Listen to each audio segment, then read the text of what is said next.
8 minutes past the hour. Welcome in. It's the Kickoff Hour.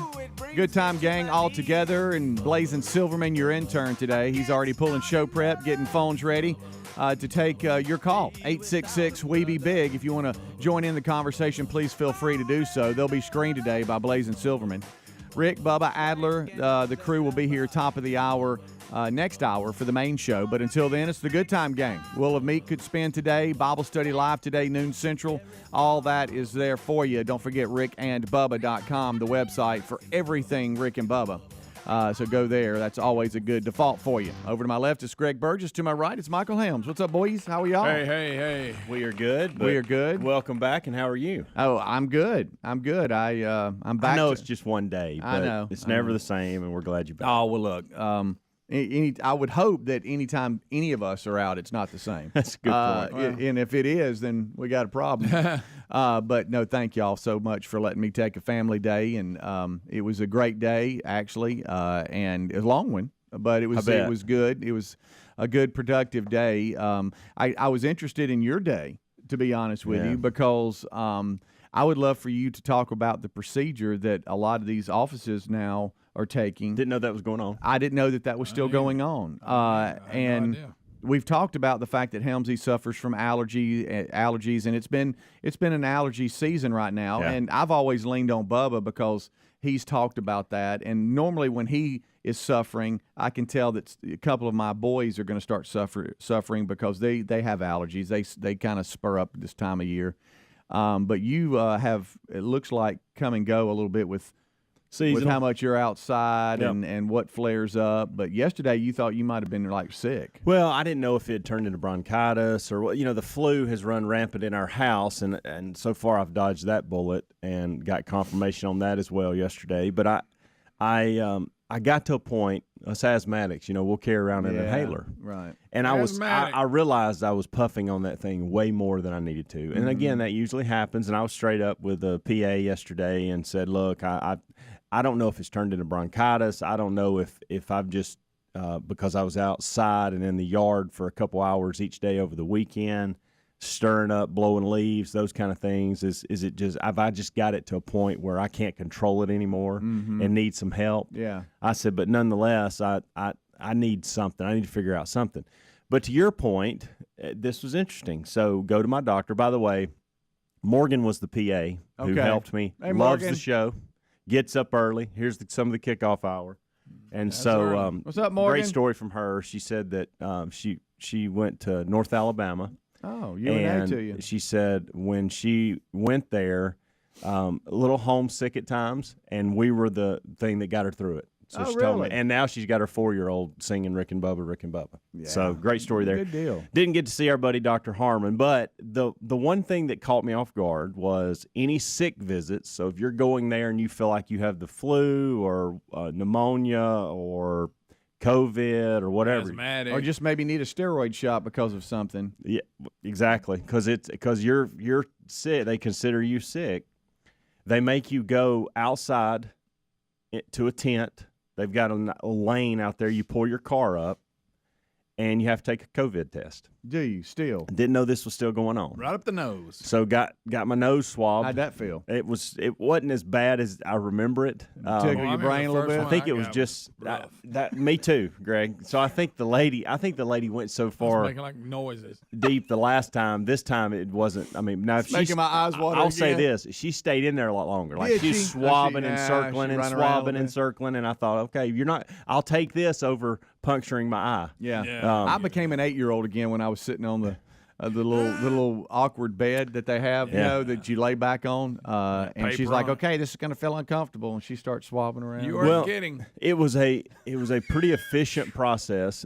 I pull up. They gave it to me. She said, pull up. We'll come back with the results. And they do a flu test too? I guess that was part of it because they ruled that out. And I didn't do anything else. That was part of it? Yeah. Okay. All right. Well, here's the interesting part. They said, all right, pull over there. And I thought, goodness gracious. How about before you come in, we're going to test you? How long am I going to have to sit out here in my car before I've given the green light that I can actually go see the PA? Yeah. Well, 10 minutes went by, and she came out, and she goes, you're clear, all clear to go inside, go to 3rd floor and see the doctor. Yeah. I said, okay, great. At that moment, I thought, gosh, I wish I would have just tested positive for COVID. Yeah. Because then they would have given me everything that I need. I Right. could have told them about it would have turned into a little mini phone conference at that Sure. point with the PA, and I could have just left. But I will say this, probably one of the quickest doctor visits I have ever had in my So life. they got that thing down pat. Yes. about So that? I went from there, Which walked. is I good. really honestly think I spent more time driving in the lane under the tent getting swabbed, and it wasn't much time at all. Yeah. Parking spot, I say 10 minutes, which means it was probably more like 7 or 8. Then went and parked around the other side of the building, went in, walked upstairs. I signed in, and within 2 minutes they called me back, and within 10 minutes I was gone. And I got shot in the rump, hip, and a steroid pack. And then, of course, they listened to me and checked all vitals and temp and all that, and I was fine. How about the awkward? But it was so quick. How about the It awkward? sounds like quick. they've got through all this. They've got a system. Yeah, they do. They do. We're going to test you before you go in. But it makes sense if they're doing more than just the COVID test. Yeah. If it's all together there. So but, there was a couple things out there. It wasn't just COVID test. There was, and I don't remember reading the signs, but there were a couple of signs like you go in this lane for this and this lane for this. But my appointment was at 11:15. I got there. I pulled in the lane when I first pulled up to get the COVID test. Before they swabbed my nose, I saw 11:05. I left there at 11:40. It was amazing. How about that? wow. And think about it. It took 5-10 minutes of just me walking around in the building. Yeah. Y'all been in there. Yeah. How about the awkward Yeah. shot in the butt? Yeah. Huh? And Yeah. you don't know how You far ain't to gotta pull your go- pants You down. don't have to go that far. I know, but then they slip and then You they go all drop the way. yours to your ankles. They go all the way to your knees, and you try to stop them. I'll and be you're like, okay, hey. here's a little bit of my butt. Oh, you need more? Okay. Here's the top cheek. Right, and then you try to stand there, kind of cool like, and then you, all right, now take the pressure off this leg because it's gonna tighten up a little bit. It's gonna sting. It did. It hurt. It was a little. You try not to flinch. It stung a little more than I wanted it to, and I was doing this. You know, you make that little face like tighten up, Right. And I did. After Morgan got through telling me that heartwarming story about how she loves the show, I thought I really hope she's not the one that gives me the shot in the rump, and she wasn't. She Okay, wasn't. good. So somebody else came in. Exit, please. And so. And I did. I said, "How far do you need me to go?" She goes, "Oh, I must have went too far." She goes, "Cause that's good. That's good." And I'm That's like, good. "Okay." Yeah, Pull 'em up a little good. bit. Yeah, calm down. Pull them So- up. Oh my goodness, that's good So, stuff. I'm I- glad you're okay though. So everything tested negative. You just got allergies. Well, it's Right? the asthma. The asthma's kicked up Yeah. on me, and I've already in the coughing. Goodness gracious, guys, I have coughed and coughed and coughed. Greg knows he was part. It was started he off was really coughing good a lot. yesterday, Yeah. and then towards the end of the show, it got really bad, and that's what made me go to the doctor. Yeah, Amanda's so tired of you coughing. She is. Yeah. She is. She was the force on getting me to the doctor. Please go. Rick and Bubba, Rick and Bubba. Attention, all you coffee drinkers. There's a brand new brew that you definitely want to make part of your daily ritual. If you enjoy delicious, good coffee like us, My Coffee needs to be your new drink. It's organic, which is so important because if not, then it contains chemicals banned in this country decades ago. You've heard us talk about My Pillow for years on this show, and now they've got My Coffee direct from the mystore.com website. Go to mystore.com, enter the code BUBBA to save 25% off your order of My Coffee, or find a link at rickandbubba.com. Here's a question. Is there anything more precious than the security of you and your loved ones? Of course not. That's why we use and trust Simply Safe Home Security. Simply Safe protects you with cutting-edge security technology powered by 24/7 professional monitoring agents. Simply Safe has affordable plans starting at less than $1 a day. Customize the perfect system for your home at simplysafebubba.com and claim a free indoor camera plus 20% off with interactive monitoring. Go to simplysafebubba.com or rickandbubba.com under the sponsor. All right, folks, you've heard us talking about what Relief Factor can do for your pain for several years now. If you struggle with occasional aches and pains due to aging, exercise, everyday living, consider this. Relief Factor is 100% drug-free. It's made up of ingredients that simply help your own body deal with its natural inflammatory response. And we kid you not, Relief Factor is for real. And the majority of people who order the 3-week quick start for just $19.95 go on to order more. Try it at relieffactor.com or rickandbubba.com under the sponsors. Well, if we're being totally honest, maybe we don't always make the best food choices. The CDC says we should eat up to 6 cups of fruit and veggies a day. Now, there's zero chance of that happening. So that's where Field of Greens comes in. With Field of Greens, you have more energy, you feel healthier, and it can help you lose weight too. Join us and take Field of Greens too. To get you started, we got you a 15% discount on your first order and another 10% off when you subscribe for recurring orders at fieldofgreens.com with promo code Bubba. Fieldofgreens.com or go to rickandbubba.com. The U.S. Navy chose EnviroCleanse air purifiers to help stop COVID, flus, and colds from spreading on board ships and subs. Now it's cold and flu season, and EnviroCleanse mineral technology is available for your home, for you and your family. This is how you stop colds and flu from taking your family down. And it neutralizes allergies by destroying toxins, pollen, and mold. It's made right here in the USA. Just go to ekpure.com. Use the code Bubba for 10% off plus a free air quality monitor. That's ekpure.com, code Bubba. If you need a new sofa or chair and you want to update your living space, look no further than Allform. We have an Allform sofa. And folks, the Allform sofa pieces are made in America. They're easy to assemble and they're scratch and stain resistant. They come in a wide variety of shapes and configurations, and they ship right to your front door with a 100-day risk-free trial. If you don't love it, they'll pick it up for free and give you a full refund. Allform is offering 20% off all orders if you go to allform.com/Bubba. That's allform.com/Bubba for 20% off, or rickandbubba.com for a link. Mom, Dad's doing a crazy dance on the patio. Ooh, really bad dancing. Sweetie, are you okay? Vicious mosquitoes everywhere! Save yourselves! I'll call Cooks before you pull a muscle. You don't have to live with mosquitoes. Get proven protection from Cook's Pest Control. Call or go online for a free quote. Cook's Pest Control. Helix Sleep mattresses are made right here in the USA, and folks, they ship right to your door for free. If you don't love it after 100 days of sleeping on it, they'll pick it up for a full refund. But based on how we feel about our mattress and what the 12,000 5-star reviews say on Helix Sleep mattresses, we know you'll love yours too. Head to helixsleep.com/Bubba for $350 off all mattress orders. This is their best offer yet, and it won't last long. That's helixsleep.com/Bubba for $350 off, or visit rickandbubba.com under sponsors. Raycon's everyday earbuds offer quality sound at half the price of other premium audio brands. They have optimized gel tips for the perfect in-ear fit, making them comfortable enough for all-day wear. And with 3 different sound profiles and 32 hours of battery life, we can listen to whatever, whenever. It's no wonder Raycon's everyday earbuds have over 49,000 5-star reviews.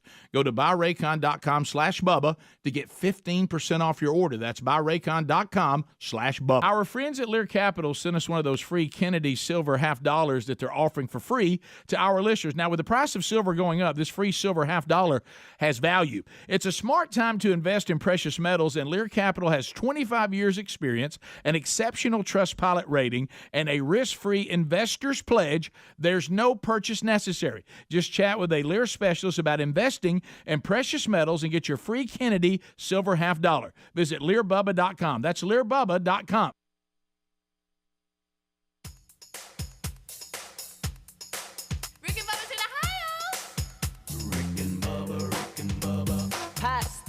All right, 21 minutes past the hour. It's the kickoff hour. Don't forget Bible study live today, noon Central. Rick and Bubba, Adler join us at top of the hour for the main show. It's the Good Time Gang right now, plus Blazing Silverman. He's your intern. He's in there hawking the phones, getting show prep pulled for the guys. So we look back on yesterday for Helmsley. He got cleared as far as any major sickness goes, but he was kind of going through what it's like going to the doctor's office now and the precautions that they take, and glad you're okay and got what you needed. Yesterday, I went up to Huntsville, and I saw something on the interstate. With me was Terry and then JC, our middle son. He's 20 now. Going to be 21, by the way, at the end of the month. Wow. He keeps reminding us of that.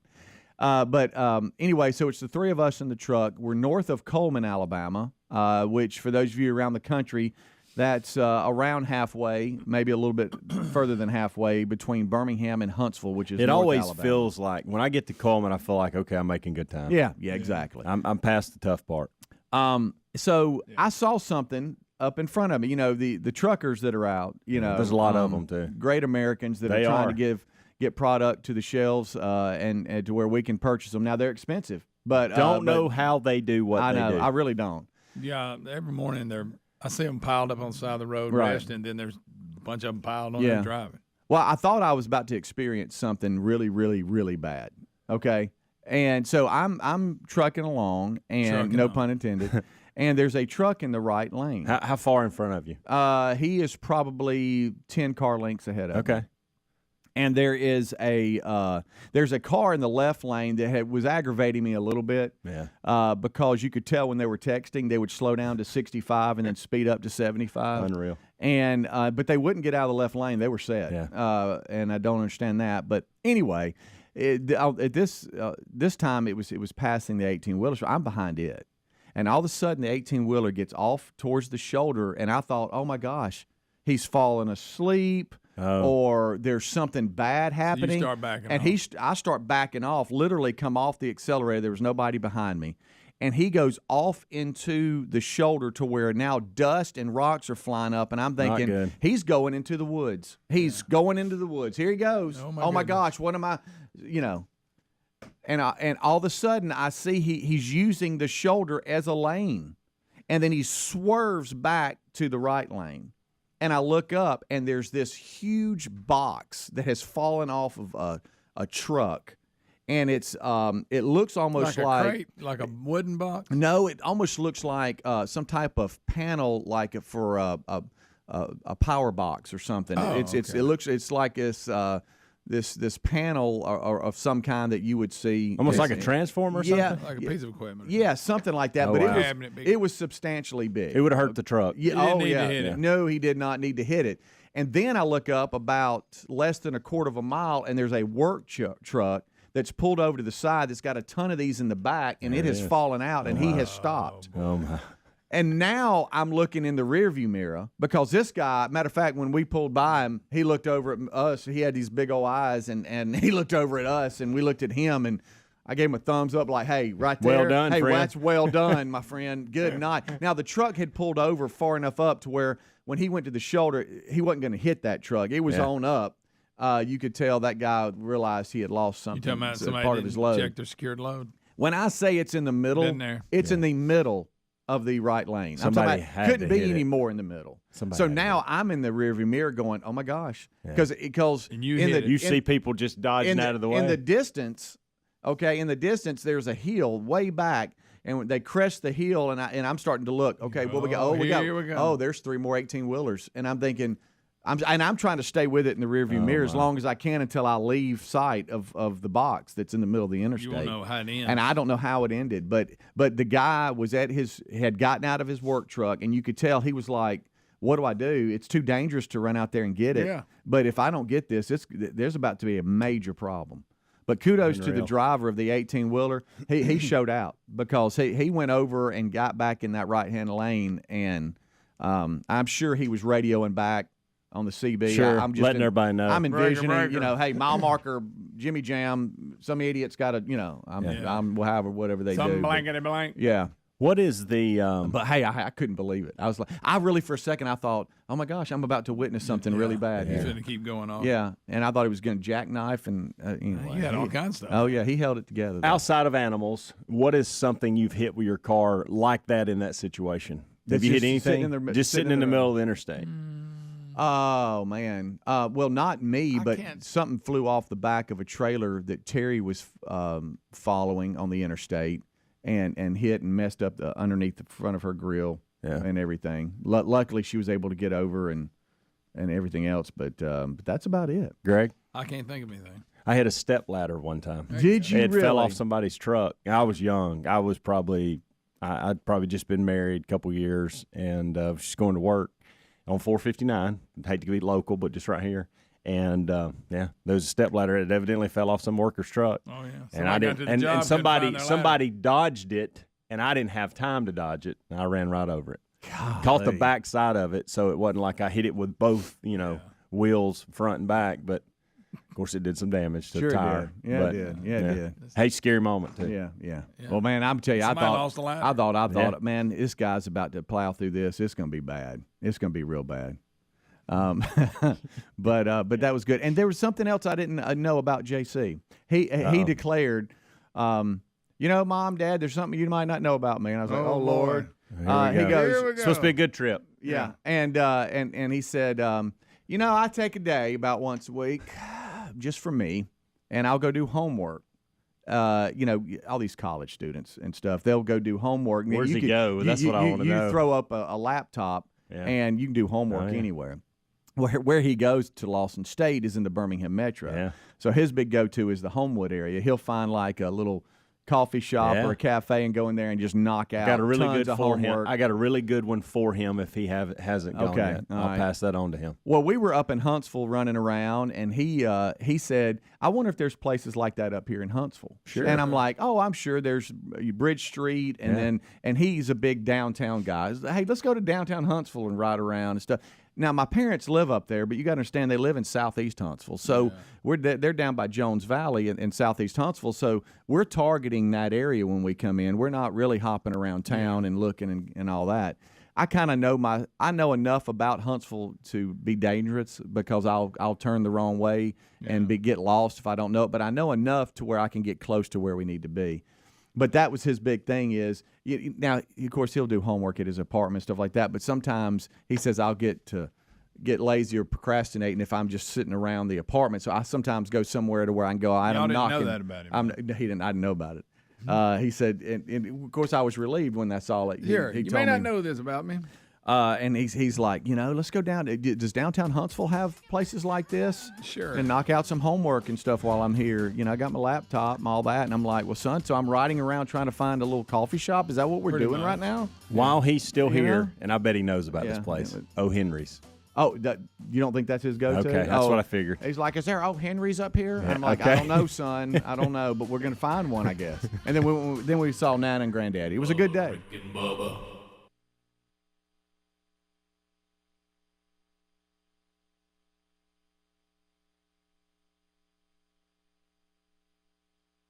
Here's a question. Is there anything more precious than the safety of you and your loved ones? Of course not. So isn't it strange that not all home security companies truly put you first? Old school home security companies set you up with outdated technology, they overcharge you for service, and they lock you into binding multi-year contracts. That's why we use and trust SimpliSafe Home Security Simply. SimpliSafe protects you with cutting-edge security technology powered by 24/7 professional monitoring agents who always have your back. SimpliSafe blankets your home in protection with advanced sensors for every room, window, and door. There are even hazard sensors that instantly detect fires, floods, and any other threats to your home. Their monitoring experts use proprietary advanced response technology to visually confirm when a break-in is real. Customize the perfect system now for your home at simplysafebubba.com and claim a free indoor camera plus 20% off with interactive monitoring. Go to simplysafebubba.com or rickandbubba.com under the sponsors. Hey, business owners, have I got some good news for you, especially if gas is a big expense. You now have access to the A2B fuel card, which until now was only available for fleet owners. The A2B fuel card is accepted anywhere they take Visa. You can use your A2B fuel card for maintenance, repairs, and more, or restrict your card to just fuel purchases for employees to use. A2B will even watch out for misuse and suspicious transactions. But A2B is more than just saving you money. They also make it easy to manage all your fuel and transportation-related costs to help quickly prep your taxes and are always there to help with 24/7 support that answers in seconds. You work hard for your business. Get the fuel card that's going to work hard for you. Get A2B. There's no credit check required. Apply today at A2B.com/Bubba. For a limited time, you'll get a $50 credit. That's the letter A to the letter B.com/Bubba to apply and get a $50 credit, or go to rickandbubba.com under sponsors. Inflation is rising. COVID hurt the economy, and some say a recession may be coming. Remember what the last recession did in 2008 to your retirement? Yikes. I think we all do. A Federal Reserve survey broke some bad news dating back to the 50s. Whenever inflation and unemployment have hit today's levels, history suggests a recession may be near. Well, our friends at Lear Capital know that investing in physical gold and precious metals can be a brilliant strategy against what's possibly coming. Smart investors all over are investing in gold and precious metals, and they're doing it for two reasons. One is that gold can be a great hedge during a recession. The second reason is that the closer a recession gets, the more your gold could be worth. So talk with the team at Lear Capital about owning precious metals for your savings and retirement accounts. And right now you'll receive up to $10,000 and free bonus coins based on the value of the gold coins you purchase. Visit LearBubba.com. That's LEAR Bubba.com or RickandBubba.com. Mom, Dad's doing a crazy dance on the patio. Ooh, really bad dancing. Sweetie, are you okay? Vicious mosquitoes everywhere! Save yourselves! I'll call Cooks before you pull a muscle. You don't have to live with mosquitoes. Get proven protection from Cook's Pest Control. Call or go online for a free quote. Cook's Pest Control. Attention, all you coffee drinkers. There's a brand new brew that you definitely want to make part of your daily ritual. If you enjoy delicious, good coffee like us, my coffee needs to be your new drink. It's organic, which is so important because if not, then it contains chemicals banned in this country decades ago. You've heard us talk about My Pillow for years on this show, and now they've got my coffee direct from the mystore.com website. Go to mystore.com, enter the code Bubba to save 25% off your order of my coffee, or find a link at rickandbubba.com. Folks, we've been talking about Relief Factor on our show for quite some time now. Do we guarantee Relief Factor is going to lower or eliminate your occasional aches and pains? No, we never make a claim like that. But what I can tell you is that the majority of folks who ordered the 3-week Quick Start Pack for only $19.95 go on to order more. Now, what we really like about Relief Factor is it's 100% drug-free. It's a supplement that's made up of ingredients that simply help your own body deal with its natural inflammatory response. For a lot of us, that's very important. Getting older, working outside in the warm weather, even exercising can cause frustrating aches and pains, or maybe it's the occasional back, shoulder, or hip pain that's bothering you. Relief Factor has helped us and so many of our friends, so when you think of it this way, is $1 a day too much to see if you can get out of some of that frustrating pain? To order this 3-week Quick Start Pack for $19.95 plus shipping and handling, just go to ReliefFactor.com. That's ReliefFactor.com. Let's see if we can get you out of some of that pain. Also, you can go to RickandBubba.com. Look under the sponsors button for a link. Rick and Bubba's in Ohio. Rick and Bubba. Pass the gravy, please. Rick and Bubba. Ooh, it brings me to my knees. Rick and Bubba. I can't start another Rick and Bubba. day without 'em, brother. It's 25 minutes until top of the hour. Thank you so much for tuning in to the Kickoff Hour. Rick and Bubba are here. Adler will join us shortly. The main big show will start right after top of the hour. It's the Kickoff Hour right now. So we kind of skim the surfaces of a lot of stories that we have, either personal or in the news. So there's that for you. The Yankees were able to put the Guardians away yesterday. I think it was 5-1 was the final. So they'll go on to meet the Astros. They have no days off. They got to play today. Yeah, they flew out because last of the rain delay that pushed the game back. Guardians out. And then the Phillies won 2-0 over the Padres last night to start their series. So that's kind of the baseball news.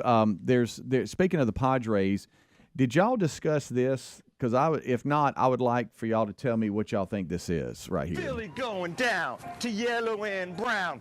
That's what's in. Oh, my goodness. Padres on the loose. Let's go, Goose. That's what's in. Oh, my goodness. Bryce gonna lose, and Manny's gonna cruise. That's what's in.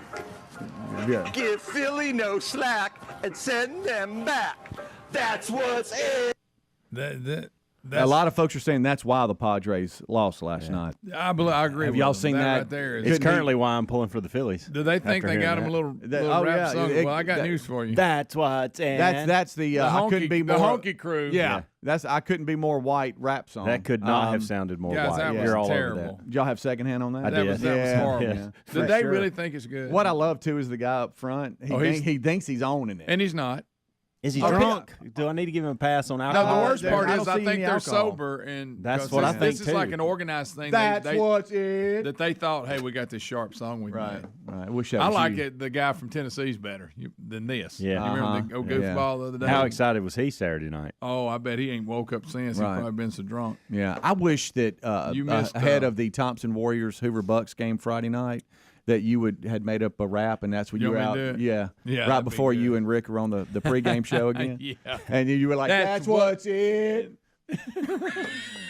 But I mean, look, you got to have a jersey Yeah, on. and I It's got gotta to be be- jumping it's like gotta this. be I think open. I'm close to the beat, but I'm not quite at it. So are let me ask you a question. Are people that delusional? They think this. Hey, we Surely got they something. didn't look Yes. at it. Yes, to Are answer they your really? question, people are that Straight delusional. up? Yes. When they got finished, did they go, ooh, man, we nailed it? So they didn't say, "Hey, let's do that again." That wasn't good. we are no, I would all, have looked at it and went, let's just throw that away. as human beings, we're all delusional about something or That's another what in it- our life. All of us, me included. Mm-hmm. And so, yes, this guy He's is gonna delusional. lose, and Manny's gonna cruise. That's what. Hey, buddy, you it sounded is. very feminine right then, too. I'm going to throw that in there. Not even Nanny's close. going to cruise. Not even close to being on a beat of any kind. Nanny's going to cruise. Come Craig. on, buddy. Oh my God. Well, I tell you what. I like to say now, I hope the Padres lose. That's what's it. You know, it is funny, and I'm pulling for the Phillies now just because of that. But Padres are excited. we kind of talked about the whole Bryce Harper trade a couple years ago and thought, man, money. goodness, they've invested a ton of money in him, and is this the right direction? Turns out it was. Mhm. He went yard last night, didn't he? He's been yard. Yeah, I thought I don't so. know. Maybe he probably did. That's what. That's what He's one of those guys where if I'm flipping channels and he's batting, Yeah, I'm I'll stopping. stop. Yeah. Yeah, and that doesn't happen much. It happens with Aaron Judge. Yeah. It happens with Giancarlo Stanton. You know why? Because that's what it. That's ridiculous. Mike Trout's Oh another my one. goodness. Mike Trout, yeah. But I put Bryce Harper's in that category, and that's been – I've always had those guys in my life that if they were batting on TV, I would stop whatever I was doing and give them that at bat and then move on to my day. Yeah. And if he's you didn't one want of to them. watch the game, you Yeah. just move on. Just move on. That's what Dan. Yeah, Harper did. I think in the fourth inning, he hit a home run yesterday. Okay. How about that? And I think A-Rod hit one too. Not A-Rod. Goodness say, gracious. well, he snuck in the Judge. The judge. All rise. yeah, and is it Schwarber? Schwarber, yeah. Schwarber. Yeah. He hit one. He's a big guy. I think it might have touched the moon. I'm not sure, but you know it's a home run when you lose the ball in the sky. You're like, I don't know where it is. He swings like he's trying to chop one of them Oregon trees down. Yeah. That's what's it. You bring up A-Rod. The other day I was watching, and I know it's a rerun. It didn't just happen, Greg. But anyway, Wahlburgers was on. Okay. And every now and then I'll stop on it. Well, Mark Wahlberg had a bet with A-Rod over a game if Boston was playing the Yankees. Okay. And the loser get to choose. Anyway, he chose A-Rod had to come work at Wahlburgers for a day. Really? Oh, really? And it's funny, and her brother Paul that runs the business, you know, they're all big Red Sox guys, and he said, I'm going to give him fits. And he got mad because he was so nice that she liked him, and it made him mad that he liked him. He wanted to hate him. Yeah. And even Yes. the patrons That's in funny. the place, they were all, he really, I mean, he embraced it. He was Yeah. bartending, he was bringing So out food. And he was like, I wanted to hate the guy, and I'm mad because he's nice, and everybody likes him. All the customers like him, but it was good. Speaking Go ahead. of Wahlburgers, was mad yesterday. Mad because we ate lunch. Oh, We were that's- out there's running one in around. Huntsville. You had we an were opportunity. we were out running around, and of course Terry found out there was a Trader Joe's somewhere around, and so she wanted to go grab Nana and Granddaddy something, my parents, and just to go Yeah. to the house and have a little something. And Dad loves the dark chocolate covered almonds. Oh, that's And- why and- I keep those in stock at the house. That's and one of my go-tos. We had hard to beat. we had already eaten, and when we got there, we looked, and right behind it was a Wahlburgers, and I was like, "You kidding me?" Yeah, I just kind of I want wanted. to would I too. mean, is it good? I mean, because I'm mad we didn't get to eat there yesterday. Speedy and we had I- already eaten. I almost ate twice just for it. Just, yeah. That's Speedy it. and We're I going and eating again. We got to eat again later. Let's Have go ahead. seen it. because that's what's it. Speedy and I have seen it, and you may have seen it, but that documentary on HBO about Mark Wahlberg and all his businesses Yeah, is really he's got a good. bunch. It's called like Wall Street or something, but it's spelled Yeah, what's with that his on? name. It's HBO too. We'll get to another one. I watched documentary yesterday. Couldn't believe what I was watching. I've noticed something about you. What? When you don't really care about anything, you'll be like, yeah, whatever. But if you're like, okay, I'm dialing it You're in all right over now, this. you'll squint. You'll Yeah. go, no, what is this? Yeah. Okay, all right. And it's almost like you tell yourself, all right, I've got it, and I'm going to watch it. Okay. And he specifically wants to know how to stream it because if it ain't one of his streaming services, he's not going to go find it at all. He's out. He's out. We've told him so many things to watch on Apple TV, and he won't even go there. Right. He'll let me watch 2 episodes, and then it says I have to put it on a piece of Apple equipment. Right. By the way, found out yesterday through a me out. discussion here and then an email. We were talking about Costco memberships and Sam Club memberships, and we were talking about how Sam's Club had raised their prices for the first time since 1999, which I thought was amazing. But somebody said, we got to talk about streaming services too, and somebody sent me or I saw last night where Netflix, by the way, is about to go to an ad-supported option for cheaper, which that'll help my family because I'll be able to go, okay, y'all can have the ad-supported. But the other thing was Amazon Prime. We've always said this thing about, well, we get it to justify the shipping, but somebody told us yesterday that as long as it's $35 or more, you get free shipping anyway. So you don't even really have to have – if you don't have things on there that you watch – it's really you're spending more than $35. You're the reason I got. I know. I was kind of this lady yesterday sent me an email and it's like, hey, just a heads up. She goes, I feel like no, they're going to get you every time. Of course. So yeah. Anyway, I just thought that was interesting. I'm sitting here. That's what I have been justifying this whole time with Amazon because their content to me is not as good as the others. And so I've just kind of had it around because of the shipping. But turns out if you spend $35 or more, which we all normally do, you try to find something under $35. Then you get it free anyway. That's what it is. That's what it. We'll be saying that all day now. I'm sorry. Stupid. We'll move on from it. I got a good headline for you. Y'all ready for this one? Yeah, throw it out there. Woman says she was infected with STD after a janitor peed in her bottle. A Texas woman says a janitor working in her office relieved himself in her water bottle and ended up giving her STD. Time out. So that's the story you went with? Time out. He's been charged, There's a lot of 50-year-old. They're so wrong here. Charged with indecent assault and aggravated assault So with he a did on deadly purpose? weapon. Well, I know that when we were all growing up, y'all would try accidentally pee in a bottle. Y'all would try to do that to know. your buddy. I know. He might have had to Greg. go. Yeah, But how about this? If you want to know what the charge is, here's the charge. He should have got his. Indecent assault Well. and aggravated assault. Now, there would be some assault, and it'd be the other way. But I mean, Probably my that. thought is, I'd was he in there cleaning her room? And said, hey, I got to and pee man, in a I got to bottle. pee, and I really don't want to stop this job, No. so I'm gonna pee in the bottle. Helmsley. I'm just saying, I'm asking. And a question. I gotta know Does what she she not was see drinking. it? Well, like, what if it's some of this green tea Oh, I thought stuff? it said water. Green tea looks just It like didn't say, yeah, it does. Yeah, What? she probably It thought does. probably thought it was a spark. Could have. It just says. Thank you for that, right now, Greg. it just And says. she caught an STD from it? It just says I didn't know you water could do bottle. that. I She's didn't claiming know. that's what I happened. didn't know you could catch an STD by drinking after that. I don't know. Or It's drinking a that. disturbing story, though. Thank you for and sharing one that, that I Speedy. knew he was about to. You were minutes from Yeah, I'd seeing that found- because I'd it's been found it. how many times Blurted you think it out. How many times you think it's been emailed to us overnight? Oh, a lot. Huh? I hadn't Work through missed your email. See how many I'm gonna times it's been find sent to us. I tell you what, that right there, that's something. If I'm the husband, Which of her- STD is it? huh? What kind of STD Yeah, I'm is kind it? of curious on that one. I mean, I didn't know you could get this stuff by drinking after. I didn't Well, want to get too after, in you know, depth, but yeah. well, I keep saying I've- drinking after, but it's drinking. I've cleaned the story up a lot. So Oh, you have? just- Okay. yeah. All right. We'll talk in the break. All right. Rick and Bubba, Rick and Bubba.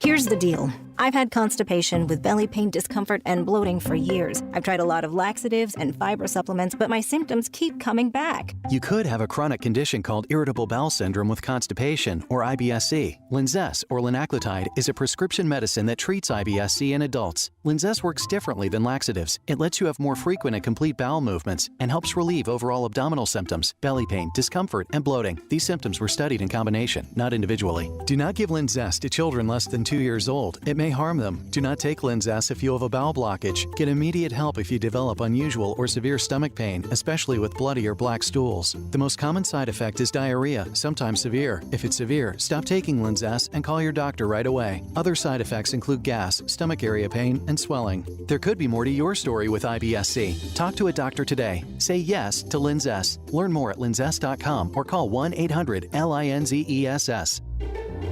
Sponsored by AbbVie and Ironwood Pharmaceuticals. Okay, 3 more climbers, 7 loggers. Ted's sustainably sourced logging company is growing a new branch. What about truck driver contracts? Which means a new HR manager will be the first hire to fall. Then we'll need to staff up the warehouse. Indeed can help him hire great people fast. I need Indeed. Indeed you do. You can schedule and conduct virtual interviews all from your employer dashboard. Visit Indeed.com/credit and get $75 towards your first sponsored job. Terms and conditions apply. Geico presents Daily Affirmations. Repeat after me. We are filled with an abundance of joy.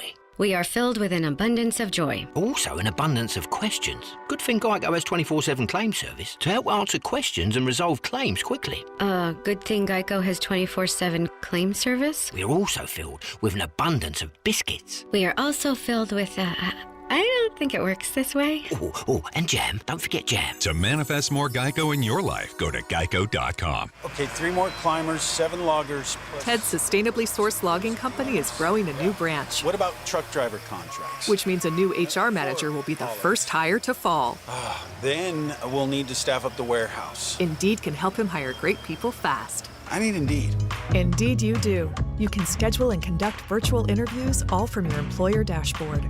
Visit Indeed.com/credit and get $75 towards your first sponsored job. Terms and conditions apply.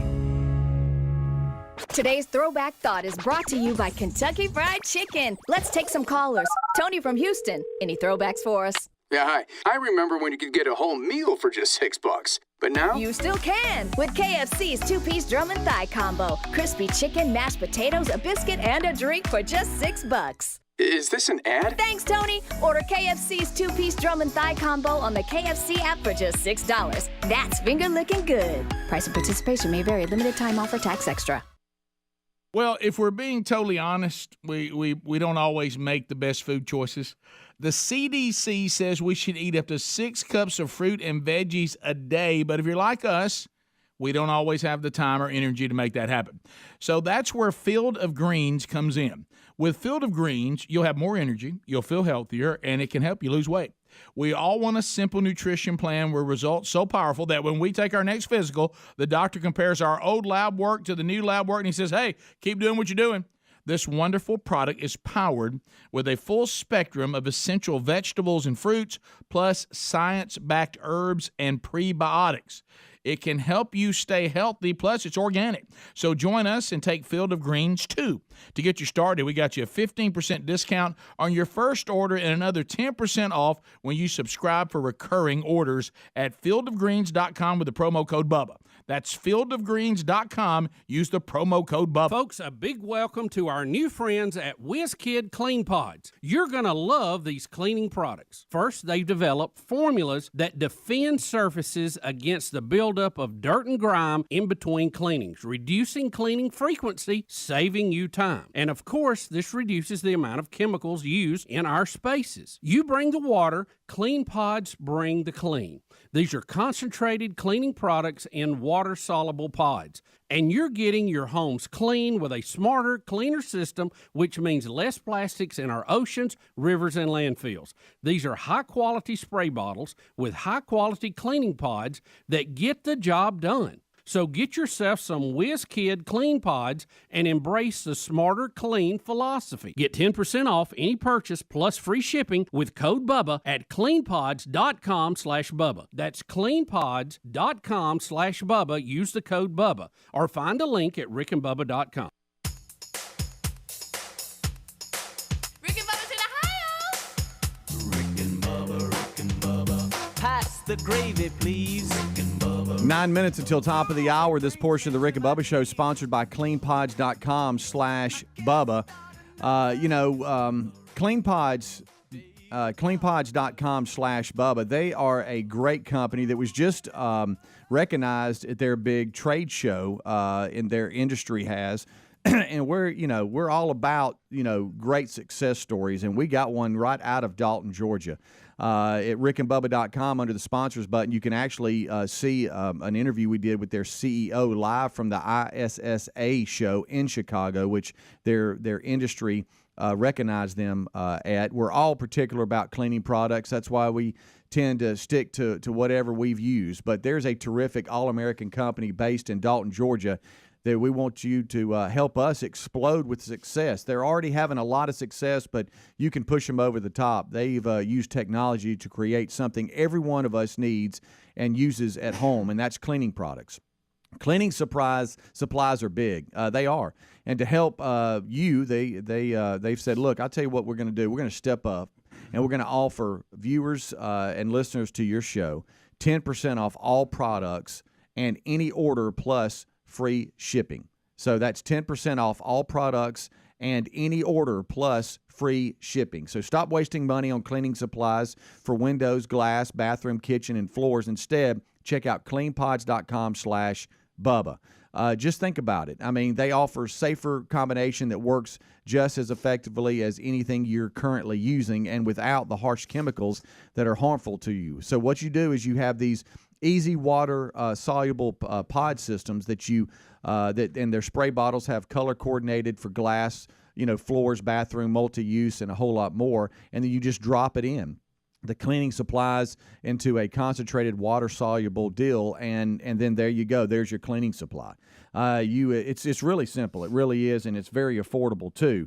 10% off any product and any order plus free shipping. That's what you're going to get. They offer cleaning supplies for your glass cleaning, multi-surface cleaning, bathroom cleaning, floor cleaning. They even offer urine blast for eliminating pet stains and odors from your carpet or furniture, bedding, and more. So go to cleanpods.com/Bubba to find out how you can save, or you can go to rickandbubba.com and click under the sponsors button. But right out of Dalton, Georgia, and they're making quite the buzz in their industry, so check them out. cleanpods.com/Bubba or rickandbubba.com under sponsors.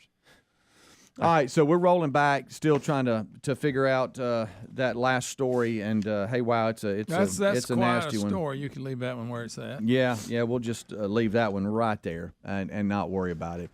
And we have a story, too, that we're just going to give you the headline on, and then I'm going to put it down.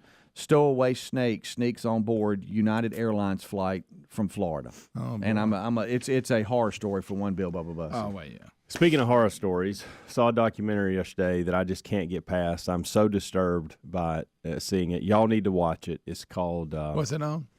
HBO. Look, he's squinting. That means he's dialed in. It's an HBO documentary film. And it's on the, it's called Escape from, is it Kabul? Cabal. I don't know. And it's the evacuation. I've heard it both ways. Afghanistan evacuation. Yeah.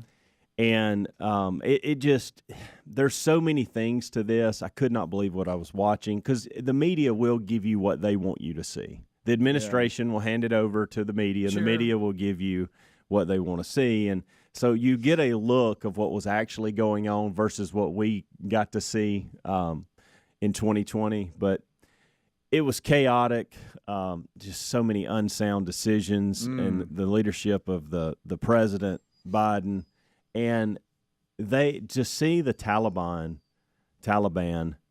whatever you call them, Mr. Taliban, mock us, think that this was a victory for them. Statements from the Taliban like, this is our dreams coming true to get Americans to leave. They just waited them out, yeah. That's when the government collapsed. The presidential palace was taken over because we left. But then you had the mass amounts of people ascend on to the airport. Yeah, we all saw and that. if you remember, we saw these little bitty clips of people jumping on a CJ7, and they thought, well, is this real? Is this not? Is this doctored video or whatever? They've got angles of the first plane taking off, and there are 20 people on each side hanging. Wow. See, in my mind, I don't know why. We all saw the footage of them coming down the runway. I never thought it took off with the people on it. And it did, Greg. And Speedy, I thought maybe they jumped off once it didn't stop, but I had no idea that weren't there some young kids that took flight and they were still hanging on. They got up to, I don't know my feet as far as planes, but it looks to be like 800, 1,000 feet, and you see people falling. Oh, man. Falling to their death. Which goes to show you what they were trying to get away from. That we just left. We saw it's pretty bad. Yeah, well, if you're willing to do that, absolutely. They one of the quotes See, people just move on. They forget about that. That really happened. Yeah. One of the quotes from someone that was there said, "It looks like Judgment Day, and people are running from hell." Wow. You had these, and it was so chaotic because you only had a certain amount of military there at the point. There was like 150 soldiers, and 8,000 to 10,000 people show up because they want to get out. Out of the country. Then 24,000 people show up. Then over the next couple of days, you've got 100,000 people there. You don't know who's Taliban. You don't know who ISIS is. You don't know some of the people that are truly needing to be helped. You don't know where they're coming from. And did it break down the U.S. giving like the list of people that they need to help go get? Well, and a lot of the reason why a lot of them, the Afghans wanted to leave is because they've been exposed and they knew, hey, when y'all leave, they now know about us and that we've helped y'all, and they're going to kill my family and everybody that's related to The problem with that is they gave them this sheet of paper that was supposed to be this governmental document that they needed to present to the U.S. soldiers. And all these people were copying it and bringing it in and had it on their phones and all these. So they didn't know who was who. Wow. Guys, you talking about this says all you need to know about it. And I'll leave it at that because I don't want to, for those of you that want to go watch it and don't want the details, I don't want to spoil it. We had to, first of all, the Taliban was talking about how horrible the conditions were for the people there. I want you to think about that statement for a minute. You have Taliban being interviewed saying it was the most horrific conditions for anyone to be in. Then, did not know this, we actually partnered with the Taliban to fix, I didn't know that, and so to fix all the security issues. Guys, it was amazing. Wow. And so then there was a bomb. By the way, there was a bomb that ISIS or Islamic State, whatever they were calling themselves at some point, that went off. 13 U.S. soldiers were killed. I remember that. 174 citizens through different ways were killed, Afghan citizens. Jeez. And the Taliban was celebrating us leaving. That we were partnering with the help of the security. ISIS sets the bomb off. Well, then when they set the bomb off, that was it. We didn't know who was who. Everything was so insecure, and so we just had to leave. People had to be shot to send a message the first couple, like 24 to 36 hours, because people would not they wouldn't get off the runway to let the planes land. Golly. And so they had to actually kill people to send a message going, you're going to be next if you don't get out of the way. It was the most ridiculous This is HBO Max, right? It made me realize just how much of a joke this administration is, and the extent of the way this country has really become to other people out there. Right. Taliban was laughing at us and celebrating. Don't forget that. Rick and Bubba. You could take your shirt off and kiss somebody else on top of the head and it not be a big deal. But now, you know. Well, undoubtedly, I saw a story over the weekend. You can take your shirt off at a pep rally. It's not a big deal. Even if you're the head football coach. Rick. Boy, that was weird, wasn't it? Yeah. You talk about lacking discernment and wisdom. Now, why are you getting on him like you got on me yesterday? I said Rick. But did you get in trouble for this too? I brought it up a couple times and made him uncomfortable. Well, it was in the news. I mean, that's what I said. Yeah, I mean, how about if you don't want nobody to talk about it, don't do it. Very uncomfortable thank you. about it. Well said.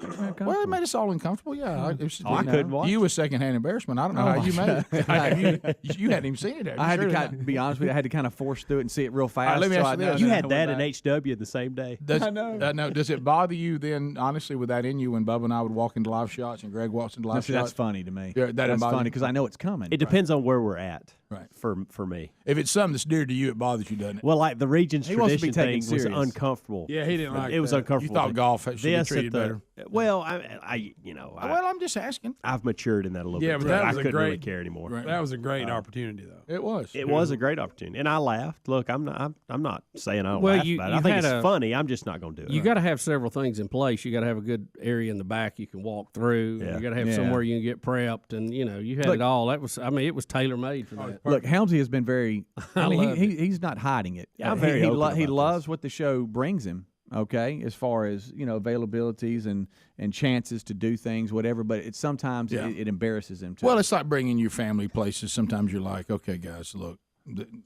I know what you mean. And I think I've grown out of it a little bit too. But we've all gone places that we're glad that the show's not with us. I'll say this, probably 8 to 10 years ago when we did regions, it was awful for me to be there. Oh, buddy, I'm sorry. Yeah. Did we embarrass you? Well, I didn't know. It wasn't that you embarrassed me. It was the thought of what is about to happen. Is it going to Yeah, cause trouble? I couldn't enjoy myself. Right. Because I was thinking, oh, goodness, what's about to happen Oh, next? wait a minute. I see the deal. Because, see, like I'm in a situation like that, and I admit that it's, and I don't mean The last few years, Yeah. I embrace it. I'm not going to go do it, Yeah. but I want y'all to do it. Like, I'm like, hey, Greg, go do this. Well, there's and things that you think, oh, no, I'm in with the group, and they don't care if they're never invited back here, but I do. Right. And see, that's when we're dangerous. When I think, well, what's the worst thing they'll do to us? Not have us come back to a place where I don't care if I come here or not. I've been uninvited from some of the finest places around. I know. Yeah. I mean, you went from uninvited to Grand Marshal one time. You got to admit, that was 2 points for a turnaround. That's a big accomplishment. Do you think at any point during the White House trip we'll be at the White House and somebody's going to embarrass the show? Yes. Okay. Yep. Well, you can bet on that. It's different there, though. I mean, most places don't have guards with machine guns. Right. They've already told us that'll call some of your fun factor right there. All right, somebody said questions they want us to ask. I'm confused about the tax rate on an S Corp. Could you ask, please? That's handled. We'll be back. Rick and Bubba, Rick and Bubba.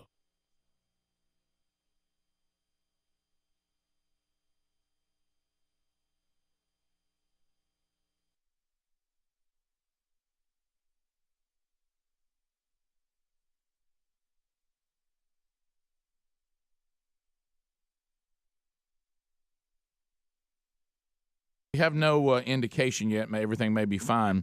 We're supposed to go talk tax reform tomorrow in the East Wing of the White House, but now the vote on the tax reform bill has been delayed. So it's not the vote. They haven't rolled it out yet. They have not put it out because they don't think they got the votes they need right now. Right. So they're still discussing it. So there is the question, how can we discuss something that doesn't exist? We'll be watching that situation closely, and it may require a postponement of the trip. We'll see. We'll see how it goes. So we may be going there anywhere because you said it may be that they actually roll it out before we get there tomorrow. They've got a hang up or two, and they've got to have all Republicans on board here to make it work, and especially in the Senate. So and you never know when John McCain's going to go up there and pull a stunt. So right. Boy. The hang up, I understand there's 1 or 2 points. One is the deduction for your state and local taxes, and the folks from the states that have a high state tax and city taxes, that are based on income are not on board with this yet because they're saying, look, you take that deduction away, you may be giving us a tax cut rate on the other side, we still end up paying more. So it ain't accomplishing what it wants. Of course, those states and cities could just have lower taxes, but that's not going to happen. No, that's a whole nother deal. So here they are on one side saying people are to pay more. On the other side, they're complaining because people can't get a deduction. I don't. Yeah, it's all. That in seems the a bit fine schizophrenic print. for me. Yeah. They'll wrestle that around today. We'll see how that plays out. Also, we had a big terror attack in New York City last night or yesterday afternoon. And we'll have to unpack that and ask some very uncomfortable questions dealing with that. Again, this would be the largest loss of life in a terror attack in New York since 9/11. And on a lighter and more fun side, we do have the first college football playoff out and or poll out coming for that, and a couple of surprises maybe for some folks. Right, and the World Series goes to Game 7. Well, there's a shocker. The Dodgers get it done last night and force a Game 7, and so once again, baseball just continues. I was getting the updates last night how they continue to be patriotic and I mean just keep rolling out this stuff. They're really, really, really grabbing some ground here, and I think their strategy is wise. And I agree with you. I think they realize this is an opportunity and they're taking advantage of it. I know Helms was going to hate the fact that it went to Game 7 because he knew I was going to bring it up. Sure.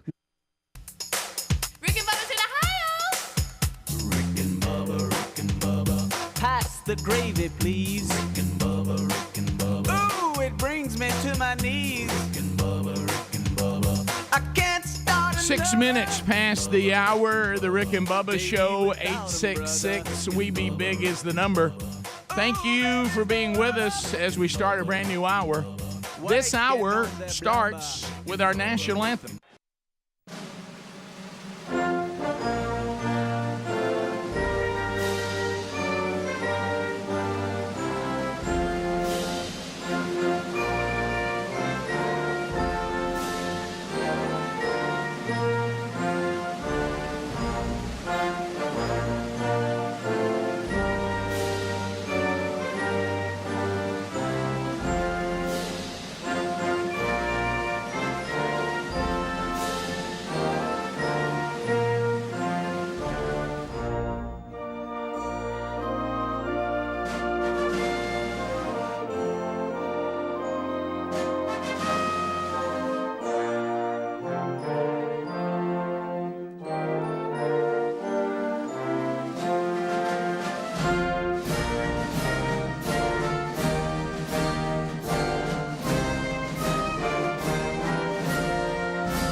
It is 8 minutes past the hour. Hello and welcome to another hour of the Rick and Bubba Show. We are fired up and ready to go. Speedy, the real Greg Burgess, and Helmsley have given you the kickoff hour. That is behind us. And now Eddie Van Adler settles into his spot, giving you the YouTube experience live and archived. We've got Blazing Silverman, Rick and Bubba University student earning his degree in common sense. Common sense now a superpower. We got updates. We got news stories. We got your phone calls at the number I just gave you. 866-WE-BE-BIG. Willa Meat is in play again today, too. That could happen. So pay attention for that. We're missing one. Let's bring him in here. The silver-tongued one. The man with a golden voice. Professional lunch eaters, man of the year. The inventor of pizza and a cup of Shakespeare's worst nightmare. And the master of the King's English. Ladies and gentlemen, put your hands together for Bill Bubba Bussey!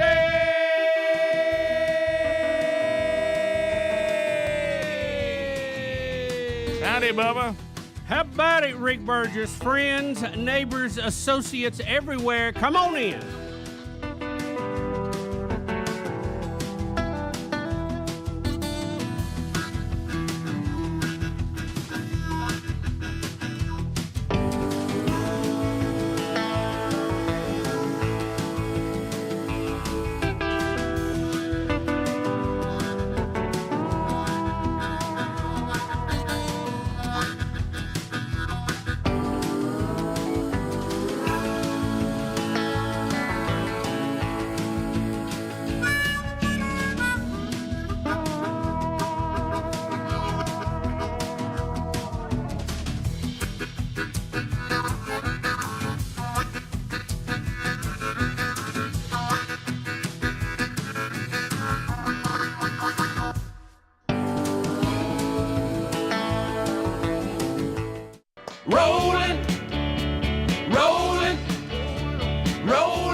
CCR. How about you?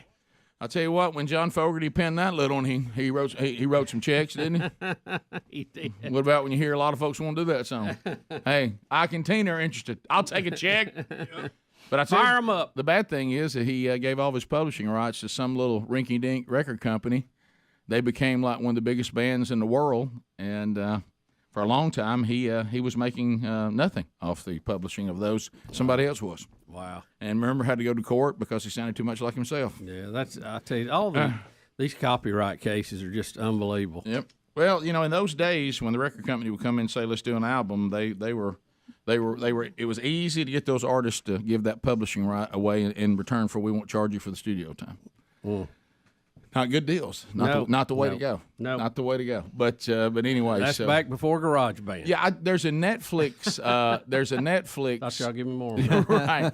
There's a Netflix special, and it's narrated by Jeff Bridges, and apparently before CCR broke up, they had recorded them playing at Prince Albert Hall. Mm-hmm. This was their first ever European tour. I didn't realize that at one time on record sales and everything, they were number 2 to the Beatles. Really? And they had gotten that big, and the Beatles were getting ready to break up, and so they were moving into the number 1 slot, and all these people all over Europe wanted to see them.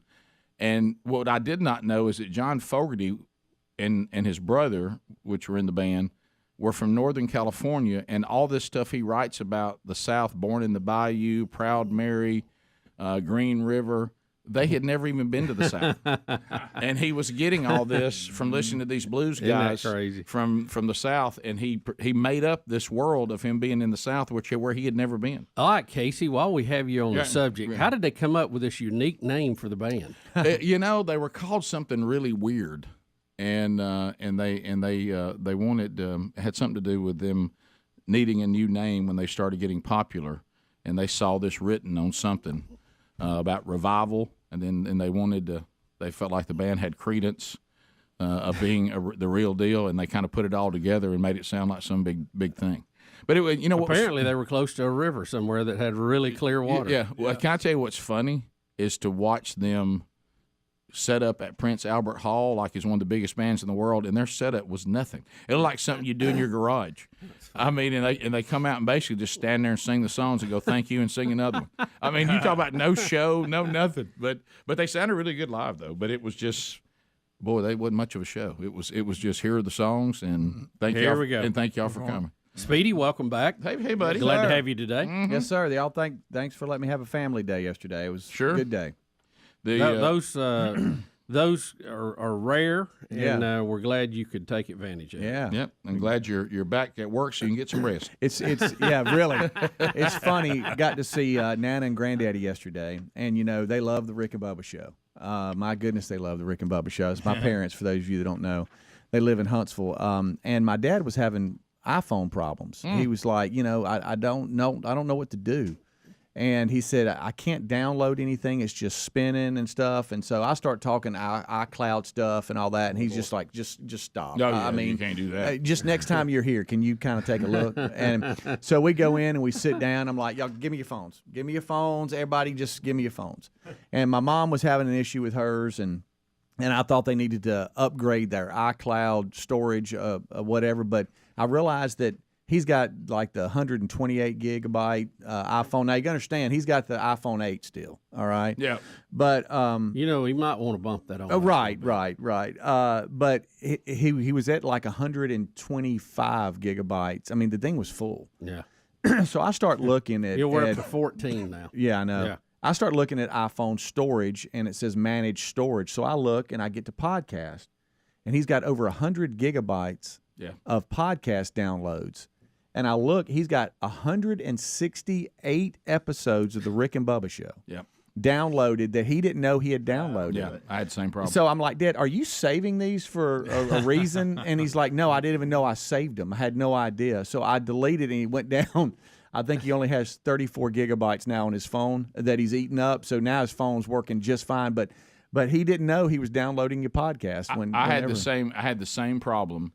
And I was like, there's no way I'm out of storage because I know the package I have. Yeah. And what I didn't know, there's a setting that may not be on the 8. Mm-hmm. There's a setting on the later ones where you can say only hold the latest 5. Yeah. Okay. Yeah. And because if you don't, it'll hold them all. Yeah. Right. Yeah, and so I think we could write a comedy routine about my dad who can't see telling my mom what to do, and her getting frustrated with him telling her what to do. And hold on, John, I think I could write a comedy bit. It definitely needs to be part of some reality show. No question.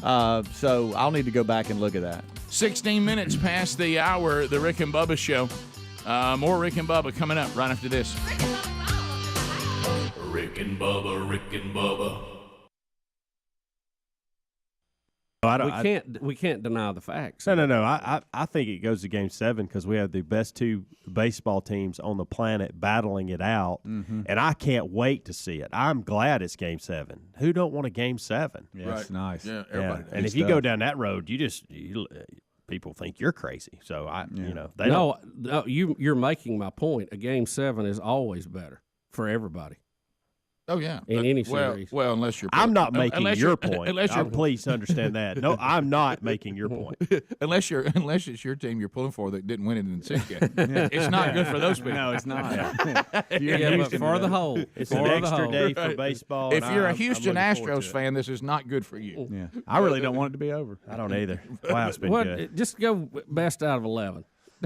Yeah, there you go. It has the way been, these games have been from somebody who has not watched or cared about baseball since probably my kids played Little League. Yeah, which is a long time ago because mine didn't play very long. It's enjoyable. I've watched more baseball than I have like I said, in 10, 12 I think years. we all have. And it's been refreshing. It really has. Right. And remember that there was a little bit of disappointment when the Astros put the Yankees out because everybody thought Yankees, Dodgers, that'll be old school and big markets, East Coast, West Coast. But the Astros have proven they are worthy in this, and it's good for. And look, you talking about the right series at the right time for baseball. With the NFL suffering, baseball looks good. Numbers are great. That means advertising revenue will be at top dollar. And it's just, this is, you're talking about what the doctor ordered. This was it for baseball. Let me ask you this, because maybe they knew how good Houston was going to play over on the conspiracy side. Did they let them just play straight up? Because the Yankees and the Dodgers should have been the World Series if you were really doing a full-blown greatest thing for baseball. You should go 7 games with the Dodgers and the Yankees.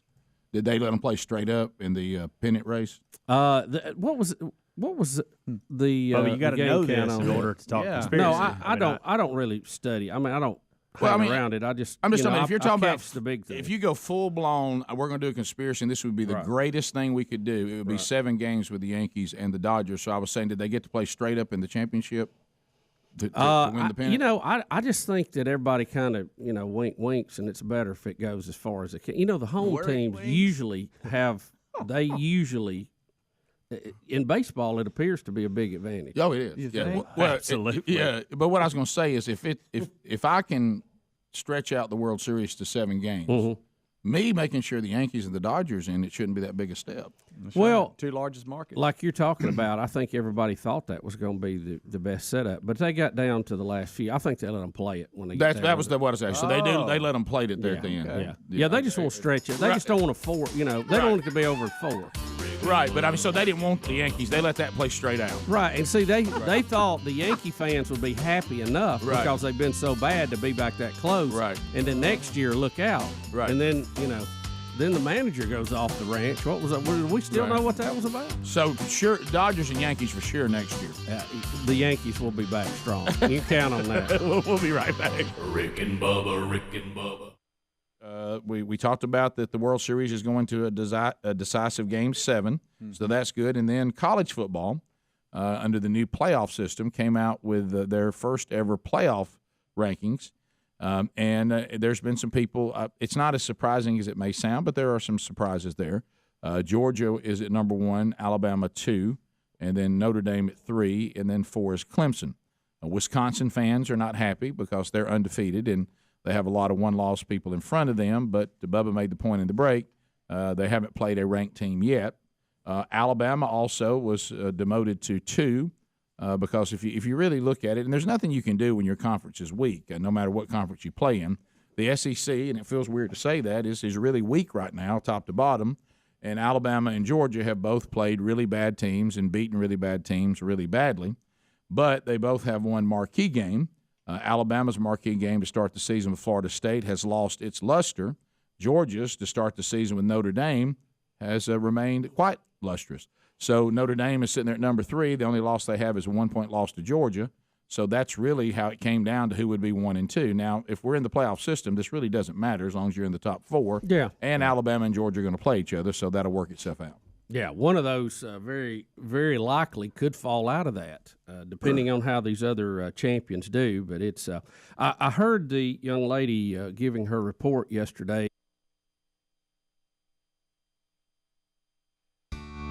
Minutes now past the hour. The Rick and Bubba Show, 866-WE-BE-BIG is our number as we make our way back. Well, a meet could happen at any point today. Wednesday Bible study back today. Genesis 41, live at noon Central Time, 1 o'clock Eastern on the Rick and Bubba YouTube channel. Archived soon after. All right, so yesterday, I got a lot of email about it too. We were discussing this story that was saying that there was gain-of-function type research going on in Boston. And so we have an update on that story that spawned a new organization called DAC. We have an update. News update. It's a Rick and Bubba news update. It's a Rick and Bubba news update. It's a Rick and Bubba news update. So yesterday, Rick, as you mentioned, we had this story coming out of Boston that they were messing around with the COVID virus. They had combined this and that, and they had a more lethal version of it, and this one thing and another, and it was a Fox News story. Well, then we had a story come out later that from Boston going, no, this is incorrect. I think the word in the headline was inaccurate information. Right. But you read the information, and it sounds exactly like what the story was, except just a little bit of the phrasing was different. So now we have the director at the NIAID, Now, if you hate abbreviations, you're gonna be tortured during this. The National Institute of Allergy and Infectious Diseases, one of the government's main research groups, their director said she was unaware of specific details of the research. She claimed to have only found out that the experiments may have involved enhancing pathogens on Monday by the Fox News story. That's when she heard about it. Grants totaling $1.1 million from NIAID are listed as having helped fund the research at Boston University.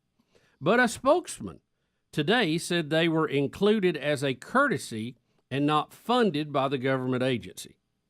They said this meant Boston University did not need to clear the research with the NIAID, FDIC, some assembly required group. So I feel very good that these people are playing with COVID, don't y'all? Yeah, I'm trying to look. I got a lot of emails about this yesterday, and one of them was from a doctor that said what's going on there, whether we like it or not, is actually pretty common.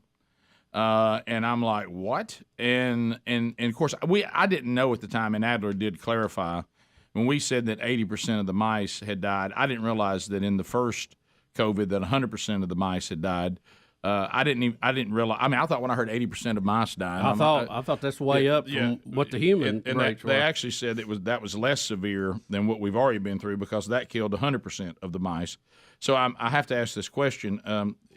You can't really do it on anything else, I guess. But so I guess what I'm hearing, severity to mice is really no indicator of the severity on humans. No, I don't think so. Now, of course, I could kind of figure that out. The fact that I'm not a mouse. As part of any government-funded research grant, teams have to explain what the money is being used for and how it will benefit the public. But today, the director of the NIAID's Division of Microbiology and Infectious Diseases said the Boston team did not clear the work with her agency.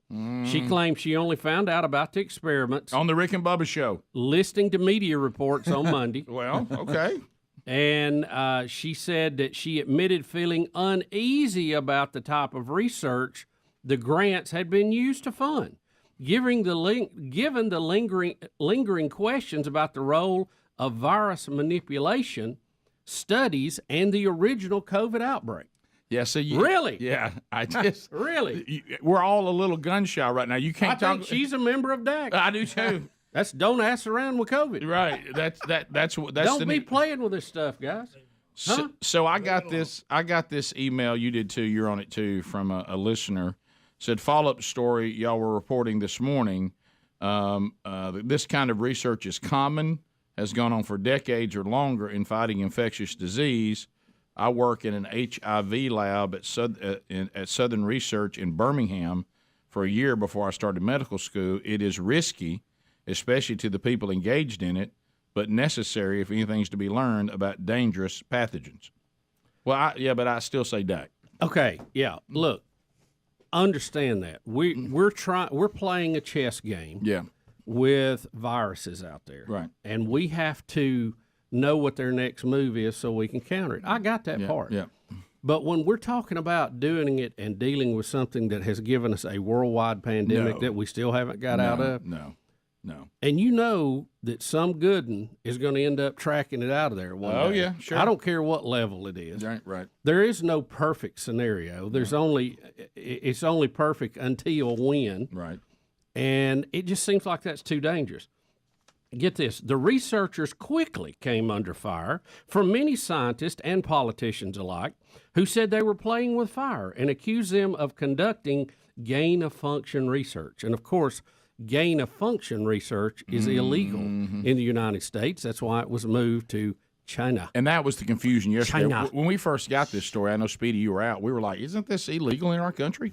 But then if you don't call it gain of function, you can play games with what you can and can't do. Apparently, we're splitting viruses here. But if you're combining two of the variants to see how strong they can be together, is that not gain of function? Right. I mean, it's great. Good night. And how about this? It's going on at 13 different laboratories.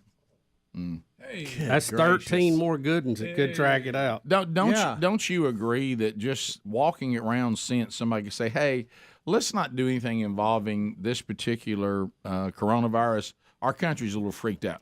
right now. We've been through a lot. Why don't you give us a break on that right, one? just this is we don't want to hear about this right now. My goodness, Helms had his nose crammed yesterday on the test.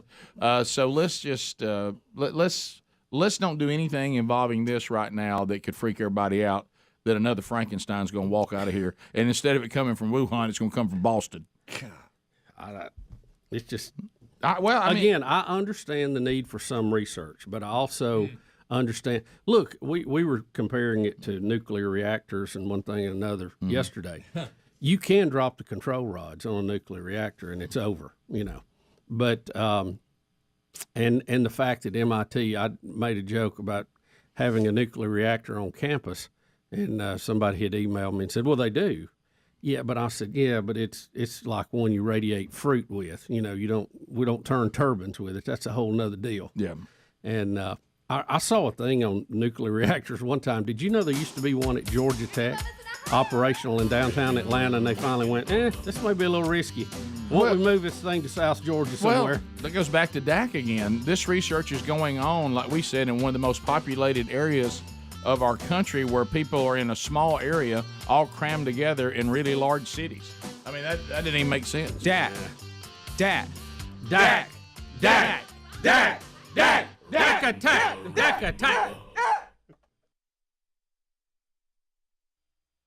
It covers the college football playoff selection committee, and she was explaining that they have developed some software now where they can compare teams across the board on a number of different statistical things, and one being strength of schedule, almost kind of and it's updated, I think, like every week, depending on who wins and who loses and by how much and all that.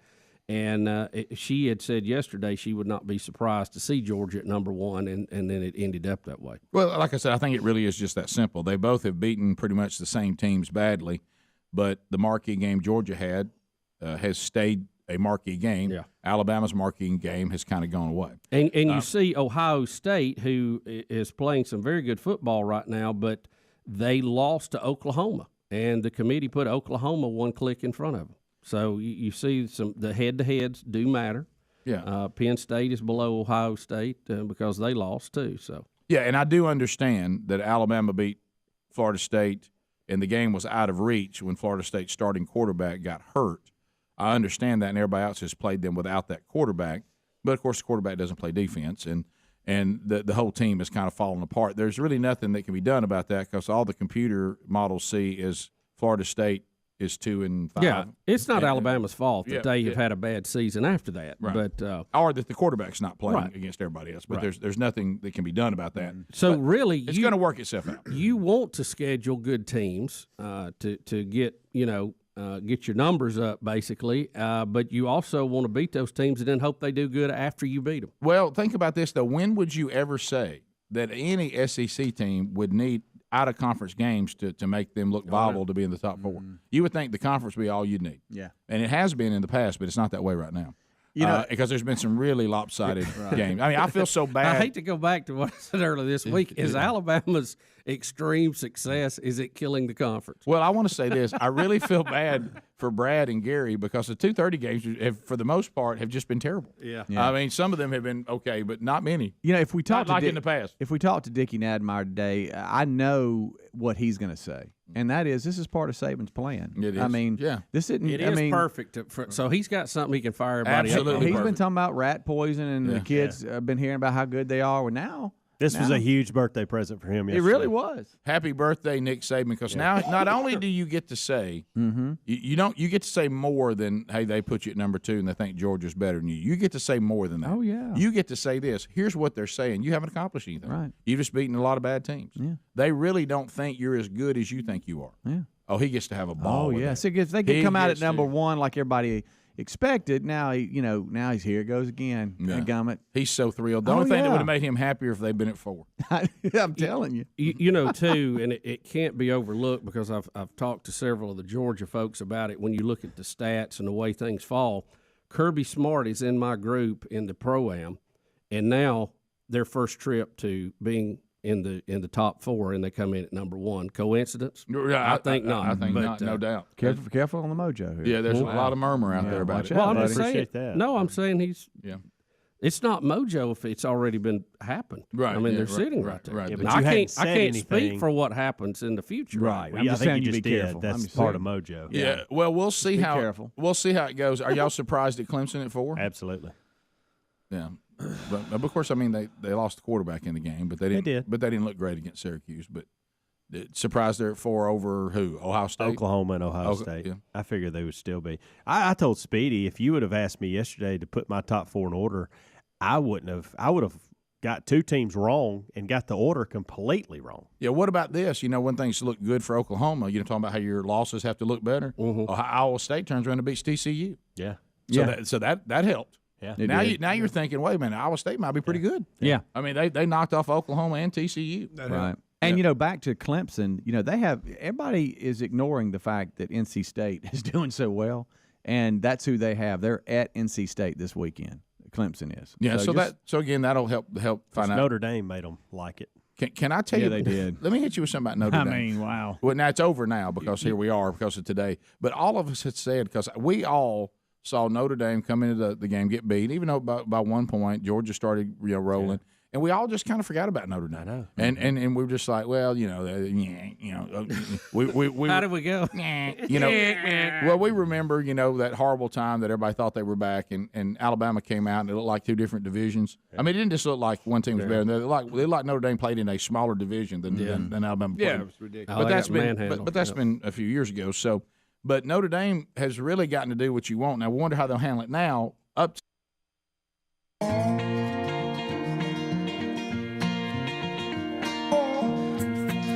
35 minutes now past the hour.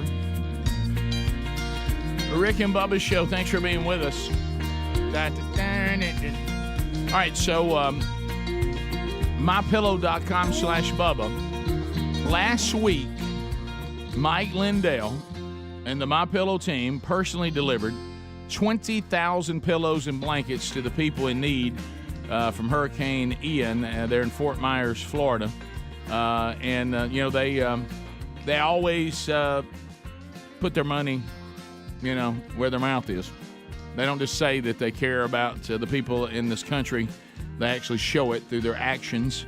MyPillow.com/Bubba. Right now, you can get men's and women's My Sleepwear and loungewear for up to 80% off. 80% off. That's practically free. Down blankets are 30% off. Bath towels, 50% off.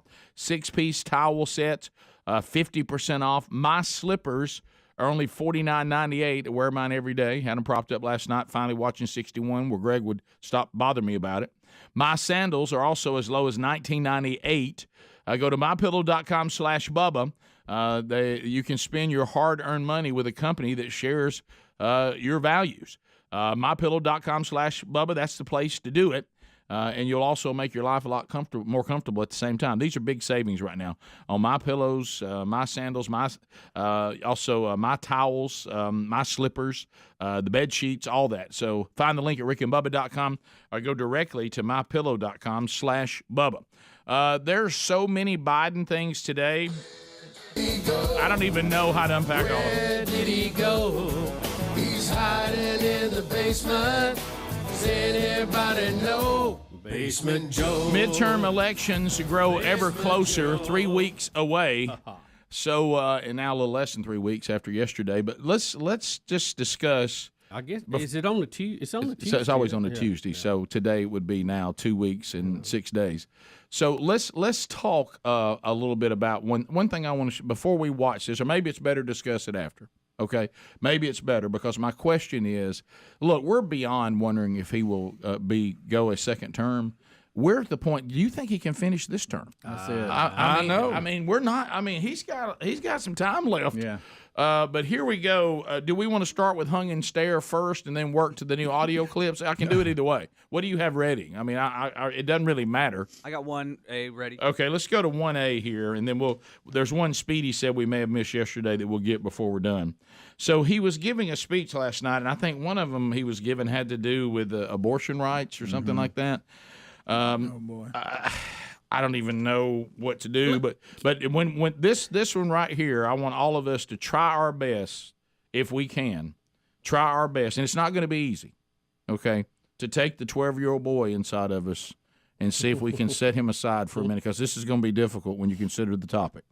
All right, so here goes part of the speech, one of the many ramblings of our president, Joe Biden.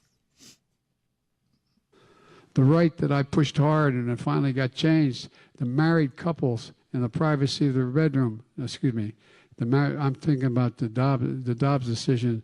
Imagine, I'll get to that in a second. It's not good, guys. What did he say? What was he talking? I got one word for you, President Harris. Oh, wow. Well, that's scary here at Halloween. Today, yeah. Oh, my gosh. Let me ask you this, too. He's in everybody's bedroom talking about something. I don't even know. I know what he's talking about. He came out yesterday and said, if you will let the Democrats hold the House and the Senate, the very first thing we're going to do is pass a law to codify Roe into federal law.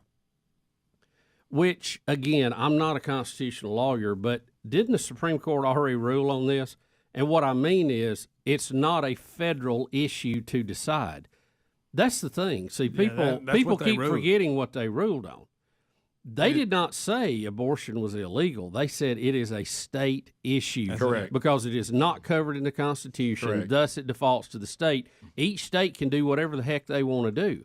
And some are limiting it severely, some are not.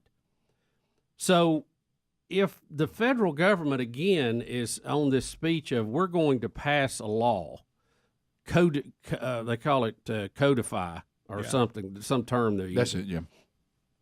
That we're going to codify Roe, it's not going to stand up in court because the Supreme Court's already ruled on this. Right. And he knows it won't, or the people that told him to say that know it won't. They're just trying to get votes. Yeah, they also know. It is not a federal issue. That was the error in the original ruling.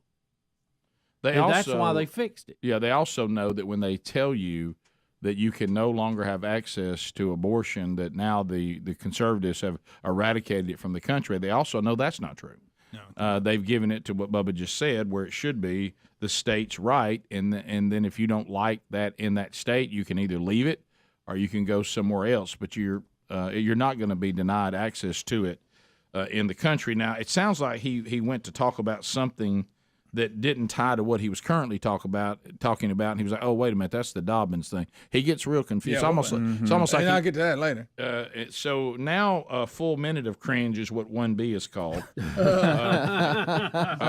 and this is Biden rubbing a woman's face and won't let go of her hand. Please look, these people get ready to wrap up. And he won't look, Bubba. Oh, no. Bubba. Oh, why would he do that? He's holding her hand. Yeah. He's still holding her hand. He acted like he was kind of punching her face with his fist on both sides. Right. Yeah. Still holding her hand. Yeah. She's uncomfortable. Right. She's Look at her face. Away. Look at her face. She's like, I don't know what like to do. Somebody. Now. He's got me. I can't get away. I don't know what to do right smile. now. Let me keep smiling. What am I supposed to do? Look at her. He won't let me go. Looking, help. She's going help. She wanted out. I don't know. Look, she did it again. What do I do here? Is she asking her friend, do I let go? I can't get the president to let my hand go. His bucket mouth would hush up top. He's also forgotten he's holding her hand. He's talking to this other guy, and she can't get away. Now he's got both hands. He's still holding it. He's still holding her hand. Shaking it. And finally. She had to pull it away. You think that palm started sweating a little bit? Well, you missed one yesterday, Speedy, where he got behind this little girl and was had his face in her hair and his hands on her shoulder, and her face was like, I don't know what to do, Mommy, Daddy. And he's telling her, don't date anybody till you're 30, and she didn't know what to do. He won't. So he's over. Yeah. Everybody's hadn't had a good 48 hours. Yeah, his hairy legs. Yeah. Now he's gonna try to pronounce something that goes bad. What is this one? Now this one's where I don't laugh as hard. Yeah, we can't get on. I don't laugh as hard at this kind of stuff. He's supposed to say Obergefell. Obergefell is what he's supposed but to that's say. That's a tough one. We couldn't say that. Obergefell. Yeah. Obergefell is what he's supposed to say, and this Architectural Review is what he says instead. Griswold, we're getting to the whole idea of contraception. Lawrence and Ogilvie Oh yeah. That wasn't even Now, close. he did miss it by a big He mark. missed it by a long way. That's but, a big miss. But It don't is. miss. He's not even in the family. He's not. But don't miss. He's slurring before he ever gets to this word. That's true. He's just slurring. Griswold like That's a guy. not fair to even put that on the teleprompter. Contraception. Lawrence and Olafrey.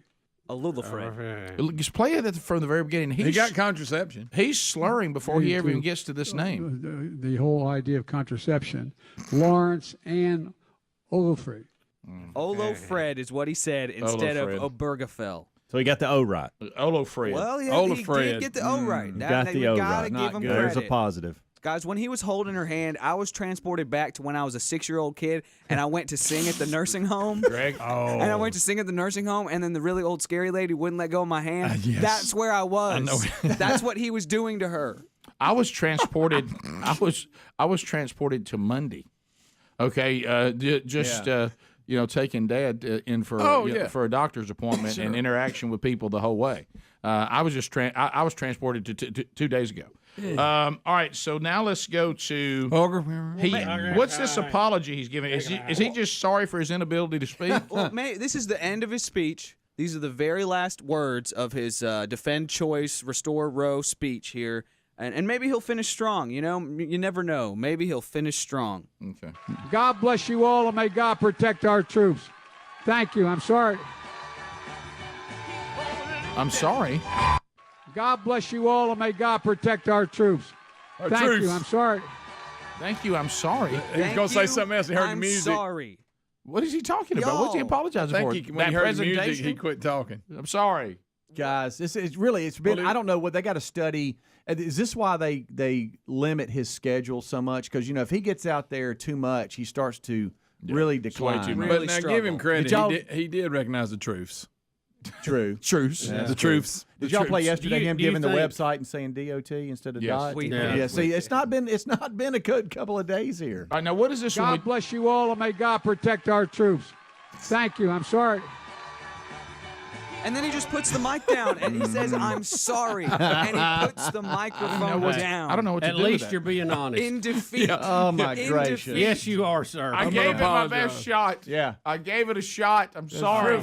Right. I'm sorry I slurred. I'm sorry. Sorry I wouldn't let somebody's hand go. To follow up on this, can we please see the next clip, number 2, Adler? Yes. Get this. I want you to hear what Nancy Pelosi says. Please. Alrighty. Digest this. All right. So this was her. There's no substitute. This was her on MSNBC talking about Biden. Biden's first. But in some cases, there's no substitute for experience. And I think that what we have been through with the legislation under the leadership of President Biden, who has done a spectacular job. He's had a better 2 years than most presidents that you can name. See, most presidents that you can name. See, you're just being dishonest. You're not telling. See, the people, you're just confirming everything. I don't even know what to thinks. say to The that. people running around D.C. with the big net, they're overworked. They just don't have enough time. There's too many people to get in the net. There's too many people. They need to bag and tag. You know it. Yeah. Y'all. I can name several that's had a better first 2 years. That's That'd be all of them. You hear me? That's offensive. All of them. Clinton, Obama, Clinton, Yeah, amen. Bush, Trump, Reagan, Lincoln, Bush again. 44. George Washington. maybe 45. Washington. Andrew Cleveland. What about Carter, Bubba? Kennedy. Better than Carter. Rick and Bubba.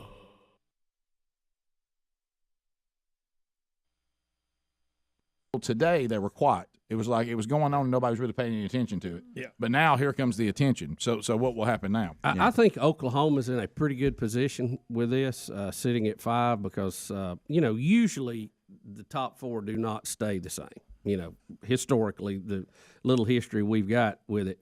But, if they had not just booted that one game that was a total nobody saw it coming. Who was it beat them? It was Was it? It was Iowa State. Iowa State, Iowa beat yeah. Oklahoma, Yeah. which is usually not a issue for them. No, they've ended up being better, but the Oklahoma loss looked horrible because they beat them with a third string quarterback, Iowa State, who had never thrown a collegiate touchdown in his career, and he lit them up. No, Oklahoma looked bad in that game, At home. but At again, home. it did help that Iowa State just beat TCU. That has it. That helped a lot. That took a sting out of it. Sure did. Iowa State number 15. Right.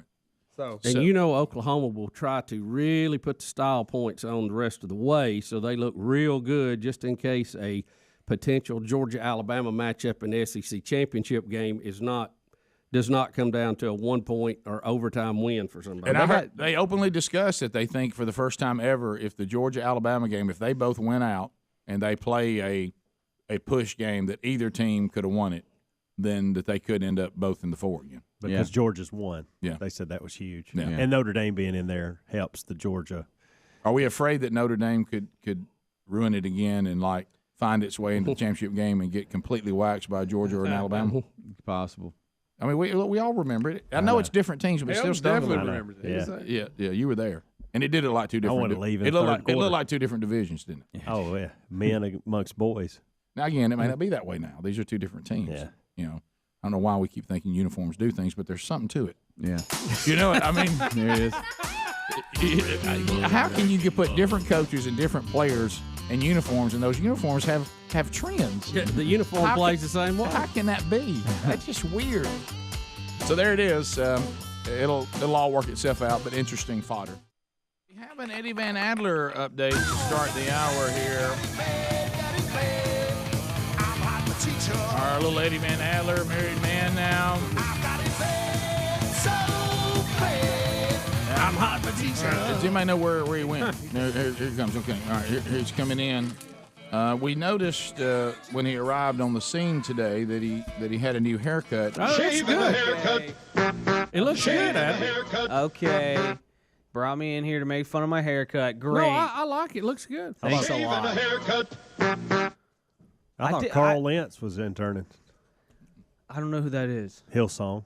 Oh, okay. Right.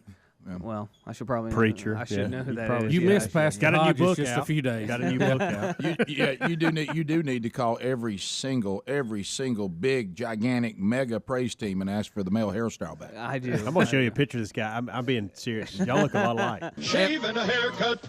But it looks good, Adler. Y'all want me to very shut much that in door, style. by the way? Yeah. Can y'all hear it that? Needs to be. I don't hear it. I'll shut it. Okay, great. There you go. shut They're it. getting it right here. Why would you go all the way over there? I don't know. Just trying to help. You know. Trying to be that guy. Was there an Trying to incident? delay it. Y'all talking about my hair. You know. Was there an incident involving your haircut? a little bit, yeah, but Well, tell us about it's it. not a big deal. Everybody wants to know. When you Okay. you bring stuff to the show, we all do. All right. Okay. So And then sometimes we pay a price for it later, but we go back to our lives. Sure. Mhm. Okay. All right. So He's got his White House cut. Do you have anybody you're going to get your haircut by now after today and this relationship's damaged? Okay. Yeah. You normally get more cut off than that. I normally do. The person went I went a little bit easy on the person. Yeah. Well, just tell us what happened. All right. So I was on my way home yesterday, and I my hair's been kind of shabby recently. I really need a haircut. Right. And it's been several months. So, but I was kind of in a hurry, and I was like, I'll just get some of the junk that I usually put in it. Some of that clay, the men's clay. Talking about a little product? Yeah, a little bit of product, wax, clay, whatever. And I was like, oh, it's right there. In fact, I even passed the place. I doubled back. I was like, I could potentially meet the president again this week. I should at least get some That's product. getting kind of old, isn't it? Being Yeah, president all the time. Again. I know. Got to see DT again. Getting kind of boring meeting the president. Shaving a haircut. So Love that. I stop into the place, and I grab some of the clay, and I'm like, you know what? I need a haircut. I'm here. Trim it up. I might as well. Not your normal place. It is. 9 minutes to the top of the hour. The Rick and Bubba Show, 866-WE-BE-BIG is the number. Thank you for being with us as we work our way back. All right, so a couple of man churches going on this week. Sunday night, two of them, Rich Wingo, Warrior, Alabama. Crossroad Church as they work through the men's discipleship strategy from themanchurch.com. And I'll be at the church at Liberty Park, Birmingham, Alabama, Vestavia Hills, with Randy Overstreet. They are going to do dinner for that one Sunday night at the church at Liberty Park in Birmingham, where you hear us on ZZK. So they do need to know you're coming. They need a head count for food. So register at rickandbubba.com. We have that link for you there at upcoming events. All right, now, Bubba, this, we had yesterday, we had a pod of Rick and Bubba listeners that were climbing Mount Everest. Oh, I know. I love those pictures. They sent us a bunch of pictures. Really cool. We showed some of those yesterday using the podcast archives as they try to go up Everest. Well, we also, there's all kinds of little Rick and Bubba pockets out there. And Russellville, Arkansas, and Jonesboro, and that area, we've got all kinds of little Rick and Bubba groups that update us on what's going on in the world of Arkansas. So this, Rick, how about a big Bubba shout out? Yeah, how about, can you do it? Hello, Jonesboro. How about Russellville? Hello, Russellville. That's been a long time. So apparently these are some cats that are running to be representatives representing District 4. That's what it says on the screen. I want you to hear. I always enjoy when you hear people who want to stand up for the legalization of marijuana, and it's obvious they're currently high. Right. So please listen to the guy while talking about moderation. Please listen to the guy who's talking about the legalization of marijuana. So when he chimes in, great. A lot of people don't want to touch this subject, but I will. A lot of people don't want to hear my opinion. Right, so here we go. President Biden has pardoned Americans who served federal time for simple marijuana possession.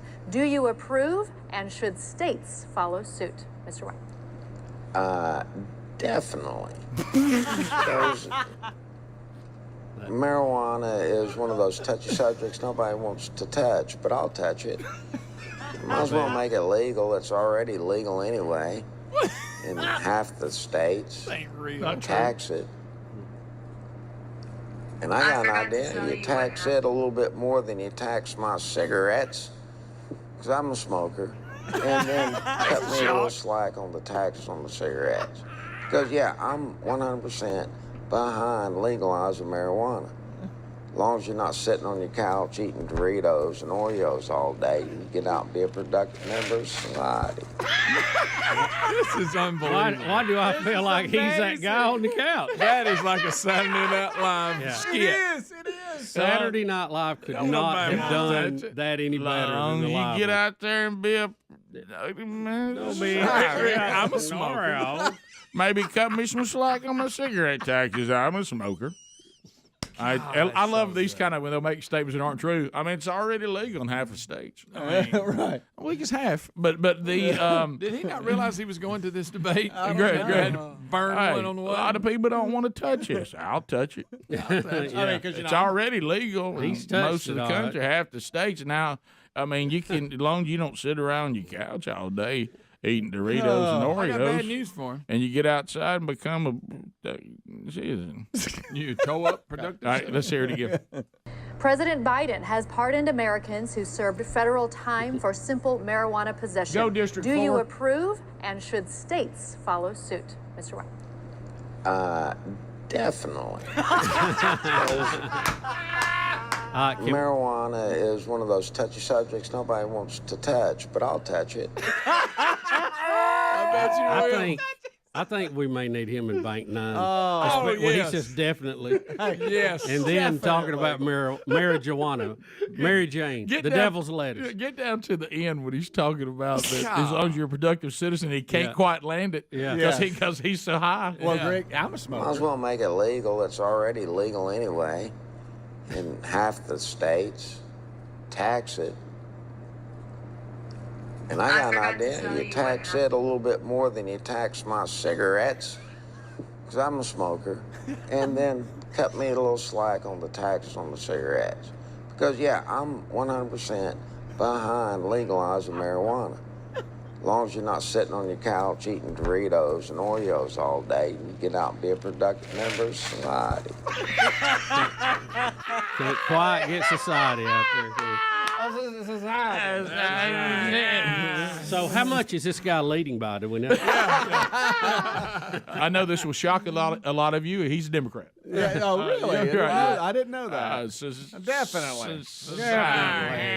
If I was his campaign manager, I would might say, as well make it legal. It's already legal in half the state. At one point, he was just going to leave it. It's already legal. You know, and then you could tell his mind went. You need to add something to that. Yeah, you can't say You can't say we need to make it legal because it's already legal. Well, Something doesn't equal there. As y'all can see, smoking dope doesn't really affect anybody's ability. not at all. Their faculties or their reaction time, it doesn't delay it at all. Excellent. The reaction time, his pause before definitely is one of my favorite things I've ever seen. Approve, and should states follow suit? Mr. White. Definitely. Speedy, please get that in bank 9. Definitely. Rick, I'm a smoker. I'm a You smoker. might cut me some slack on the cigarette. Maybe cut me some slack on the taxes on my cigarettes. I'm a smoker. Of course, he's not letting on he will be paying the tax on the marijuana, too. Right. I think he acts like he don't smoke that. Well, if I was his campaign manager, which I'm Definitely. sure he doesn't have one, I'm sure he's like this guy representing himself right now, I would have said, look, don't be high at the debate. Yeah, can you just hold off? Right, just don't be high. If you want to get high and relax getting ready for the debate, but just don't be high at the debate. Yeah. Definitely. Wait till the ride home. It's already great reaction time. It's already legal in about half the states. Let me tell you something. Definitely. Once again, to our members that in was great. Arkansas, that's good stuff. You can't beat that. Rarely did they send me something we don't use. Guys, that's amazing. They got a great record going. It's amazing. I get our like, humor. I like They how get he's our laid humor. back in his seat a little bit too. I'm sure he is. Lean back on the Look elbow. at him. Just stare at him. As long as you're not sitting on your couch eating Doritos and Oreos all day, you get out and be a productive member of society.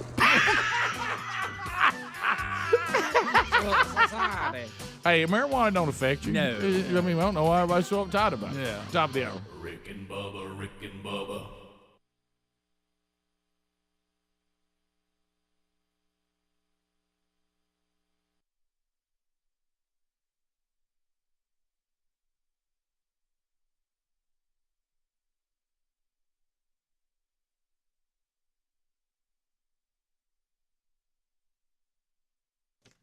All right, look, everybody, alert.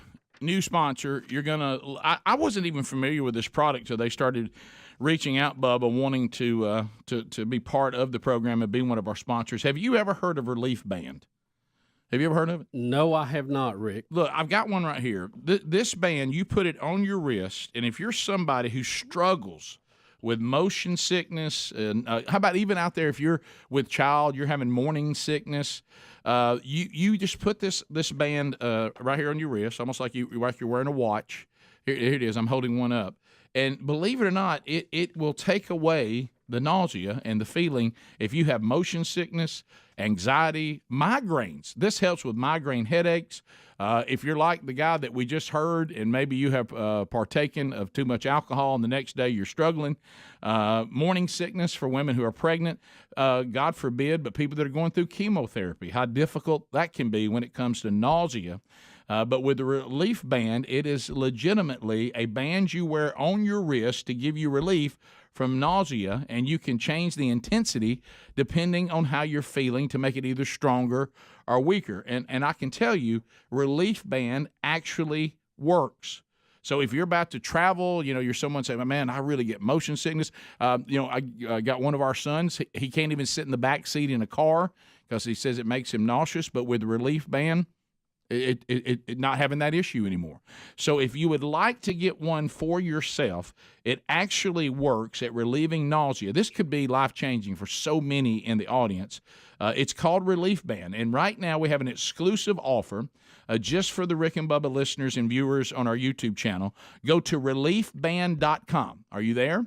reliefband.com. Use the promo code Bubba. We're going to get you 20% off plus free shipping and a no-question-asked 30-day money-back guarantee. If you're wearing it and the problems you're having with motion sickness, migraines, nausea, if it's not helping, within the first 30 days, they'll refund your money. Okay, so that's Relief, RELIF band, BAND.com. Use the promo code Bubba for 20% off, and we will get you free shipping. It is the #1 FDA-cleared anti-nausea wristband, and it is clinically proven to quickly relieve and eventually and effectively prevent nausea and vomiting associated with the things that are already listed. So this could be life-changing. Get yours now by going to reliefband.com. Use the promo code Bubba.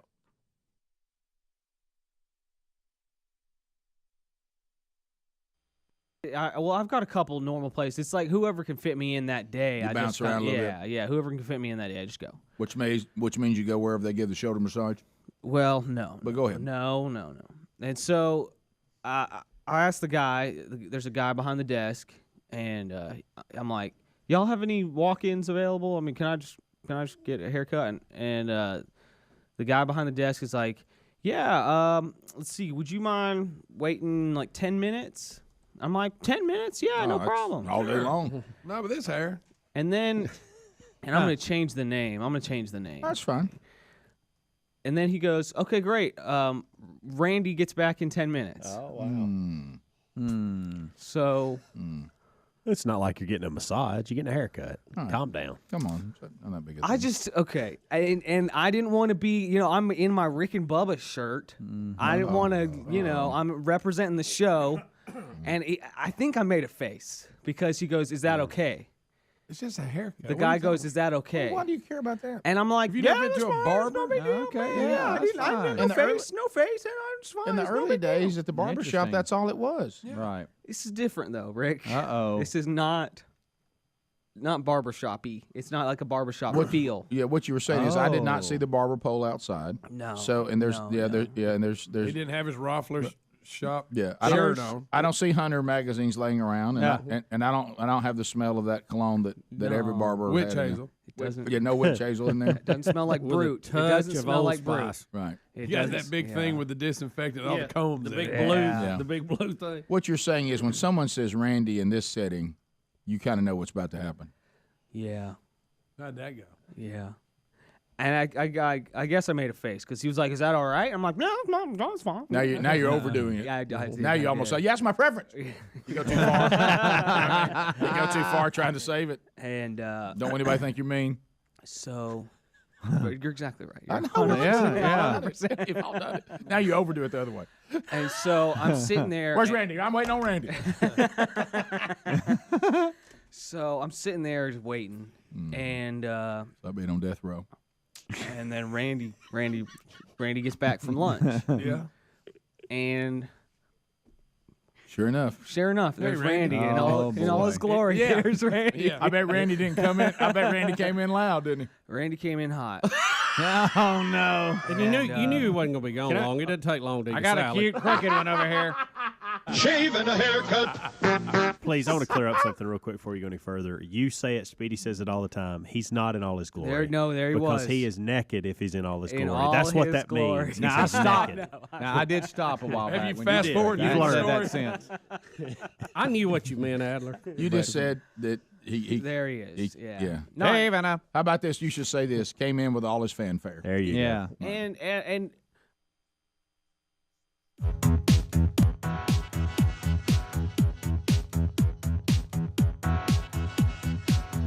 6 minutes past the hour.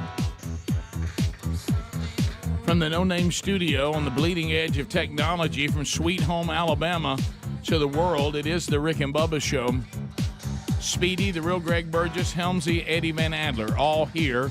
Blazing Silverman, Rick and Bubba University intern, earning his degree in common sense. Common sense, as we know, and now more than ever, more evident, a superpower. Welcome to a brand new hour.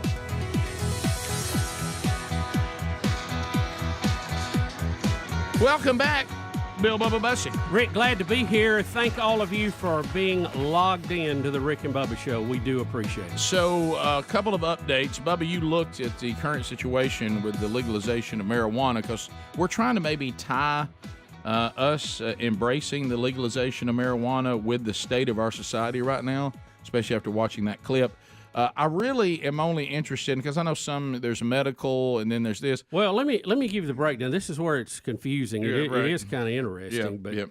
you fall into Definitely. one of 5 categories. Definitely. Okay? We're going to look at states in one of 5 categories. Definitely. You have fully legalized on one side. And that's really the only one I care about. You have fully illegal on the other side. Right, yeah.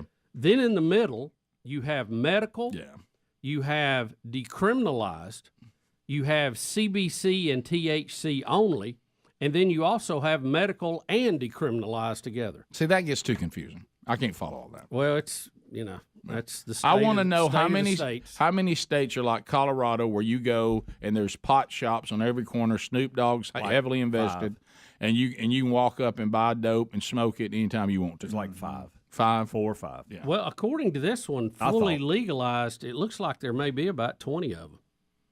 Washington, Oregon, California, Nevada, Arizona, New Mexico, Colorado, Illinois, Michigan, West Virginia. What I don't know what that map is showing. New Jersey, looks like 12. New York, Connecticut, Massachusetts, Vermont. Looks like 12 or 13, Maine. where it just says legalized, meaning I guess that's anything goes. Yeah. But you asked, well, I don't know if that's even Hawaii and Alaska. Yeah, I don't know.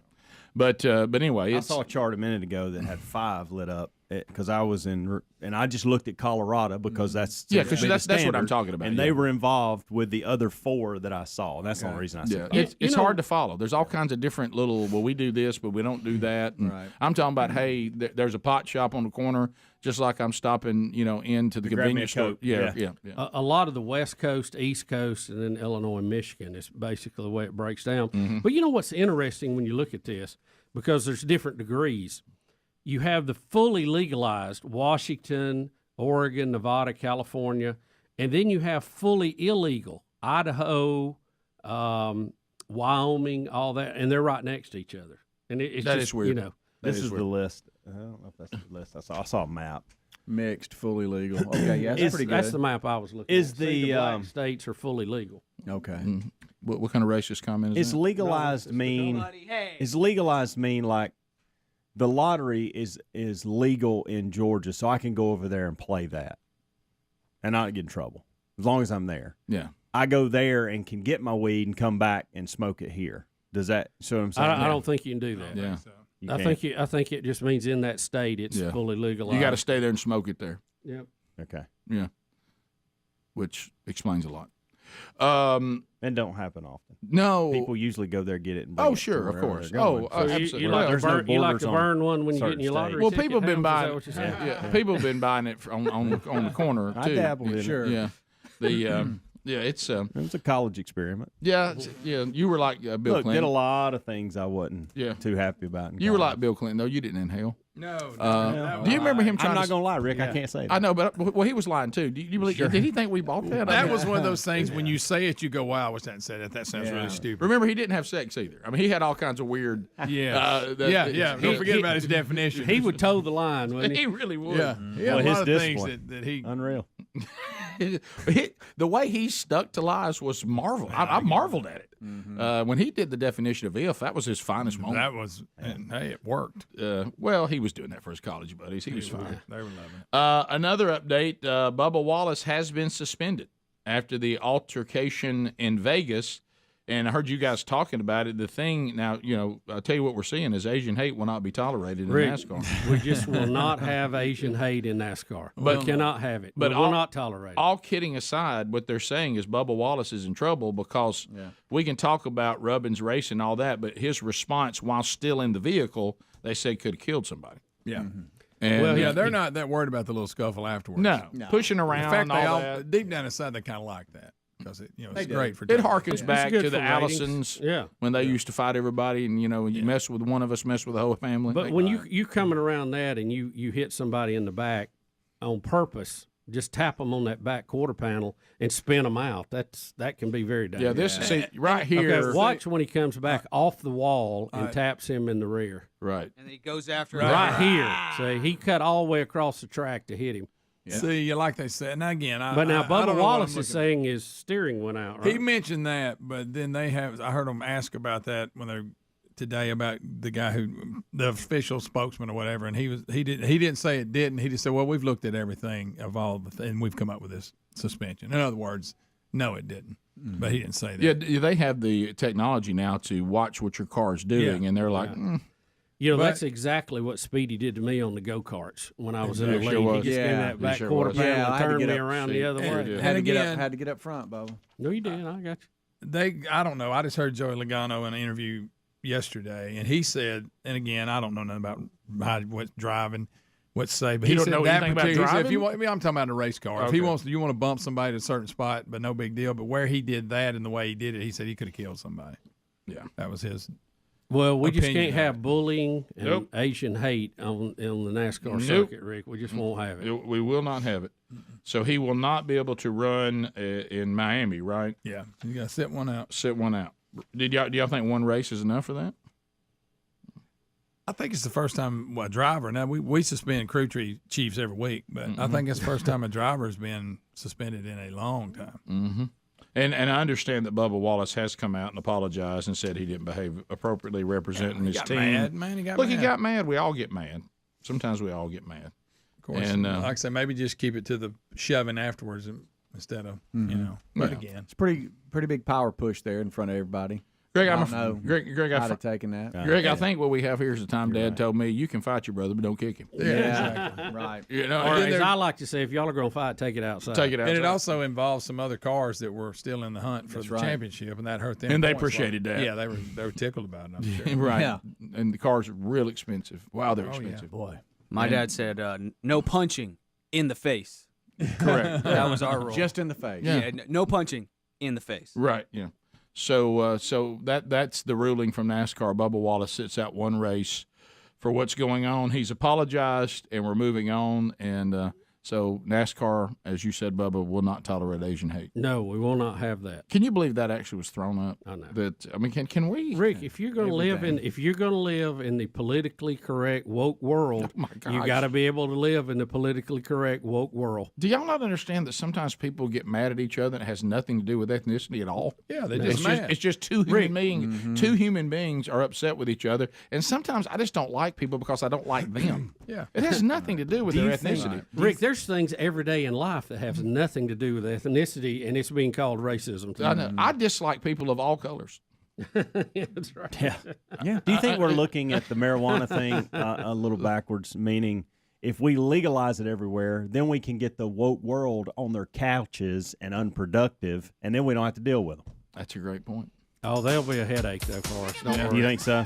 Yeah. Well, then we end up having to support them.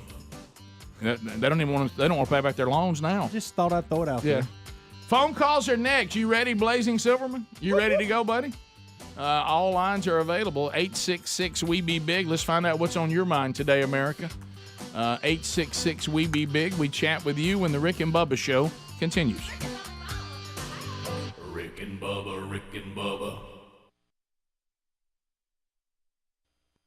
Nothing against Randy. Randy's actually like a really cool looking dude. If you maybe didn't see him in this haircut environment, you might think like, I don't know, like weightlifting gym guy. Okay. Big time. Okay. Yeah. So Randy's jacked. Okay. There we go. Shave and a haircut. So he calls me back to the chair, and I sit down in the chair. I'm very awkward, very weird, trying to be cool, saying man way too much. Really? How's it going, man? Did you get the shampooing of your life? guys. I'm hoping. I'm like maybe we'll. How many stay- times you say man? Maybe a lot. Hey man, how's it going, Hey, man? man. Just waiting on you, man. A little Yeah. off the sides there, man. Yeah. I hear you're the Said best way- one I here, said man. man way too much. I said man way too much. Rocking that R&B shirt loud as you could. I was hoping we would do a dry haircut. I don't know. I was hoping it would say Or at least a dry spray haircut. bottle. Yeah, spray bottle or something. And he says, "All right, right this way, and we'll get you shampooed up." Sure Did he will, say it buddy. like that? Did We'll you get go? you I don't need shampooed shampoo. There was a few just moments there in which I was like, do I call off the shampooing? Am I going to get my hair shampooed by a man right now? Is that what I'm going to do? You know what? This is a surprising side of you I didn't figure on. Did you? I mean, this is Adler. So Maybe our most. I followed him and sat in the chair, and a man shampooed and conditioned my hair yesterday. With a peppermint I'll smelling say shampoo. this: it looks marvelous. It does. It was Shave and a haircut. I see y'all. when those, because a man's hands feel different. Yeah, they do. A man's Yes, hands they do. feel different. Yes, they you do. You can't ever forget. You No. can't. You're never going to forget that it's a man's hands. Hey, So if you just joined on us. ya. So did you? By the way, Adler did not run into Kevin Spacey yesterday. Listen, what I'm saying is this: there is a moment. We talked about it before, back when you're talking about massage therapy or whatever. You could not get out of your mind to see massage your scalp to be sure that the conditioner and everything was the way it should be. He was doing a good job. Great job, professional man. Yeah, but you couldn't help but think in your mind, dude's hands, Dude rubbing me. dude rubbing my head, dude rubbing my head. Dude rubbing my head. You couldn't help it. It just crept in there. Yeah. Did he stay on there a long time? Rick, Just it like, goes okay, under I'm the good. bigger heading of dude rubbing me. It is. That's what I'm talking about. It's the same dude thing. rubbing me, guys. It's dude rubbing me. It's dude rubbing me. Those are Did man you finally hands. just quit Hey, fighting and hey, those accept are man hands in my hair. I haven't had a man wash my hair since I was like 5. And so I was like, all right, well, here I am. Shave and a haircut. That's on you. You could have called that off. Well, Greg, why would I call it off, Greg? Why would I? I always do. Anytime You I go, homophobe, get out of here. No. Get out of here. Anytime I go get a haircut, they go, you want a shampoo? I go, no. You have big old hands and he like palmed your head like a basketball. Oh, the hands were so large. Oh, yeah. They're like that. The hands were coming at me like like sausages just coming at me. Yeah, I mean, at one time you thought it was one of those phone number. He thought one time Bubba was a #1 phone man. Let me give some advice. In this story, don't use large and don't use sausage. Okay, Greg. Okay, buddy. Greg Burgess. Move fast. So I'm trying to help him. And here's where I got to, and I really it was. Your hair looks I great. can tell you're though. disappointed in I yourself. think I was frowning. I think I frowned during this. Frowning. Did he ever tell you to relax? You know, he probably should have, guys. Did you get the hot this is towel on over me. the face? That's what I was going to ask. Did they Did do you a get the hot hot towel, towel or and could get he the see face your rubbed? facial No, expressions? no. Did you ever scream? My That's face enough. was out there. That's enough. My head's clean. My face was out there. Hair's wet. I'm good. I'm good. You don't have to do that. I'm gonna wash it again when I get home. It's a typical thing. Relax, boy. It's the thing I do. Oh yeah. I don't like That's the hair what on my normally neck. do. I wish you'd have got the hot towel. Hey, it's wet. I'm good. Guys, let me stress, this was on me. This is not on him. He did a good, normal, professional job. I was the one that Are you had a hard disappointed? time Are with you it. disappointing yourself? Here's where I got to. Throughout the process, I'm like, you know what? This is great. Because then I turned it into like a good spiritual thing. Like, I won't be tempted to make, to have this like feel good or anything like that at all. in the world, and that's good, right? So do you normally have a problem with that when you get your I hair mean, done? no, Now I you're- don't. now you're spiraling. No, Now you're spiraling out of control. The no, view that's was not a little different than you're used to. Now you're spiraling out of control. So that happened. So a dude washed my hair, and a man did that to me yesterday. And Because at I'm the a barber- 31-year-old man. I'm a 31-year-old man. At the barber shop, they normally don't wash your hair. They normally don't. It was just different. I hadn't had that since, like I said, I was like 5 when my dad cut my hair. But that's fine, and I'm fine. Everything's Don't fine. they call that a day of beauty? Yeah, spa day, Greg. Bubba's Show, 866 We Be Big is our number. Wednesday Bible study back today. Genesis 41 today. As we're in our 10th month walking through the book of Genesis. You can catch that today live at noon Central Time, 1 o'clock Eastern on the YouTube channel, or catch the archive on our podcast archives, audio only, or the video archive on our YouTube channel. All right, so Justin is in Gadsden, Alabama. Lines are available. Blazing Silverman taking your phone calls now. Z93 is the station. Justin is the listener. Welcome to the show, Justin. Go ahead. How are y'all guys this morning? We're good. We are dandy. We're good. So y'all were talking about the marijuana shops and stuff in the different states. Right. Yep. Mm-hmm. Well, I don't know if y'all know this or not, but there's actually one in downtown Gatlinburg before you go in Gatlinburg. Didn't know that, no. And you can see the plants and everything. Is it by Fanny Farkles? Now we're never going to get a pancake. The lines will even be longer now. Before. What are you saying? Well, you can go. Before. Sir, have you been to the shop? Have you been Something in the about shop? 4. Can anybody understand what he's saying? Well, sir, can you say what you said again, please? It's before. It's like right there at the Alpine Coaster. Gotcha. Okay, before. He's saying before. Yeah. Fanny Farkles. I got you. Okay. Or you can get you some taffy and burn one. I did not know there was a pot shop in downtown Gatlinburg. No, I did not know that, and it does seem surprising. I'll never forget the corn dog from there, Rick.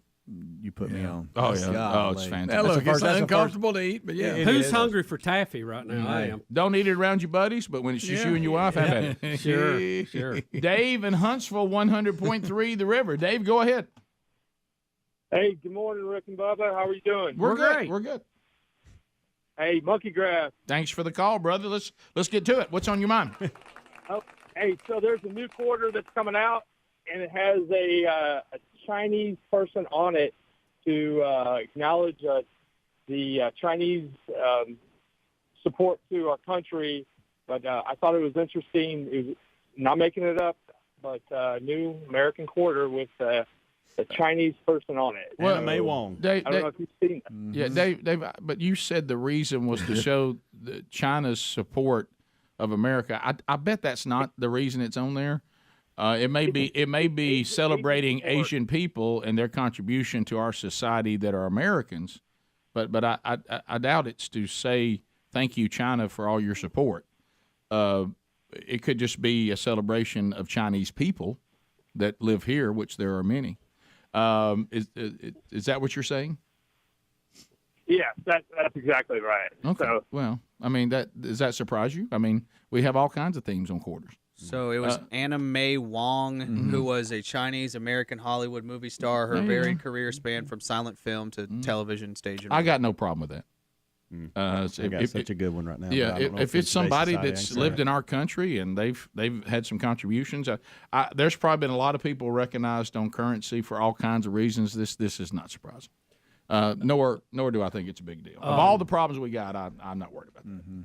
You know, I was discussing with some. Now, I've had one of the evil emperors of communist China on it. Sure. Yeah. I was discussing yesterday with some school children that were unaware that the United States basically helped save China at the beginning of World War II. You know, Japan had them on the ropes. Yep. And we sent in Air Force to help them out. The Flying Tigers, as a matter of fact. You remember the planes with the jaws, the teeth on them? Yep. Jay, pretty interesting. What things cost is Wong, but I mean, right. but that's not. It's Wong. Thank you for saving that. Yeah, Thank you. Yeah, I'm more concerned that quarter's not worth 25 cents. That's right. Than I am who's on it. Yeah. Jay, worth the metal it's printed on. in Meridian. Jay, go ahead. Hey, yeah, guys, about the marijuana being legalized in some states. So, in my old job, that was part of what I did was the drug testing for our company, and had a guy pop pot one day for some pot in his drug test, and he's like, "Oh no, dude, no, wait a minute, I was in Colorado when I smoked that." Hey, let me ask you Genius. something, Ray. Yeah. Or is it Ray or Jay? I can't see it, Rick. Jay. Jay. So if it's legal in a state, can your company still screen people for it and say we won't hire you if you're partaking of this? 100%, especially federal stuff like DOT, like everything that we did fell under the Department of Transportation. So not only was it not legal for you to be in that condition, a truck driver can only blow a 0.02 and still be able to drive an 18-wheeler. Far less than the 0.08 that, for average Joe. But yeah, no, your company can go above and beyond whatever the state or the federal says. It is funny, though, that DOT objects to it, even though it's federally legalized, isn't it? Because that seems like that would be a contradiction. I mean, I understand. I don't think you ought to be on it anyway, but that's kind of seems like a conflict, doesn't it? Do CBD gummies, do you fella drug test with those? I have no idea. You have to ask Hams. I actually had to take a. that's great delivery. Hey, I actually had to take a drug test. So good. When you going back? Probably about 3 months ago, and the gummies didn't show up. Okay. Are you using them to sleep? I'm kidding. I did That was take. good delivery. I did take a drug test, and I don't know what it is about those things. Even though you're not on something, I'm still nervous. Yeah. I know. You have no reason to be. Was nervous wreck. Like if used to, and Rick, you remember if we go out and eat, if I ordered poppy seed dressing on my salad, Greg acted like it was radioactive. You Wouldn't even get close You to don't it. mess with poppy take a seeds. chance. Watch You out. don't mess with poppy seeds. Let's go to Not if you got a DOT license. let's go to Marcus in Tallahassee. Marcus, welcome to Rick and Bubba. Go ahead. Hey, Rick. Hey, I got a question. That quarter deal with that Chinese person on it fascinated me. You guys might not know this, but I was actually born in this country. Do you think they'll actually put my face on a quarter? I was just curious. Probably after I tell you, they probably won't do yours until they put us on one, so I wouldn't be very hopeful. Yeah, chances are low, sir. Jim in Montgomery, I-92. Jim, go ahead. Yeah, you're talking about China a while ago. Did you know, I know telephone directories are getting to be a thing of the past. Yep. But they're doing away with them in China because they got so many wings and longs and like wings. All right. That's funny. Anna May Wong was born in L.A., by the way. Right. Yeah, guys. It's just Chinese descent. It's not. We're not honoring a Chinese national that's a communist. Please. Okay. Yeah. There's a big difference, people. Y'all really blowing this quarter thing way Yeah. out of proportion. Yeah. There's so many things we need to be concerned about. This is not one of them. Mm-hmm. Let's Remember go. the one with the bat on it? Everybody tried to make something out of it with Wuhan. Shane in Georgia. Shane, how many of you even have a quarter? Shane, go ahead. That's good. Hey, good morning, guys. Can you hear me okay? Sure. Yeah, huh? Okay. Hey, Crown truck driver Rick, you remember wearing my gloves with no nail polish. But hey, just want to ask you guys about the Rick and Bubba restaurant. I'm relatively new listener to the show, about a year, but so you guys used to own a restaurant. I'm just curious what kind of food did you serve and what happened? Why did it close down? Okay. All right. Well. All right. So we'll come back and we'll answer that for you. But it have to go through the menu items, Rick. Yeah. Well, it was. Boy, if we could find the menu. That would be, wow. I'm sure there's copies of it out there somewhere. Bottom of the hour. So Shane will answer that when we come back.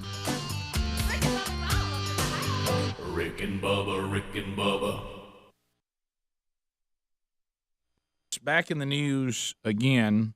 Who would have ever thought that the Airbnb idea that people would all over the country pull into towns they'd never been and go to people's personal homes and stay in them could turn out to be bad? Rick, this is a story here will make you cringe. We've already had the one from Florida that had the camera set up getting his jollies, but this one's worse. A 36-year-old man renting a $30 a night room in Melbourne, Australia, That's pretty good. through Airbnb was murdered last week by his 3 hosts, according to police. Suddenly, that rate does not look very good at all. Good night. According to this story, Rick, we'll try to be sensitive here to this, Bubba, that please. the man was also raped. Wow, what you gonna be sensitive? Now, the guy who was you can let killed, that out. now get to the guy who was killed was a bricklayer. Oh, I'm not. He was staying at the house for less than a week before he was allegedly murdered. He told a friend that he planned to move out early because he did not like the energy in the accommodation. Boy, he was right on that. 3 men were charged with his murder, 136, 137, 141. Reviews on Airbnb were mixed, according to a review of the house listing by The Age. I guess that's the magazine. I will say there's a bad review coming now. Oh boy. Went to Airbnb and was raped and murdered. Please don't come here. I give it a very low score. Rick. I mean, Can't recommend. Cannot recommend this one. No. Airbnb also had a statement, Rick. They said there's no place on Airbnb for this type of behavior, this abhorrent act, they call it, which violates everything our global community stands for. We have removed this listing from our platform and will fully cooperate with law enforcement on their investigation. Wow. Now, this is the kind of thing Adler stays in, isn't it? Well, you were talking about this one review that was on there, and one reviewer who had stayed there before this happened said a better way to spend the night is buy a $50 hammer and smash your hand with it and go to the emergency hospital. That they did not like staying there. Did he not see that review? Rick, also, many renters said left positive impressions. Some criticized the plumbing and lack of security at the home. What? And that other issue.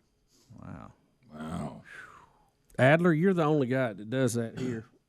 Mm-hmm. Was Well, he now you got to clarify what. stays at Airbnb? Stays at Airbnb. Yeah, let's not. Yeah. So many pieces to that story. Talking about Airbnb? That ever happened to you?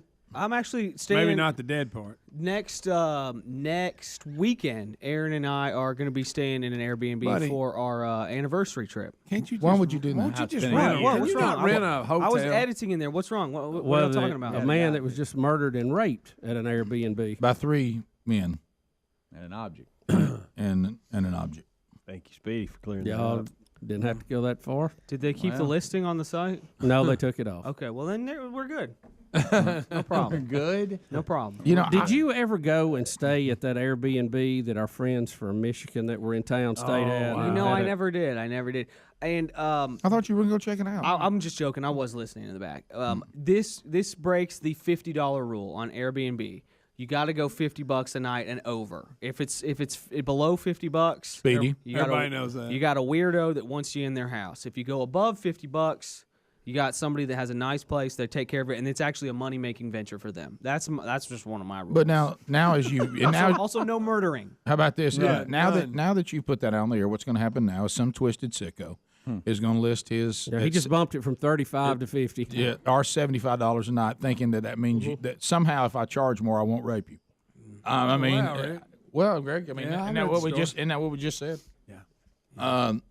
Adler, I would. tough. I can't believe that you carry your wife and stay in something like that. Y'all, we have a great time. I want you to Airbnb, stop doing it's it. worked out excellently. But will you stop doing it? Except one time. One time it didn't work out. Well, good. What happened then? Well, it was actually we were going to go skiing, and there was a big freeze, and pipes burst the morning we were supposed to go stay there. So it was actually a good thing we didn't stay there one day early. Our stuff would have been soaking wet and frozen and stuff. But that was the one time, and we ended up getting a reimbursement plus like $500. And so they put us up in a hotel, and it worked out good. I will say.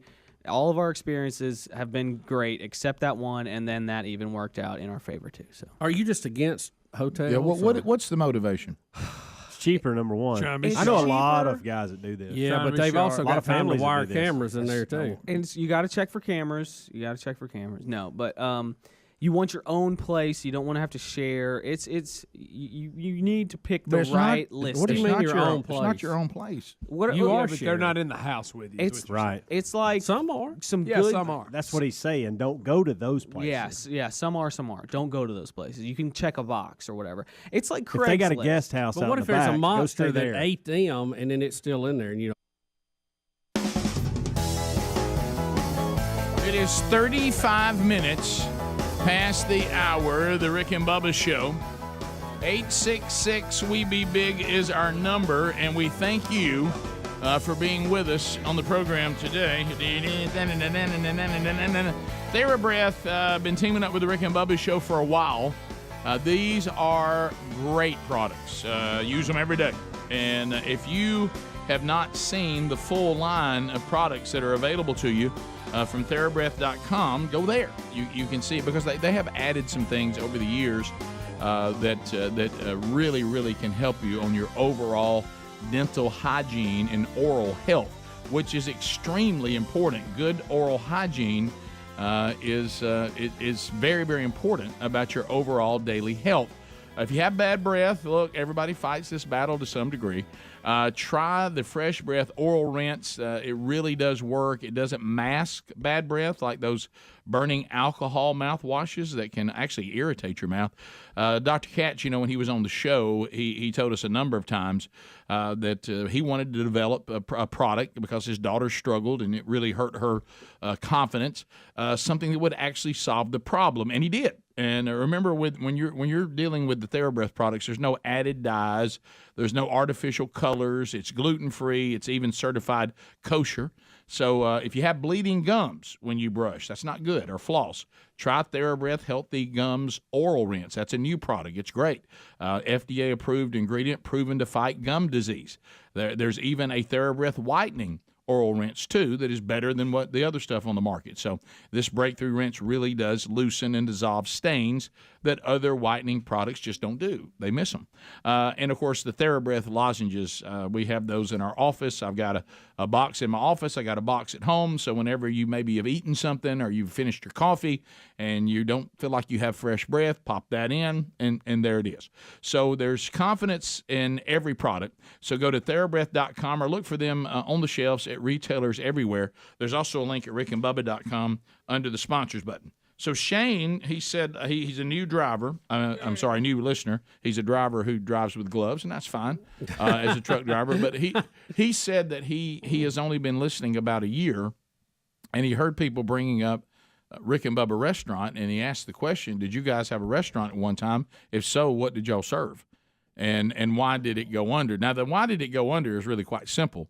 We didn't sell enough food, but it had a lot of more bills than income. Right, it made money for a short period of time. It stopped making money in the long haul, and so. But it was called Rick and Bubba's, and they were investors that wanted to do this, and we appreciate their confidence in the brand. And what we really were fast food. We were, hamburgers, hot dogs. Did we have a corn dog? Yes, we did. Yes, we did. And it was all named after members of the show. And Speedy, of course, his was the grilled chicken sandwich because he was the only one that was even remotely trying to eat healthy in those days. We had the big giant hamburger that was a challenge. Right. That was named after Greg Burgess. And if you could eat one of those, you want me to go get the picture of it? Do you have the whole menu? I've got the picture of the restaurant from the air. Yeah. That way we could actually show it. Yeah, and you'll get it. You could see what the restaurant actually looked like. I don't know what stack it's in. It was a very nice building, and we had hamburgers, hot dogs, storage room. We had corn dog. We had chicken tenders, milkshakes. One of the things, Rick, we'd really tried to get the drive-through line more efficient. We did, and we had some luck in that. We did bring some revolutionary products, I thought, to the market. Buffalo chicken was not widely served at that point, and we had one of our managers from Buffalo, New York, who was very familiar with it. Yep. And it was a lot. The restaurant business is very interesting to me because I had never seen anything where you could have people lined up out the door and order too much ketchup and lose money. I mean, the margins are razor thin. So I have a real appreciation for people in that business who can make it happen. Yeah, I loved our building. It is still being used by a very popular chain to this day. It is. The location was once upon a time questioned after it was over, but I think we have put that to bed, so to speak, that it was not the location. Location was not the problem. The restaurant there now has been there for done a booming years. business, yes. Yeah, and maybe if you and I had worn short orange shorts, we'd still be in business today. Right. I don't know. But that location is still working. But so it was, and we tell you, we had a caller just the other day that found some of our products in New York City. The cups. Yeah. We had to order like 1 million cups. Yeah. And those were sold off, obviously, after it was over. That's a nice place. Rick, like really a month ago, somebody is buying a hot dog from a street vendor in New York, and they're using Rick and Bubba cups. Yeah, so there are. Isn't that funny? Some of our products are some of our napkins are still out there. Our fry holders are still out there. So I found the article of the Rick and Bubba restaurant closing. Okay. I found the article and some of the quotes in this article and the explanation or whatever. I was trying to remember the year. Spring of 2002 is when it opened. And I couldn't remember the year. I was off, I think, a year. I was thinking it was 2003 or whatever. Oh, there it is. There's the article of us closed. But Speedy, why would you bring up a loss? Well, no, it's okay. I mean, do you want to review the Tennessee-Alabama game too? While we're here? It just happened. Right. It's well, if you look at the picture, back to the picture of the restaurant, let's start there first. Mm-hmm. So the picture of the restaurant, if you're watching on YouTube, you can see it.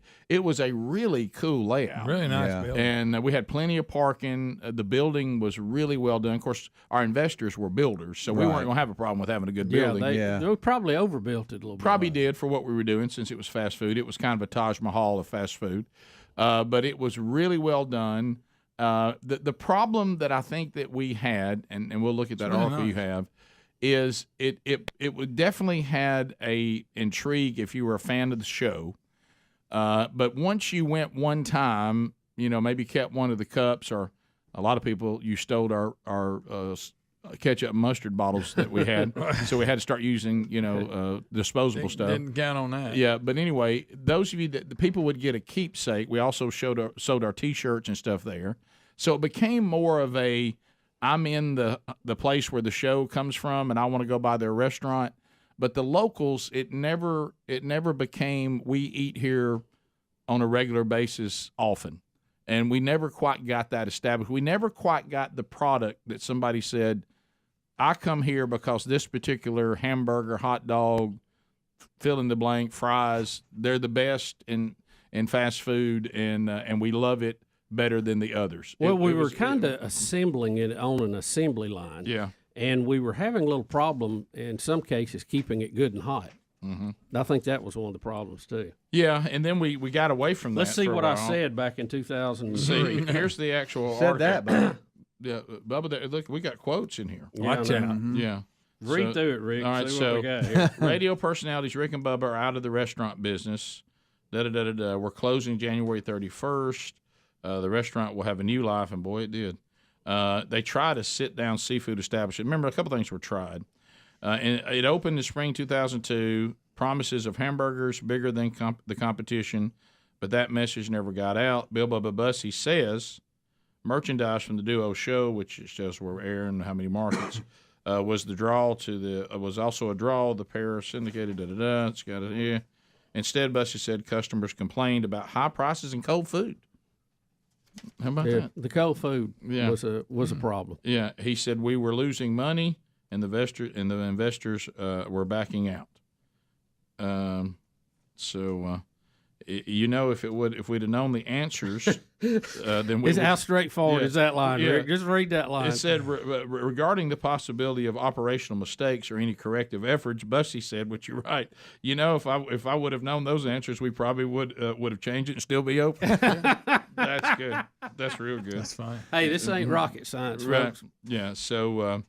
So anyway, apparently it was fun while it lasted. Yeah. Yeah. Apparently, nobody's surprised by this when it comes to me. I did not want to comment on the lawsuit, so I'm not in the article. But I don't like talking about the loss. I don't want to talk about the loss. But it's a hard business. Let me tell you, from trying it, and again, we were not. We were just basically the brand and the marketing side of it. But knowing what we went through and being to all the meetings and watching that business work, I'm telling you, and y'all have heard us say this before, those of you that are radically successful in the restaurant business, we have tremendous respect for you. Oh, I do. Yes. Yeah, we were in partners with the Bailey family. Because it's hard. And Lucky Bailey, who's a good friend of ours, and Rick, I know you see Lucky a lot at the gym. Well, I did. Luck doesn't do it anymore.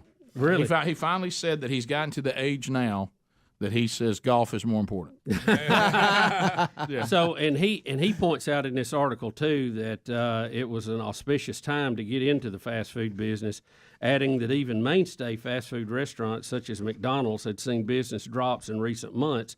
And of course, this was still on the heels of 9/11 and all of that. So it was, there was a lot of economic uncertainty at that time. So yeah, and I've talked to people still this day that really enjoyed it and had a great time with it, and we did too.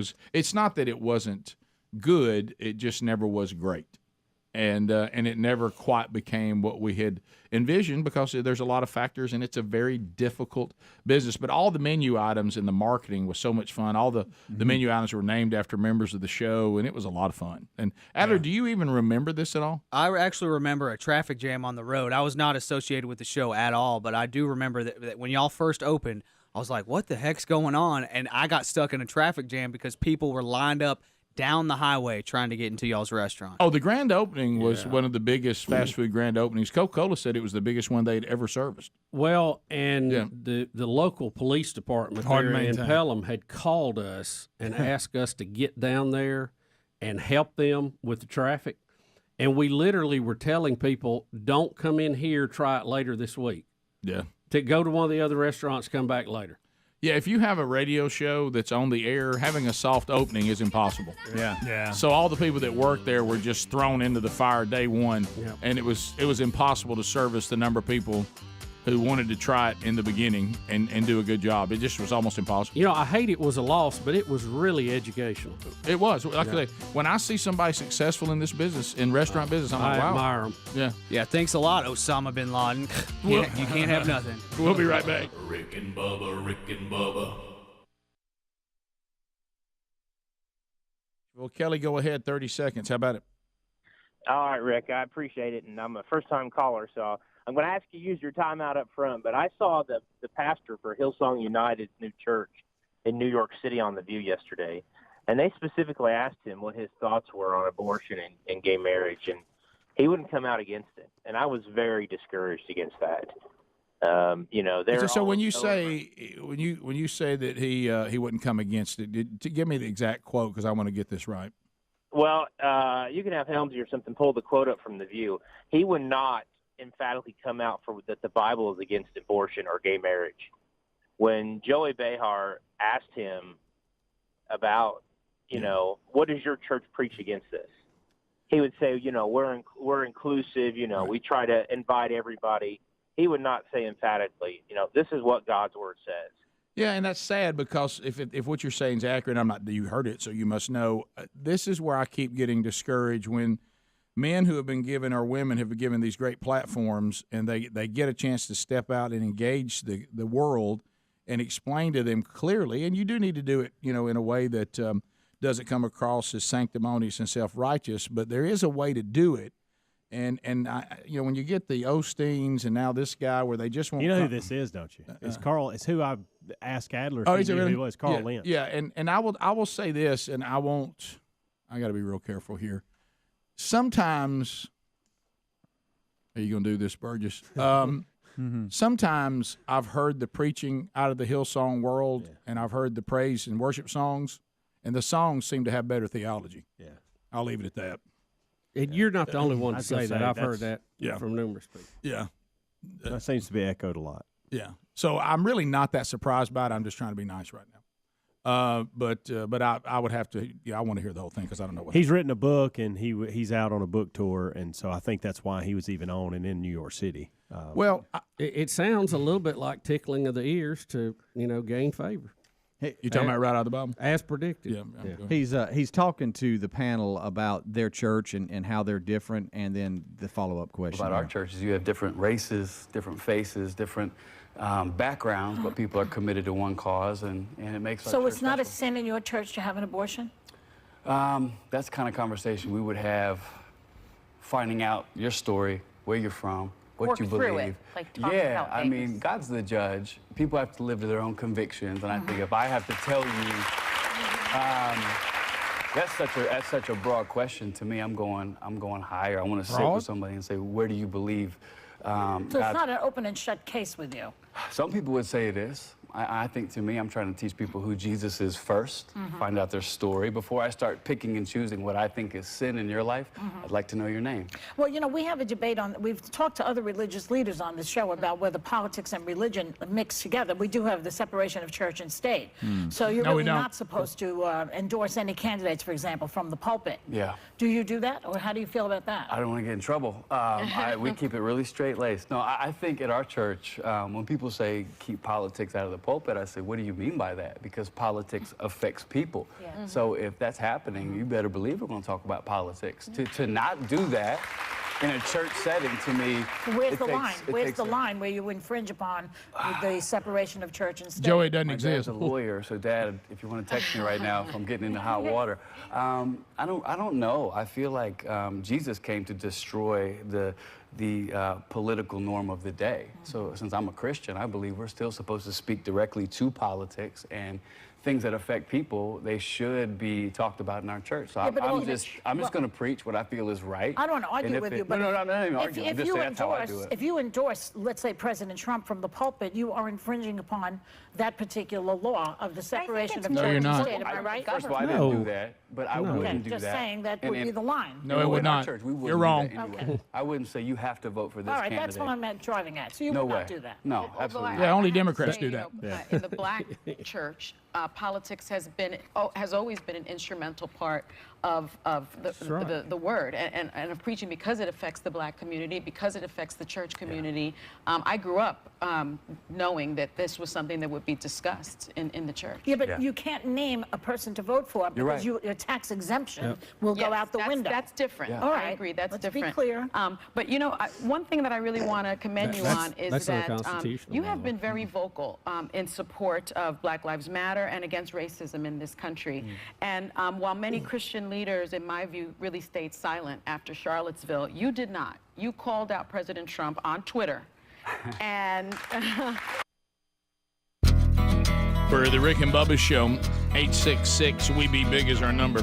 All right, so Barry has been holding, I guess he's trying to explain to us. We played the pothead guy in Arkansas who's running to represent District 4 there.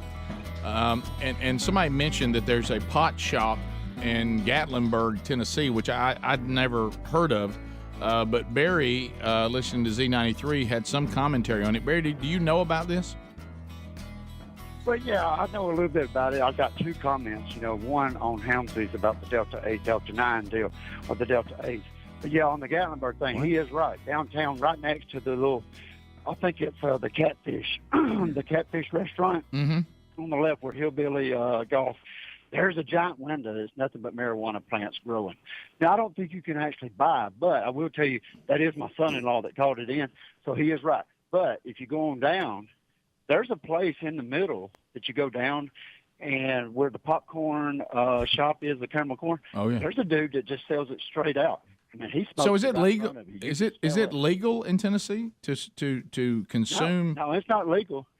I didn't think it's so. not legal. But I mean, but you can smell it pretty much at every store that sells the CBD and all. Did you know that downtown Gatlinburg has been a place for potheads now? I had no idea. No idea. I mean, I thought this was family fun. And what's he talking about? Delta 8, Yeah, Delta and 7. What was God that love about? you for Oh, opening that all right, and wanting so- that I just explained. want to know because it may help me. Yeah. So the Delta 8, it does have a mild marijuana. So whenever you go do a drug test, and this is what I was told, my wife's a nurse and everything. So if you do a drug test, it's going to flag it, but you're not going to fail it. Okay. But you are going to get flagged, so they're going to question you. So if you work with a company or anything, but the Delta 9s, you're going to fail all the way. It's 100%. It's pretty much got all marijuana, whatever ingredients in it, and you're going to, you're going to. So the Delta is the type of drug test? It is. It is. Okay. And the That's Delta makes 9, I'll give you an example. The Delta 9 is, if you go have a surgery like colonoscopy, endoscopy, things like that, and they give you a mild sedative to put you out, that's what it's going to feel like. It's going to put you in la-la land. Barry, do you partake of the King's lettuce? No. But I would. What about Big Chief? No, I don't. Yeah. King's grass? Any gummies laying around? Been down the long leaf hole? No. Devil's lettuce? No. But I will tell you this. So Justin that called in, I think the reason why y'all couldn't understand him, I think he was smoking on some topaz this morning. I'm not Okay, that's good. Thank you. Okay, I didn't know there was a pot shop in Gatlinburg, and I didn't know there was some guy on the corner down there by the caramel popcorn selling dope. I had no idea. So the things I thought I knew about Gatlinburg, I stand corrected. Look, I heard Hillbilly Golf in there at some point. Right, I did too. All right, so Bill Maher, we don't know what to do with Bill Maher now because he's starting to, in some areas, make a lot of sense. So Bill Maher now is unpacking, and he's talking clear about the damage, collateral damage, in the post-pandemic world that was caused really unnecessarily by some of the things we did, even after we had information that really should have given us the clue, okay, we probably understand why we started doing this, but we need to stop. And the collateral damage, and he unpacks this in a couple of clips. Adler, is that correct? So this is set this up for us. Just this one clip here we have, and he just runs down the list, and I thought it was pretty great. I'm going to stop the clip because later in the clip he does curse, so we're not going to... Well, yeah. Well, he's a wild card, but Yeah. he's on some of these points, and what he's saying is, look, I have different views on different things, but what I'm not going to do is I'm not going to tell lies. I am going to talk truth. And then when we get to political views and moral views, I certainly probably there's people that disagree with me, which we do. But he said what I'm not going to do is I'm not going to look at other things and be told by the political party that I support that I'm not allowed to say certain things. I'm still going to tell the truth. And that's probably a good thing for us all to adopt as far as that part. But anyway, so here he goes talking about post-collateral damage of the pandemic. I see these headlines all the time. The pandemic didn't do that. The way we handled the pandemic did that. The pandemic certainly was a thing. But let's not just say the pandemic, because it was not written in stone that we had to handle it the way we did.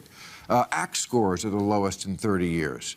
Anxiety and depression way up. The body mass index increase doubled for kids 2 to 19. Drug overdose deaths. Murders way up. Inflation at a 40-year high. Domestic violence increased. And my favorite, car crashes. Car crashes are up, and they're because people haven't been driving. What is that about? Yeah, I believe that. I believe that's right. But it's just people are starting to see like that was bad.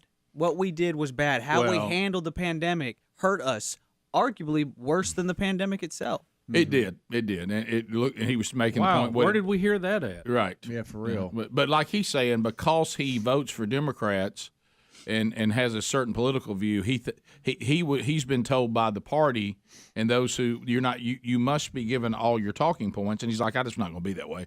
I mean, there's certain things that happen in the way we handle this pandemic, especially involving our schools and our children. There has been damage that was unnecessary. That's the key. It was not necessary. No. Because what I didn't get is when we would learn things, then we would just keep doing the same thing we were doing, even though we learned that was no longer necessary. Yeah. Well, you mean right now how we have this big push to vaccinate kids, like 5 years old. And Elmo telling everybody to do it. That have, their survival rate is almost 100%. No need to tamper with their little immune system. But we're just going wide open. Yeah. And Democrats are starting to try to even pivot away from the fact that it was them. Here is Raphael Warnock, if you guys want to hear it. A reporter is going to ask Raphael Warnock. How long is this? 22 seconds. 22 seconds. Yeah, I don't have time. Okay. All right, so we'll come back and we'll play that on the other side. So because some of this stuff is undeniable, so now we're starting to get because the midterm elections are coming up. I can't stress this anymore. There's an opportunity for you to make some kind of change if you don't like the way this current administration is handling things. You can take away some of their power, and your first chance is the midterms coming up. Rick and Bubba. Okay. Well, the only thing is, doesn't the Bible say not to bear false witness against people? So if the officer who everyone said shot and killed a man who had his hands up, and the witnesses say that didn't happen, he actually attacked the policeman, you also would not stand with people bearing false witness against somebody, because that's in the Bible as well. What happened in Charlottesville does not confirm the narrative that Black Lives Matter keeps calling for. So that would be irresponsible, because that's not what happened. And so the Charlottesville thing, trying to come back and say that had happened, and then what he said, of course, dealing with the groups, the white supremacy groups in Charlottesville after that, was he said there are people there that were protesting other things. He was not saying that the KKK or the white supremacy groups were okay. He was saying not everybody in the audience represented the white supremacy groups. He didn't say the ones in the white supremacy groups were okay. Right. He was saying some people were there just protesting the Confederate monuments coming down because they don't think that's the right thing for America to do. They're not white supremacists, and I think that's, I don't know. This sounds like some of this is getting kind of irresponsible. And plus, there's a way to communicate what he's trying to communicate without sounding like you're dodging. You know what he keeps saying is, I want to talk about what I believe. Well, it doesn't matter, Pastor, what you believe. Well, and Joey's question is all wrong. She doesn't even understand the context of the question she's asking. No. It says the government will not establish a federal religion, or better, the government will not establish a federal denomination, would be a more accurate translation of it. And that has nothing to do with what a church does. No, The whole separation of church and state was actually separation of state from church. Right. She's got it backwards. But she grew up and she hears that repeated, so she just repeats it. But that's not what it says. It's not what it meant. No, she even gave an arrogant face like she made a point, and she really looks foolish because it's not what the Constitution says at all. No. And if to the other point, then the Democrats got something to say. I do think that listening to the commentary, it's extremely disappointing. And again, I don't know everything about this pastor, and I surely don't know everything about Hillsong, and I know they write some great praise and worship songs, and the theology, and most of them I've heard is actually very good. You know, I think what we get into when we start trying to be seeker-friendly, and there's certainly nothing wrong with being effective and being wise. Jesus talked about that. Paul talked about that, about becoming all things to all people so that you earn the right to reach them. And we definitely want to adhere to that, and just like we talked about the other day. But sometimes I think, like we said, sometimes you can be so open-minded that your brain falls out.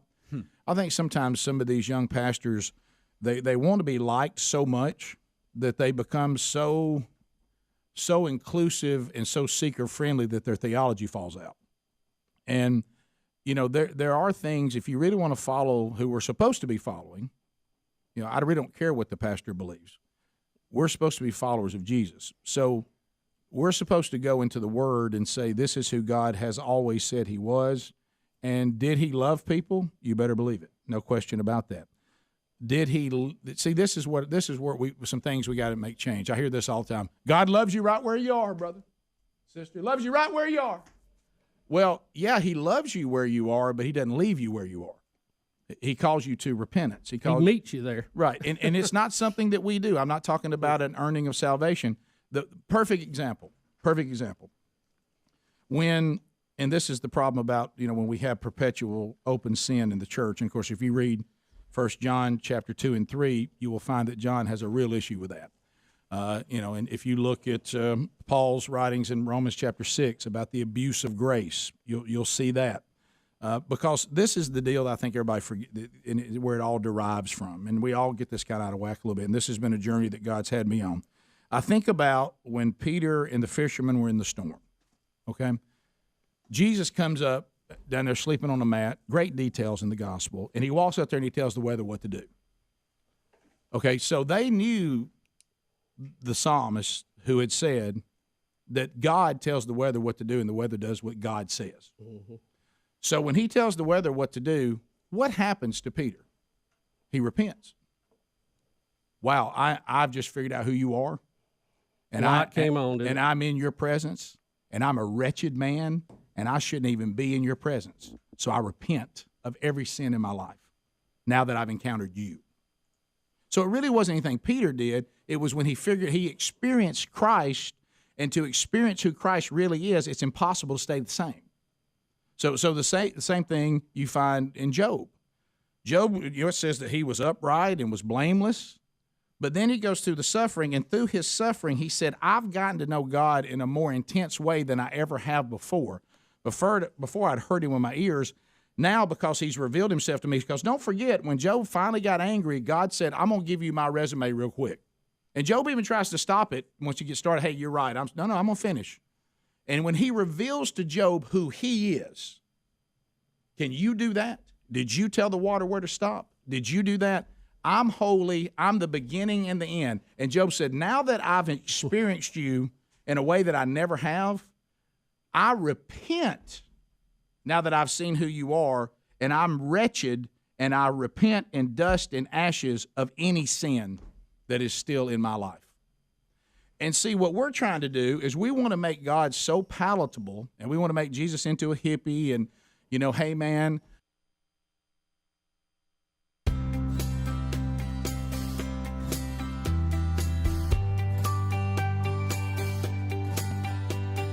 Thank you, Jason. 6 minutes past the hour. The Rick and Bubba Show, thank you for being with us as we move forward. Speedy, the real Greg Burgess, Helmsley, Eddie Van Adler, all here this hour.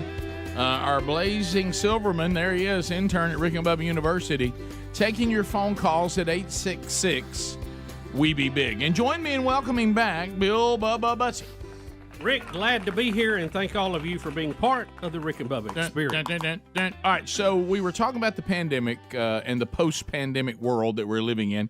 Yes, we know that there's variants and people can still test positive and all that. We're talking about the pandemic. We're not at a pandemic level anymore. We're now living with, another virus that's in the coronavirus conference, and if you get sick, get help, and most people are doing much better with it, and that's good news. There's certainly some danger, like there is with the flu and anything else, but to certain people. But the problem is these things we keep doing that don't seem to be necessary anymore, that may be worse than the actual virus. And so the destruction that has been caused by some of the things that we did, now people are wanting some accountability on that. So we're going to have the reporter. This is video 4, right? We're going to have a reporter video. asking Raphael Warnick. And I want you to listen to the question. He's saying what you need to know. Look, the Democrats have been in control of the White House, the Congress for the past 2 years. Inflation is soaring. Why should we continue to vote for you Democrats?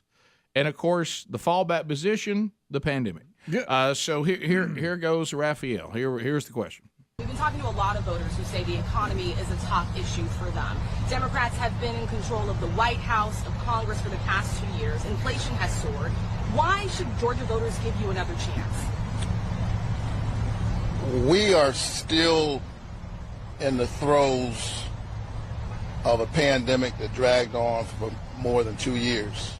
Now remember, when they ran against Trump, and Trump started saying, look, the economy we had would still be going stronger and stronger if we had not gotten into this pandemic. The pandemic has destroyed the economy because we were shutting businesses down, people weren't going to work, and, of course, the Democrats would not let him get away with that. They were saying, no, you're the president, and this is the situation.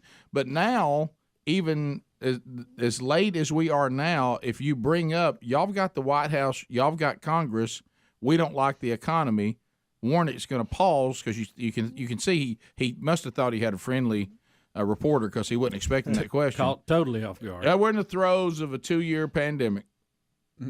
Okay, and your policies seem not to be working to bring us out of it, so maybe you need to be replaced. Do y'all remember the big bunch of money we just spent a few months ago, the Inflation Reduction Act, and they said this is going to really put an end to this, and it has done nothing but go the other way. Yes. Also, this is kind of funny. Is I didn't know that video 3. I did not know that Barack Obama, speaking of people getting high in pot shops. By the way, people are saying this thing in Gatlinburg is not a place where you go in and buy legal marijuana and smoke it and all like that. Colorado. They're saying it's like a hemp shop or something like that. There's some level you get around which makes some How sense. far is that from Owens Crossroads? CBD. a good way. But I didn't know that Obama is saying that modern day Democrats can be a bit of a buzzkill. So we have that quote too, and so now this is a podcast that he was on, Save America. Okay. Pod Save America. Pod Save America. All right, here we go. The life I'm leading day to day. How does politics even? How is it even relevant to the things that I care most deeply about? My family, my kids, work that gives me satisfaction, having fun, not being a buzzkill, right? That's a lesson for the Democratic Party. Yeah, and sometimes Democrats are, right? It's like, sometimes people just want to not feel as if they are walking on eggshells. Yeah, he's right. He's talking about they're too easily offended. You can't even have fun say anymore. nothing, can't do nothing. Stuff that wasn't offensive suddenly is. Of course, when you were president, you would use those things, but still, and they don't care about things that actually matter, like our families and things like that. Like they don't care about that stuff. They're too worried about other stuff.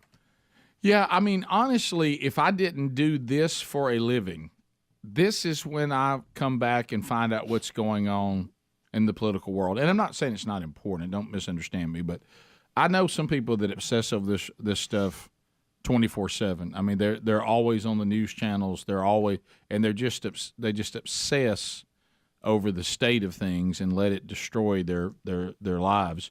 I know that voting is important, and I know that what I prefer, the government and the role that it needs to play. I understand the concerns about overreaching and all that, but I have to tell you that it's and even you hear Obama saying this. There has to be some time in your life where you have to understand that it serves a purpose and it is important, but it probably isn't healthy for it to be the center of the universe. And you need, how the thing we say all the time, go outside every now and then, let the sun shine on you. Maybe have some time where you don't discuss these things at all. Yeah. Kick a ball around. Yeah, it's healthy to take a break from it. Pet a puppy. Yes. Be a positive force in someone else's life. Yeah. Yes. Yeah. Maybe do I that. like it when I don't think about my politicians every day. Yeah. That was one of my complaints with President Trump, is that he gave the Democrats something to be mad about every day. We heard about him every day. He was in our lives every day.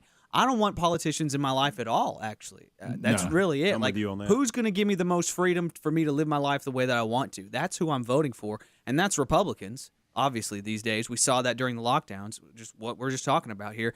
But that was honestly one of my complaints about Trump. It's like, I don't want to think about the president every day. I want to just live my life and do the things that are important to me. I think it is a good day when we don't have to think about politicians or the government. Yeah. I think that's what the Declaration of Independence and our preamble was talking about. Yeah, exactly. That was the intent, and we have completely reversed it. Yeah. The intent of our founding fathers was just what you two just said, Adler and Bubba. The intent was that you hardly knew the government was even there. It's kind of like a good official.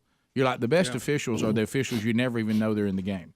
They manage the game, they make their calls, they do their stuff, but they don't put themselves out there in the spotlight, or they don't try to have even anything that impacts the outcome of the game, and you hardly even know they're there. Those are the great ones. Same thing with politicians and the way the government's supposed to be. The founding fathers did not intend for them to even hardly be visual in your life. They were supposed to look after the border, provide a military, and then pretty much stay out of your life. And what we've done is we've invited them in. So some of it's on us because we have chosen a bigger central government. We have started to look to them for the answer to our problems when they were. That's what socialist countries do. I've had the fortune to travel around the world.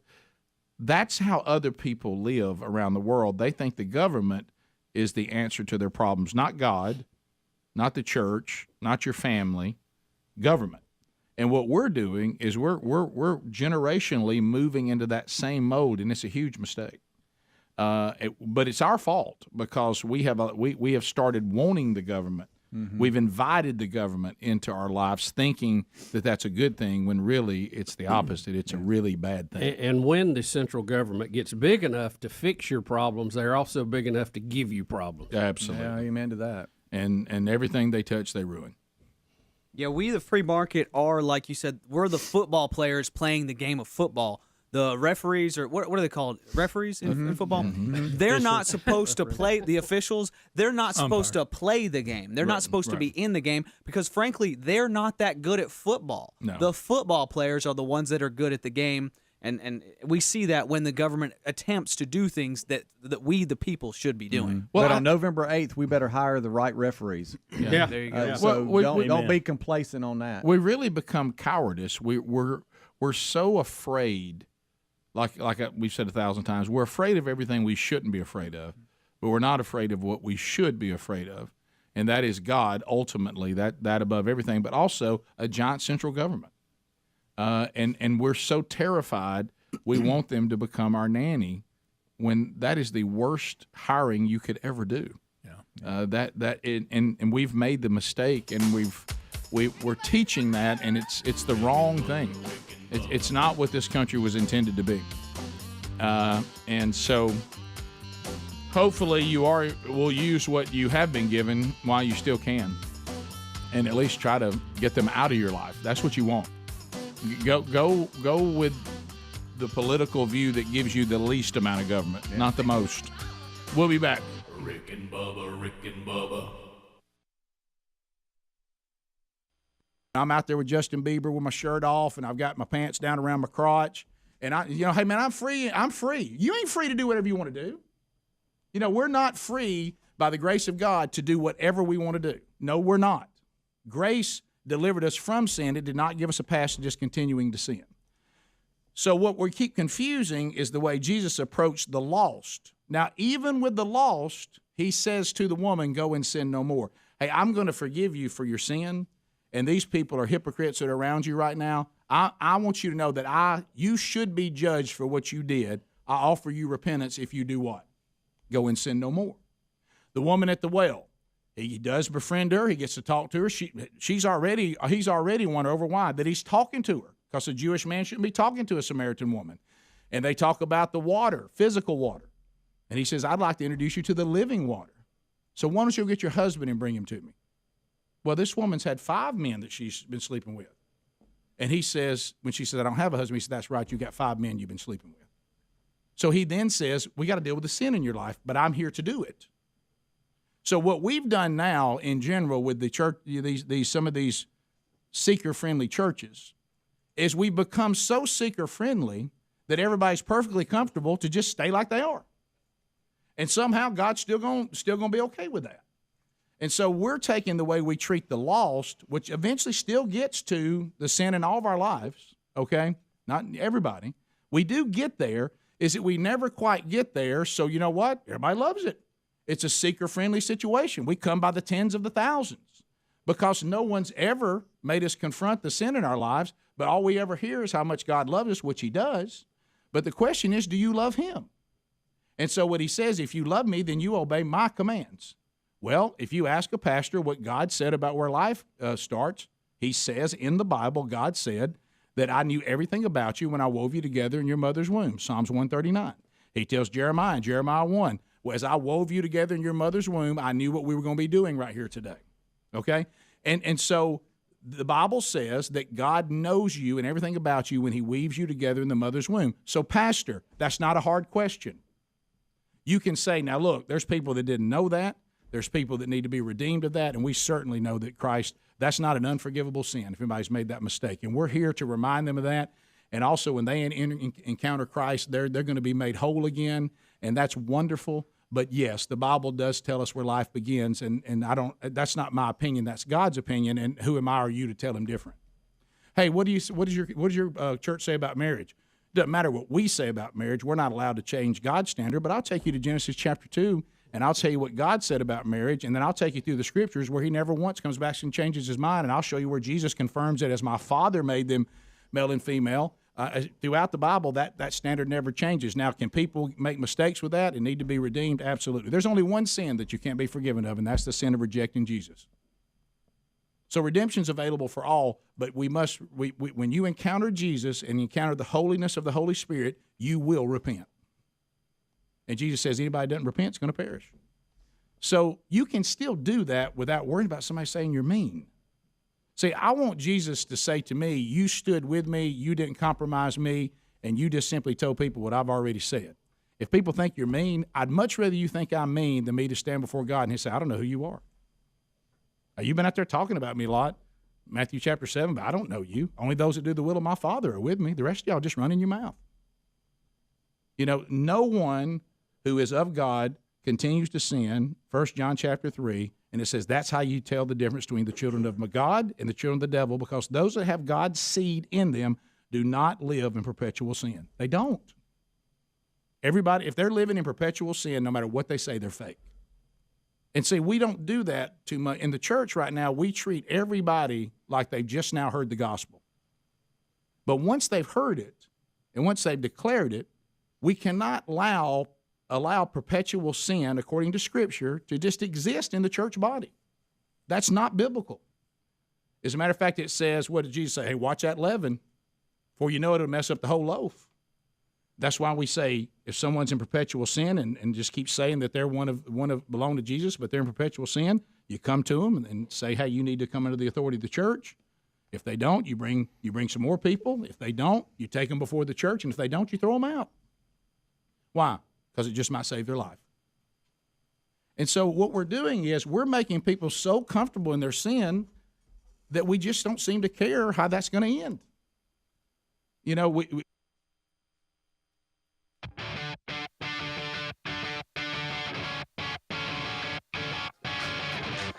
21 minutes now past the hour. The Rick and Bubba Show, 866 We Be Big. And we thank you for being with us. We'll get to some of your phone calls coming up shortly, bottom of the hour. So we were looking at some of the stuff that Adler laid out before us today. And there is a video and some audio. Do you remember these sounds?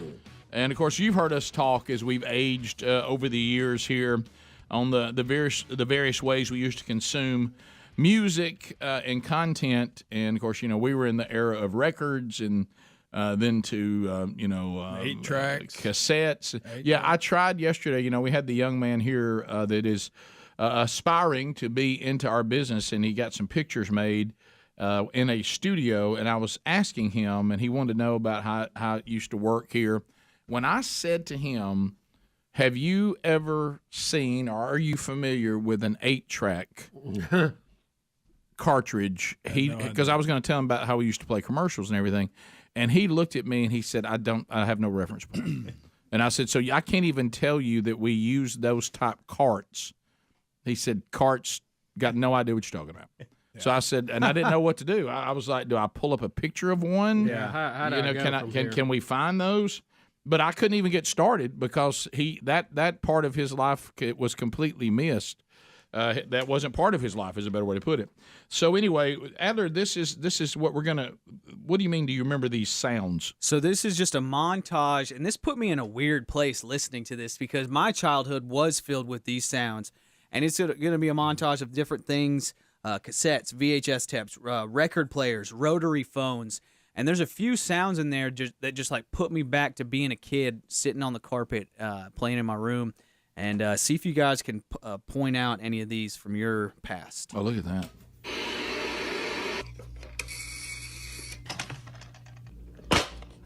VHS tape. Oh, yeah. Cassettes. Oh, that sound. Oh, yeah. I remember that thing. Yep. What was that thing? The little magnet wrider. Oh, the Viewmaster. Viewmaster. Owned it. The Viewmaster was awesome. Nintendo. Walkman, baby. VHS tape going in the machine. Mm-hmm. Yep. Cassette going in. Mm-hmm. Oh, getting the record player cord out. Oh, a close and play. Oh, we had a close and play, yeah. There you go. Beta. Good night. Yeah, man. It just So I kind of wish we'd have played Rotary these and tried phone. to guess. Yeah. Oh yeah. Seeing it. Close That'd your have eyes. been fun. That's a good Adler, idea. I sent you a video clip of a microscopic view of a needle on a record, which was kind of cool. I don't know, Rick, if y'all seen this in a while or thought about it, but it is really wild how we used to reproduce sound. No, I will tell you, Bubba, it's interesting you said that. You know, when I look at the world we're in now, I actually can kind of wrap my mind around the way we record and how we hear it and how we capture it. I understood cassettes. The records, vinyl, and a needle, and how we recorded people and pressed it on these things and got By the sound millions. and got the sound off a needle I never could get my mind around that. I mean, that was mind-boggling. Yeah. Well, this technology. is really going to be mind-boggling for you. You know, and now the fact that people are going back to it, which I don't fully understand that. Well, really and you go into the disc, the CD world, where it's actually reading ones and zeros very, very fast. But look at this here. Record. It actually has 2 channels of audio information encoded in one Look group. at that needle. So diagonal movements, sort of bottom left to top right, is one channel, and bottom right to top left is the other channel. So depending how the magnets move based on the vibrations picked up by that needle tip, you can get different signals sent to each channel. Wow. So then I thought, well, this is cool. Maybe there's some other interesting recording formats I can take a look at. Isn't that wild under electron microscope? That was weird. Yeah, guys, let me tell you this. You remember the laser disc? Remember those? Oh, yeah. Giant laser discs? But what kind of mind comes up with how to make that work? They're pretty smart cookies for their day. So picture if you walked in and says, I really believe we can record sound and play it back. And I'm like, what? Well, and I looked at you this and can, I watch this needle. Here's what I'm working on. I think we can make this do both channels with the way this needle moves. And we're going to press it. Press it? What do you mean press it? Can you imagine when you're pitching somebody that the first time? Well, this goes back to if you have magnets and coils of wire, you can make magnets and you can create an electrical signal. And they had this concept, which is really great if you think about it. If I can take something and encode it, now the devil's in the details, encode it onto something, then I can decode it back and get the same thing I had going in. Yeah. And then to make that work was incredible. All right, here comes a big memory, and this is really going to age me, okay? You had the albums, you had the 45s, you had all that. Do y'all remember, and it was not very high tech, okay, but it would work. Do you remember it would be like children's books or something like that, and the record would be on a piece of plastic? Yes. Yeah. And you would it had the 78 hole in the middle, not the big hole. It was even a square. And you would but it had pull a round thing stamped on it. You would pull it out of the book, and it would be paper thin. Yeah. And it was plastic paper, and but it had those grooves in it, and you would lay it across your record player, the big metal stick in the middle, and put your needle on it, and it would start doing you the story or the little song, and it was literally inside the book. Yeah, and it would beep, and you'd turn the page or whatever. Think about this too with a record player. We're reminiscing here, by the way. Remember putting them on the spindle, the stick in the middle, and you could stack them on there, and you put a little arm over there, and it held it. Yeah. And then as the other record finished, it would move the arm with the needle on it, drop the new record, and go back. Oh, I couldn't to me, believe it. Those were mechanical marvels. You know, I thought put too many that. of it drop too. Yeah. You know? I thought how blessed am I to have lived in this kind of technology. I know. That's just wild. That brings up the question I have: how often how many years does it take for something like this? I don't know the answer to this. For us to have this world-changing thing developed. I know. And what's ahead? And what is ahead? What is the next thing that we look at and go, that changed the world? It's moving quicker than it used to. Yeah, it did. So it took, so many, depending on where you want to go back and start, if you're going to go to caveman or you're going to go to the beginning of the country, it took so many hundreds of years to get to the record. And then it didn't take near that long to get to the compact disc. Didn't take near that long to get to the solid state drives and things that we have now. So it's speeding up. Yeah. And the whole idea of cloud computing, that was a new idea that really opened up more things being done. The internet, I mean, it's moving, I hate to say it, at light speed. Yeah. It boggles the mind to know that we lived for a very long time, and unless somebody was by their house phone, you could not get in touch with them. Yeah. They had to be in their house, not even moving around the house, because it would only go so far, the cord. They had to be in their house for you to contact them. If they didn't go home, unless you found them and came running up, you couldn't communicate with them. We'll be right back. Your phone calls are next. Rick and Bubba. We do not go on. What we're doing is we're leaving people in perpetual spiritual infancy, and we're not moving them to spiritual maturity. And sadly, you got some guy with this kind of leadership sitting there. You know what he just told Joey Behar? I don't love you. And he thinks he's so loving.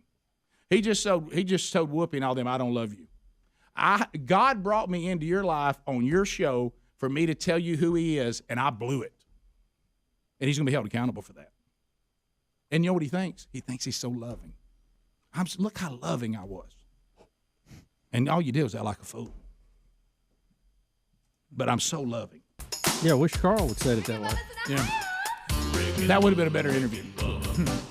14 minutes to the top of the hour. And we got to start calling these people out and just quit letting it go. Because they're the problem.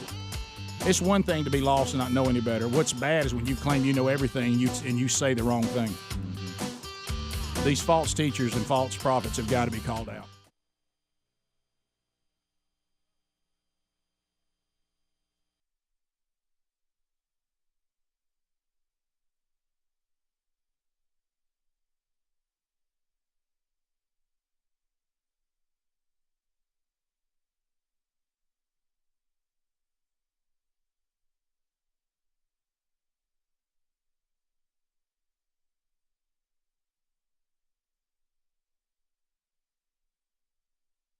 Yes, Kevin Derryberry.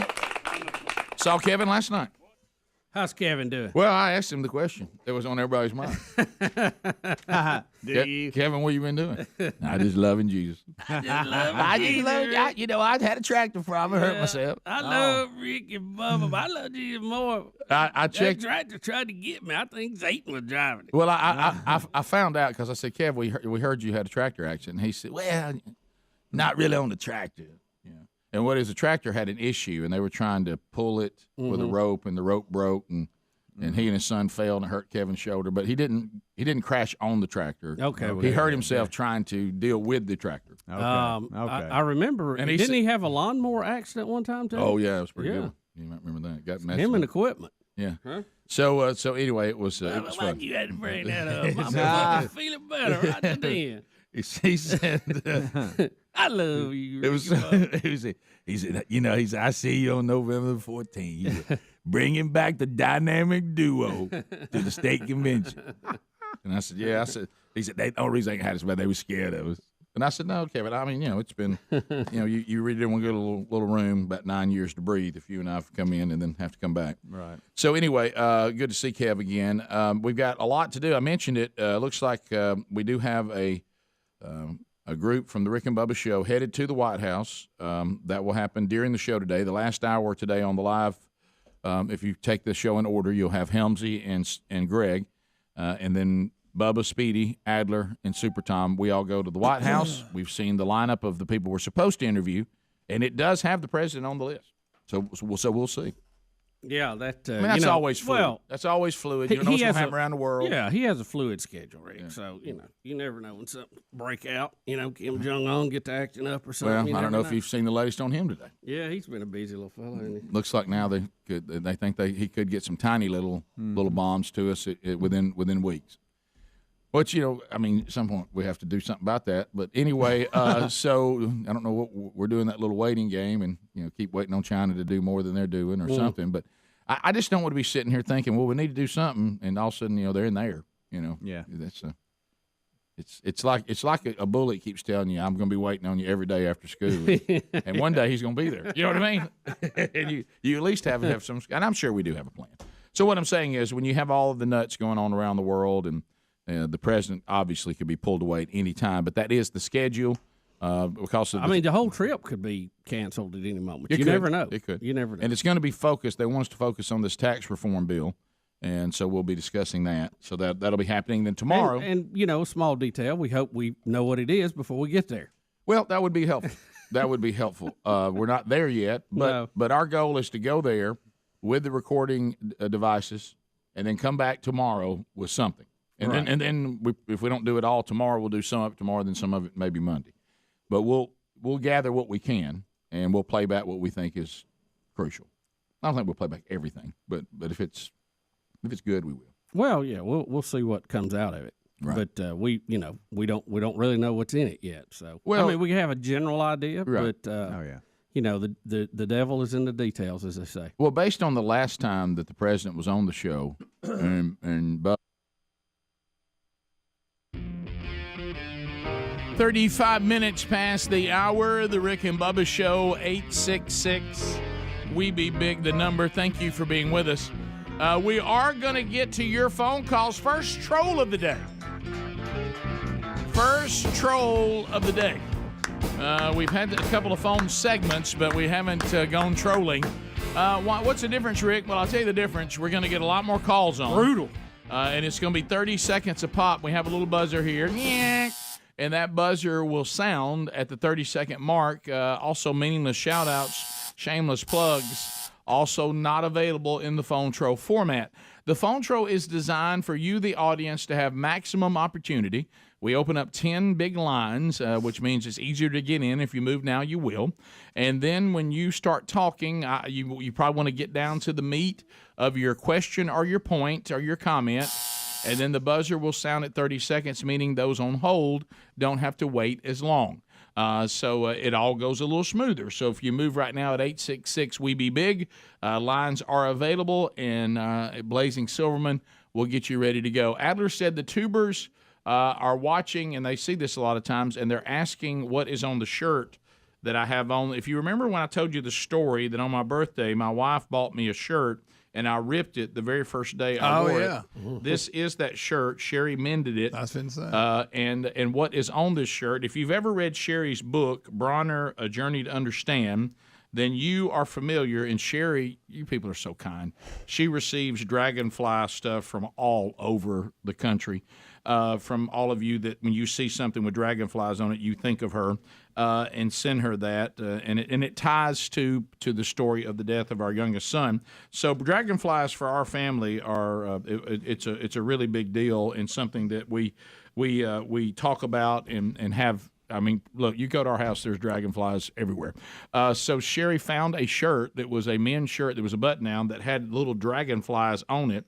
And she saw it and she said, I wanted you to have this, and it was kind of a special gift from my wife. So now that it's been mended, this is my first day I've been able to wear it on the show, and it's also cool enough to wear it because it's long sleeves. Where's the tear? Where was it at? It was right down here.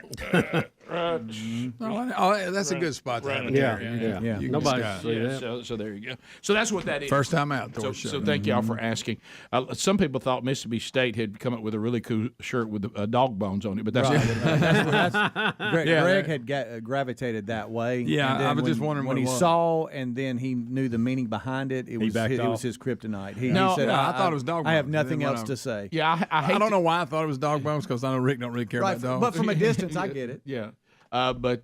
So Chris at Lake Martin. Chris, you got 30 seconds. Go ahead.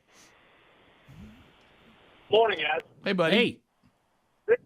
Rick, I have a question for you. Last week on the men's Bible study, you made a comment about a health, wealth, and prosperity sermon that a lot of people are preaching, and then you made a comment about Joel Osteen. They kind of preach that, and I don't really follow them that much. I wonder, and I know you said that goes against what the Bible says. I want to see if you can elaborate on that for me. On how it contradicts the Bible or what they actually said? Both, really. Well, the part about the Bible, I mean, if you listen to the Bible study, I mean, you there's so much there. But anyway, the comment had been made relatively recently by Osteen's wife that God ultimately wants us to be happy, and that's the ultimate goal. And go ahead and when you do these things, don't do it for God, do it for yourself, because the fact that it makes you happy also makes him happy. And the whole concept of we should do these things for ourselves, not for the glorification of God, because when we love self, that also God loves that. Mm-hmm. Well, there's a lot of scripture that would contradict that. Yeah. And then, of course, the whole concept of that he's written a whole book on, the husband, have your best life now. Well, as MacArthur said, the only people that are living their best life now are people that are going to hell. Because the life that has been promised to us, and then when you get into if you do all these things and you have enough faith and whatever, you'll be healthy and wealthy because God didn't want you to be sick and he didn't want you to be poor. Certainly nothing wrong with being wealthy if you're using it for the right reason. There's a lot of wealthy people in Scripture, so it's not a poor versus wealth thing. However, you can't even get past the life of Jesus himself. I would think if God was going to exempt anybody from suffering, you think his own son would make the list. Yeah, they'd start there. But when you get into the Apostle Paul, just go read 2 Corinthians chapter 11, and I want you to look at the list of things Paul says has happened to him, and we really don't have to go any further than when Ananias is told by Christ to go tell Paul and Saul, because, by the way, he doesn't get his name changed. He gets his life changed. Saul is the Gentile version of his name, and Paul is the Jewish version of his name. And Saul was the Jewish, Paul was the Gentile. He started going by Paul because he was called to the Gentiles. But his name was not changed. That's actually bad theology. But his life was. But Ananias was told to go tell Paul all that he must suffer for Christ. And boy, did he. He was beaten. He was jailed. He was shipwrecked. He got bit by a snake, Bubba. Sorry. But anyway. But it didn't hurt him, Rick. And he lists all these things. And he even says he has a thorn in his flesh that God uses to keep him from being conceited, to humble him. And he's asked God 3 times to remove it. And God won't remove it because he says, you're keeping me humble and you're reminding me that your grace is sufficient. So I guess Joel and Victoria Osteen need to explain to us, what did Paul do wrong? Did he not have enough faith? What was he doing wrong? Why was God not making his life more comfortable? So, and it's all answered, and this is throughout Scripture. And again, back to Sherry's book, she unpacks over 200 verses that tells you where God is in the middle of difficulty. And for people to say that there's a life under the authority of Christ that is rid of difficulty and of fallen creation and falling flesh, it does not stand up to biblical scrutiny. So there you go. Let's continue. Let's go to Craig in Alabama. Craig, 30 seconds. Go ahead.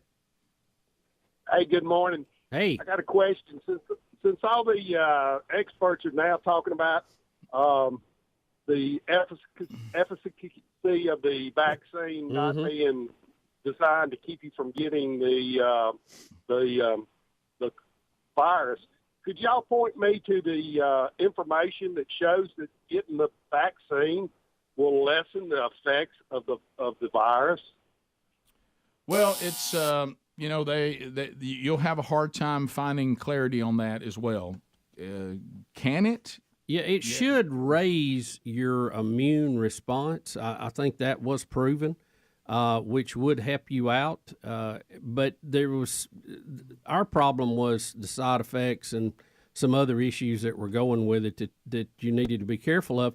And the fact that natural immunity, your body is fighting the virus either way, whether it had it before or you got the shot.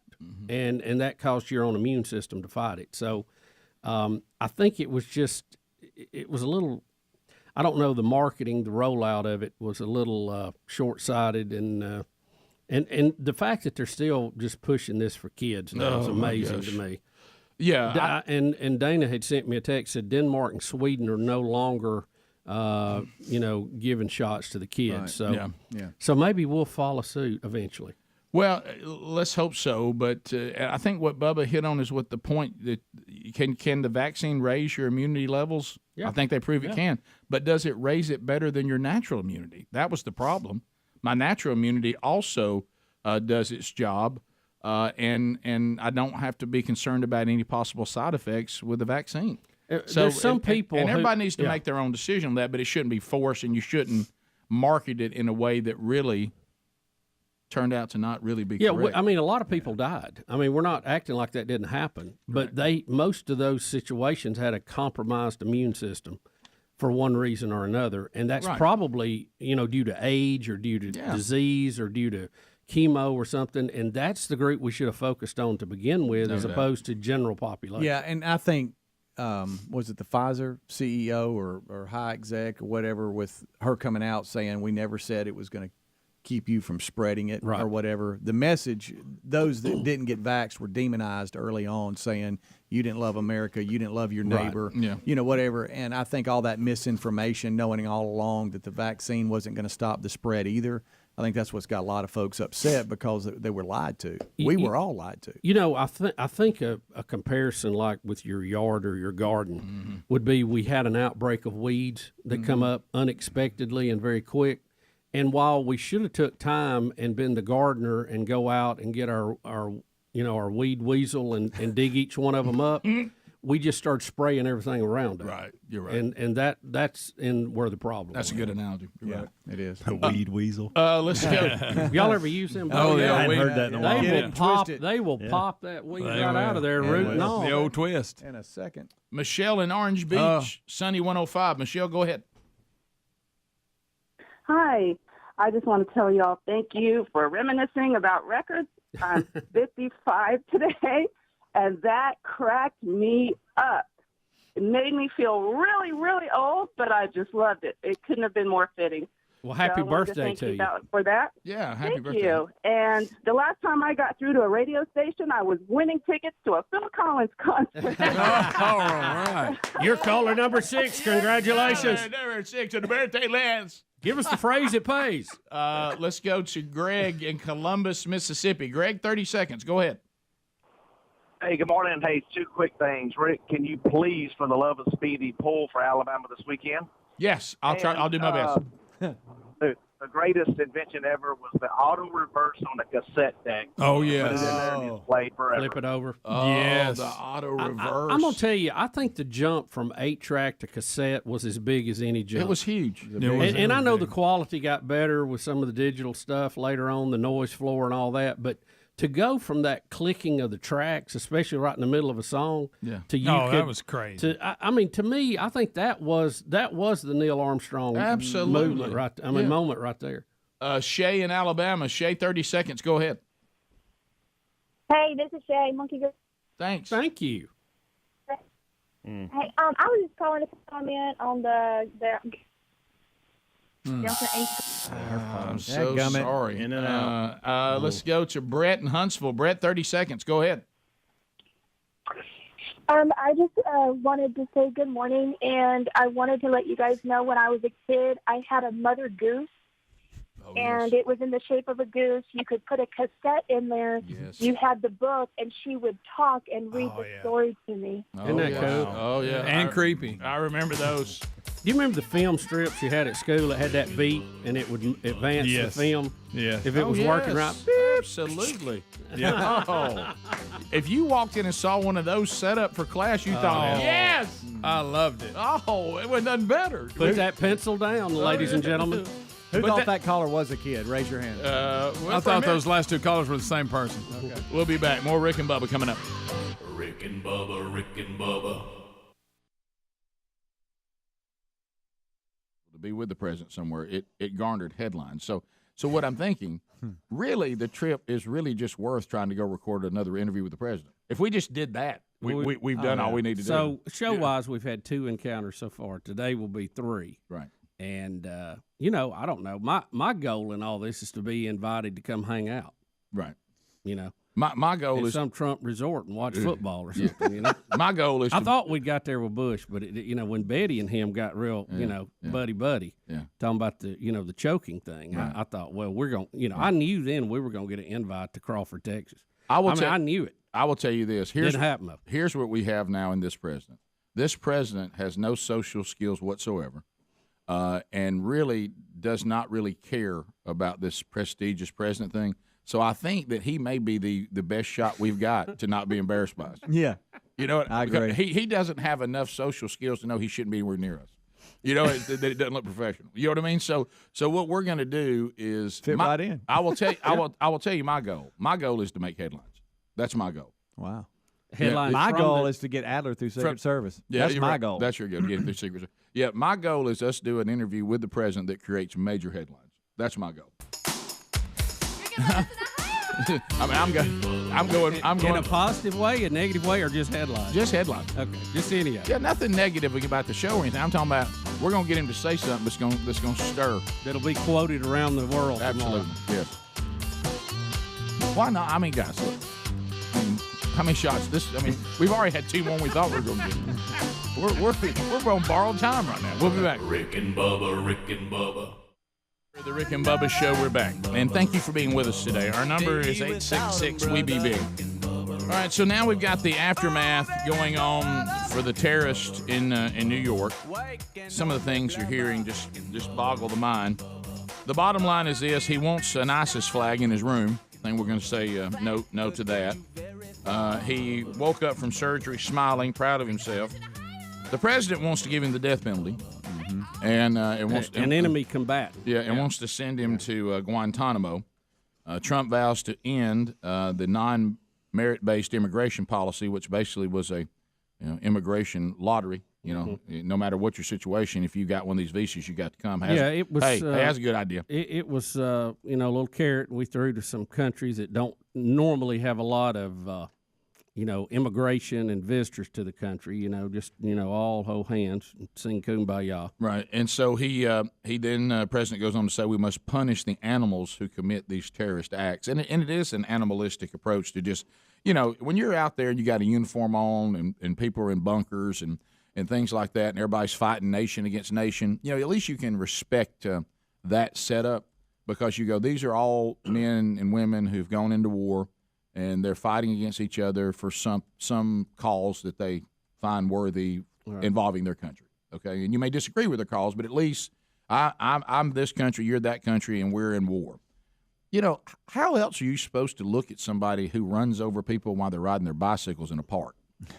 I mean, how else are you supposed to look at somebody like that? Rick, evil, an animal, and I agree with the president. He has forfeited his chance to live and play with everybody else. I mean, I'm sorry, that's just it was premeditated. It was planned. He's really not even remorseful for it because this is his religious conviction.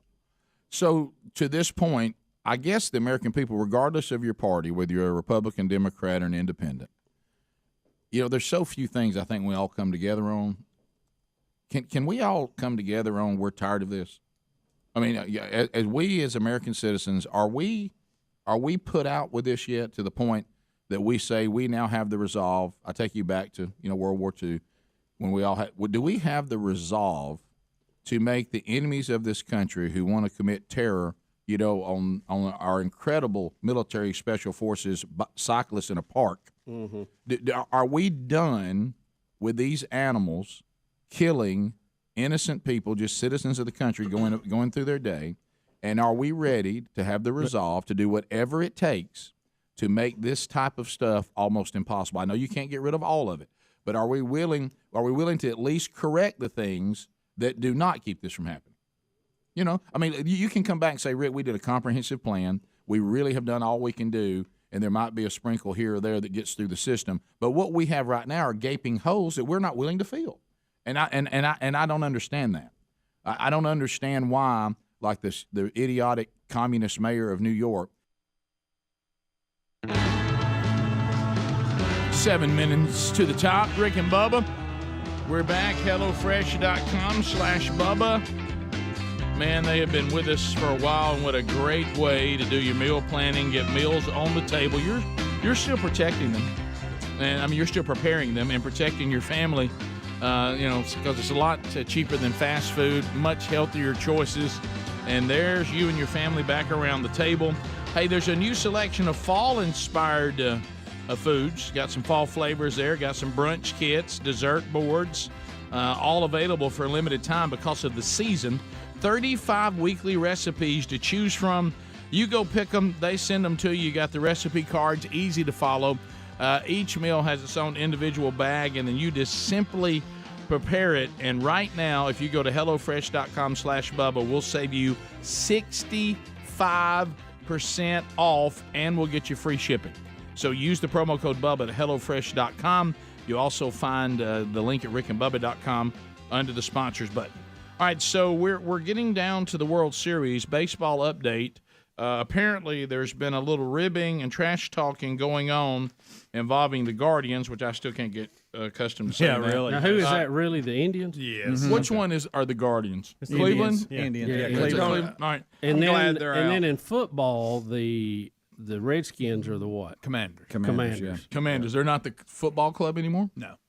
All right, so the Guardians have gone back and forth with the Yankees. Yankees put them out, but there's some sort of trash-talking thing going on? Yeah, and I don't know if we watched it or not. I thought we did. Josh Naylor, who's with Cleveland, he hit a home run off the Yankees.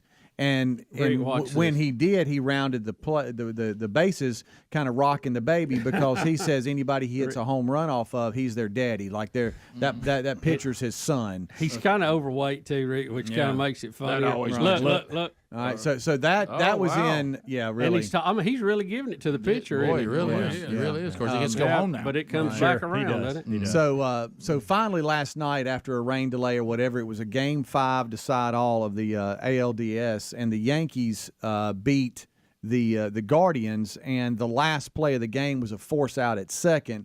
And when the force out happened, the Yankees rocked the baby like they put the Guardians to sleep. Exactly. So that's that series. Now the first game to put out. Do we have that final out? No, Rocking we don't. I think in that number that's number 7 here. Isn't that video 7? That's the video 7. Yeah, so he can pull that up. Okay. So that's the Yankees putting the Guardians to sleep. Basically, Okay. this is how the series ended. The Yankees now go play the Astros tonight. Okay. All right. So here it is.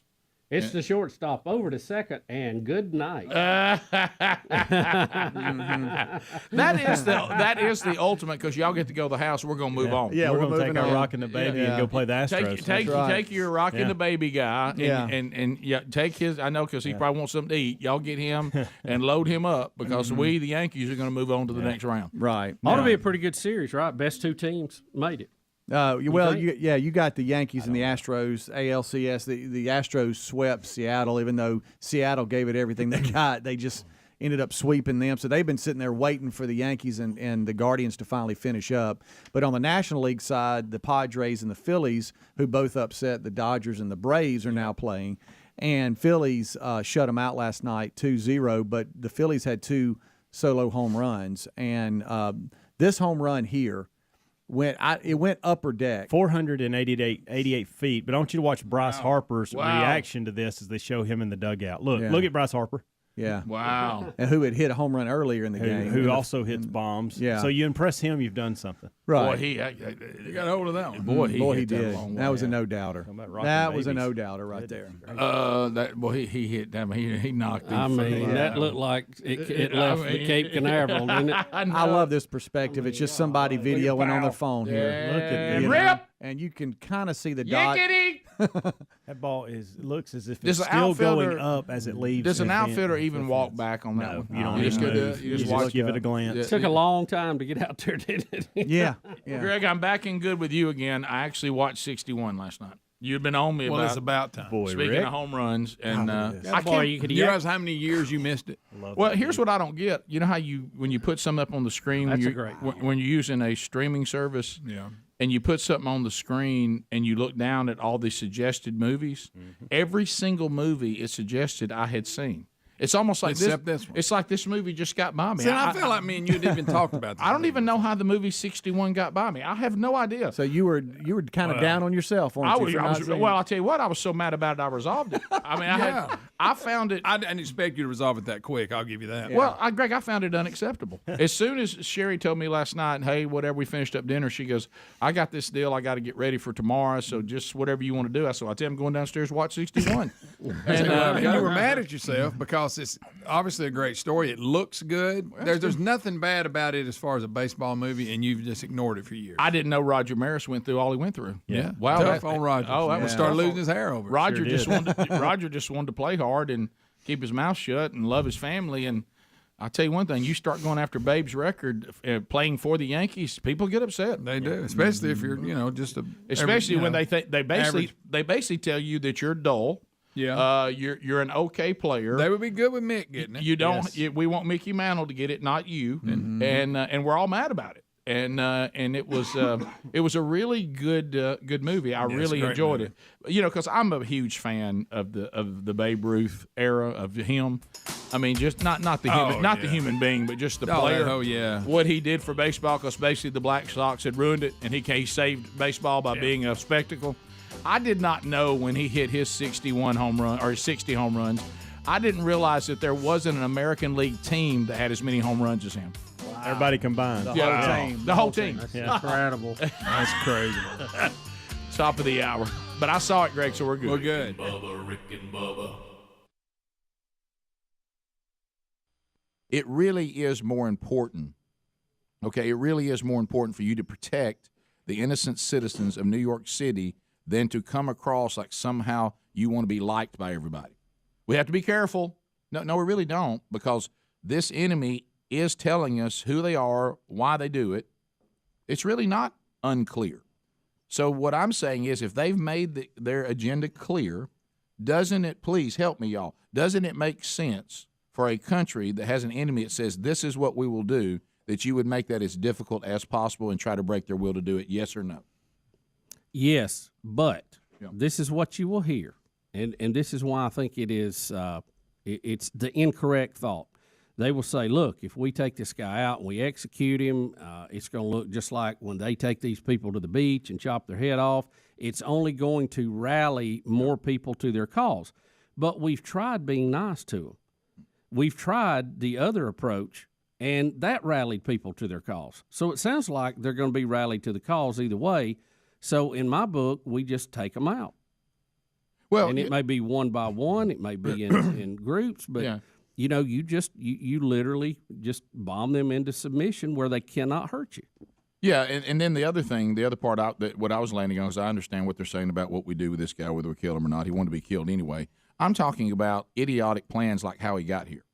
I'm talking about this thing where we The think diversity visa. Yeah, how about this, Bubba? Somehow we've come to the conclusion like we think it's bad form that you just vet people who say they're waging war against you. I can't even wrap my mind around that. No, well, we've got a generation now. They've moved so far to the left. I mean, you know, when their idol is Bernie Sanders, I mean, come on. But Bubba, don't you understand? What do you think? I mean, I might as well go over and just keep running myself into that wall or be that guy on the Geico commercial. It's the Geico guy that keeps hitting his head on the raft. You don't have to. You're not compromising a political view or a worldview to say it makes walking around chewing gum sense that when you have a group of people who have a religious conviction that leads to the things that we see, that you would say, well, then when it comes to coming into our country, we must vet these people and try to remove these type of people from coming into the country, and that's a reasonable thing. And yes, in the process, we'll probably vet some people that didn't mean us any harm, but it's worth it. Right? Well, we used to do that. We used to do more of that, and we got away from it with our big heart. And then you put the responsibility back on the enemy. Yeah. When somebody says, well, I didn't intend America any harm, how come I didn't get a chance to come in? Well, you need to go deal with your own people. They caused that for you. That's not our problem. If these people in your country knew how to act, you wouldn't be in this situation. Well, it's a privilege to come here, and we need to be allowing the best, the smartest, the brightest who can add to our group, not just whatever comes down the stream in some lottery format, and that's what we got with this. And because that will open you up to those who mean you harm. Because you're going to lottery in somebody who's a terrorist. Well, that's what just happened. We'll be back. Rick and Bubba. Oh, 866 We Be Big. Keith in Alabama. Keith, how about it, buddy? Go ahead. Hey, I just got a question for you, Rick. Didn't you say this was your first trip to the White House, correct? To the White House, yes. All right, so you had a dream the other day that all of you guys got arrested. And you wanted to make headlines. Oh no! For this White House trip, do you think that's going to be your headline? Gosh, I didn't think about that, Keith. Thanks for bringing that up. This guy, nice. Oh my gosh. The good news is we're going to be sentenced to 33 years, and they'll reduce it to 7. Okay. Well, that's what happened in the dream. And we were all together, guys. But the only thing is, see, Greg's not going, and he was clearly in the dream. Okay, that's good. Maybe he's arrested here. He was, because Greg's big thing was he was the one who announced when we walked into where we'd be going, taking showers and going to the bathroom. You were like, so this is the next 7 years. This is it. This is it. And then it was you and me, Bubba, that began to run the numbers on our age. Oh boy. So the last hour of the live show today will be hosted by Helmsley and the real Greg Burgess. There's some angst about that, leaving, Helmsley, you're going to be left behind to kind of be the Greg handler. I'm starting to get nervous the way he's acting today. I know he's got that sense. Well, Rick, they have the their job in this is to be the lone survivors. I know. Y'all realize has that hit y'all yet? Yeah, well, it didn't until Bubba brought it up yesterday, and that's a. Goodness gracious! I don't like to see that picture. I don't mean it in that way, painted. Although it does apply to that. But I was really talking about just in case we don't make it back tomorrow. No. Right, all the way. Have some technical well, trouble but if we don't make it back at all, then it plays in that. Well, let me tell you what to do. Here's what you do, because you guys are going to be thinking about what we're going to do about income. So what you want to do is you convince the broadcast company that there's still some value in hosting best of shows and remembering us for a set period of time, so that'll get you paid for a little while, right? You know what I mean? And then I can always put the wheel of meat on eBay, right? And then the surviving members of Leonard Skinner pulled it off. Yeah, but they did, didn't they? Y'all don't understand. Really, myself, Adler, and Tom will be the forgotten ones because we're going to be you won't be. We're going to be caught up. It's That's all tough. going to be hey, Rick and Bubba. Boy, they're no longer with us, and nobody even knows we died. No, they'll be for now. Will your star fade out quicker? Probably. But I mean, it won't be forgotten. No, you're always in the story. Yeah, you're always in. Yeah. You did so many things historically. You will remain. Oh, it's that. just a side mention. Adler's songs will be playing Adler's songs. We've seen it now before. you're right about Tom. Yeah. Tom will be forgotten quickly. but not by his family. I'm just talking about by the listeners. Right. You know what I mean? Well, because they don't know Tom that well. Tom's not on that much. Behind the scenes. What best of moment you can play with Tom in? Rick, I scenes. think when that happens, that you actually get elevated instead of forgotten. Well, that's true. The engineer that was with him. That's your marker. Yeah. Hey, Well, how about- y'all you at know what least you get do? You have a picture of the award-winning broadcast plaza and teleport, and you put.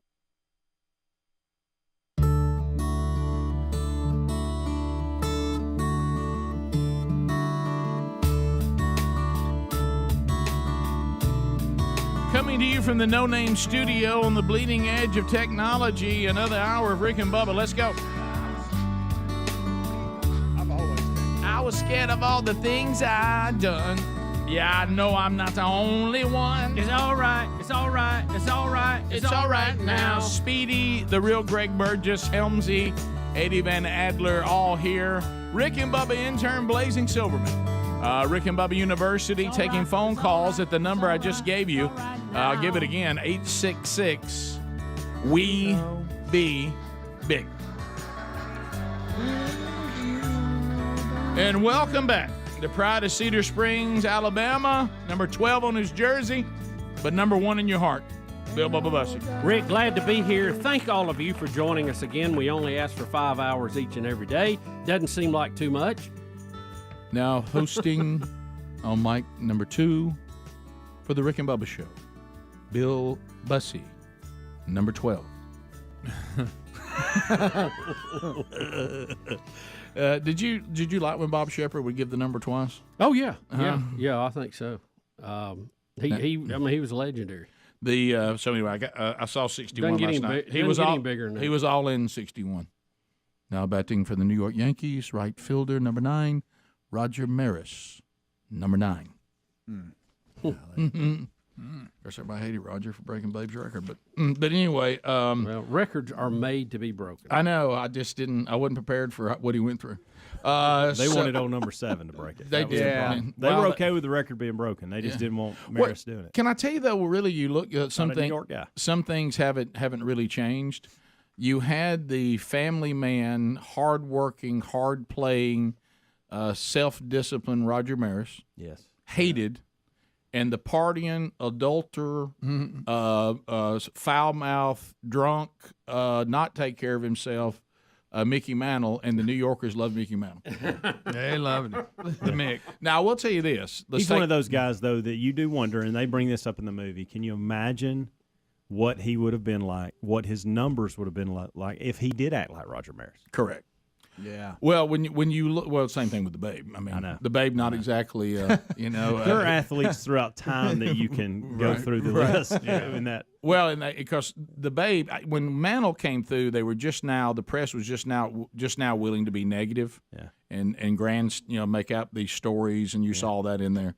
The famous deal that we've talked about before in Babe Ruth's day is the legend is that the reporters are on the train with him. And that Babe came running through the train in nothing but his underwear, being chased by a woman with a knife. And the reporter looked at the other one. He said, "Well, I'm glad we didn't see that, or we'd have to write about it." And different then. right? But one of the things I noticed that Maris said, because he kind of got tired of everybody saying, if you break it in 162, it's nothing, because Babe did it 154. And he said, and he let it go for a while. Yeah. And he finally said, but Babe didn't have to go play on the West Coast. Yep. Babe didn't play any night games, which you see the ball differently. Yeah. All his games were in the day, and he never had to travel as far as we have to travel and do all we have to do either. You got to take all this and put it in perspective. Yeah. But I did not know that Roger Maris's record had an asterisk by it till 1991. I had no idea. Yeah. Faye Vincent finally took it off. Remember Faye Vincent? Yep, I sure do. Yep. Was that weird? Was that weird to you that we had a guy running baseball that had a chick name? Yeah. Well, it was a controversial time during his reign. He had a lot to deal with. Lot to deal with. Speaking of that, Bubba, I hate to do this to you to start the hour, but I'm afraid I'm going to have to. Oh, Rick, don't do it. I'm going to have to. Well, you knew this was coming, buddy. This is not even a stretch, really. Sadly, Chicago area high school. Does Chicago learn anything? Chicago area high school has now ditched the phrase homecoming king and homecoming queen. Why about it? We will now refer to them as royalty. We will not say king or queen because that would indicate gender. Yes, So, You know what? Yes, it would. I love the idea that we have and I'm gonna have to be careful with these terms. Go ahead. A Let genderless it rip. society. In other words, everyone is treated fairly and equally. Yeah. But we can't have that without gender. No, you can't. Because you're going to have gender, and we've had gender since the beginning. Yep. Adam and Eve still here. Gender. Think about the clip we played yesterday. Yeah. It's the natural order. Yeah, we strive for everyone being treated fairly and equally, but you're trying to do that by erasing the genders, and that's not the way to do it. The way is to actually treat everybody fairly and equally. Right. And you can't deny the physical science of gender. Well, I hate to say it. No matter how can't. woke you are. And I'm sure they'll go back and cancel the original movie, The Incredibles, because there's no way Disney in its current wokeness will allow this any longer. But in the original movie, The Incredibles, I hate to say it, part of the theme was that the villain was mad that everybody wasn't equally super. Right. And he didn't like the idea that some people had gifts and other people had different gifts, and some gifts were elevated above other gifts, which, Scripture talks about not doing that, but that is part of society. Now, was that Sky High, too? Wasn't that kind of the plot of that? It may have been. But in The Incredibles, there was I thought that was a funny movie, by the way. It was a very funny movie. I really liked that movie. But there was a phrase in The Incredibles where the little boy finally says, because he's being told by his dad, you can run faster than everybody, but don't. Right. Try to finish second or third. Right. And he looks to his dad. He says, Dad, if we live in a world where everybody's super, then nobody is. Right. Good point. There you go. Okay. That's it. Take that and throw it away. Has Disney taken that out of the movie now? I'm sure. Did he drop the mic when he said right. it? Yeah. But it goes back to this. If we live in a world, to your point, that has no gender, then gender ceases to be special. And so you can't even have the historic vice president that we have now. Yeah. I mean, you because you say, well, let's not make a big deal of the fact that she's the first female vice president, because then we'd have to acknowledge gender, and that makes some people uncomfortable. When I hear very, very small portion of people uncomfortable. When I hear these arguments, it reminds me of the commercial. I don't remember who it's for, but the kids that are trying to get away from the mass murderer. Oh, and yeah, they can't the decide. chainsaws. And one says, "Why don't we go get in the running car?" No, don't do that. Let's hide by the chainsaws. Yes. And the guy it pulls his mask up and he rolls his eyes like, "Boy, these are some geniuses." Yes. I kind of feel like that looks on my face. Well, Exactly. because it should be. I love that look. Yeah. He's like, are you serious? That's a good commercial. They can It's just funny. keep that rolling for years, because I mean, Let's go that's hide what behind they're those doing. chainsaws. Yeah. So think Where about are we going? The graveyard. Yeah. why don't you be that guy right now to pull up his mask and roll his eyes? If I were to say, I came running up to you and I said, hey, you ain't gonna believe what we've done. We're not gonna have a homecoming king or homecoming queen anymore because that indicates gender. We're gonna say that this person won homecoming royalty and this person won homecoming royalty. What do you think about that? So they're just going to have. It could be two guys, two girls, guy, girl. I guess. Whatever. They're just the royalty. We have two royalty members. So think about it now. I want you to think about this. That means if your daughter, back in the past when we were backward, was crowned homecoming queen, that they're not going to say, well, that's nothing.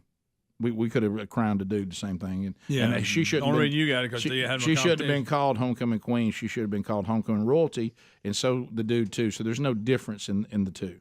We're taking your special moment and we're trashing it. Women's sport, as we've said, not special. Okay, it's we're just going to put anybody out there that wants to identify. We literally have, and you were talking. We have a podcast right now that is going on out there, where there are males, biological males, and do you know what their podcast is about? What it's like to be a woman. Yeah. What? Yeah.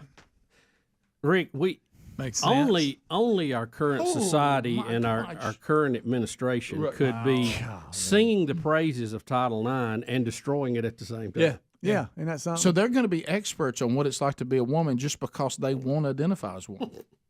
But they're not women. But you're not women. You're a man who identifies as a woman. You don't know what it's like to be a woman because you're not one. No. I got busted at the gym the other day. I hate to be that guy. Do you remember the uncomfortable moment at the gym, Greg, at the dumbbells the other day? This lady that I guess was a lady because she looked like a lady, she said, "Excuse me," and I said, "Oh, I'm sorry, ma'am," and she looked at me, and I thought she was going to growl at one point, like, "How dare you call me ma'am?" And, almost like again. And she grabbed a 50-pound lighten up. Who dumbbell. knows? Yeah, I'm sorry. I'm just not going to hear any. I don't think any woman wants to hear from someone with a full beard talking about what it's like to be a woman. No, I don't think so. I just don't think that. Look at that. Rick, it just doesn't seem credible. Speaking as a former homecoming king, Jacksonville High School, Thank you. 1981, this is highly offensive. It is. That's right, Bubba. You were just royalty. That was a close race, though. It was.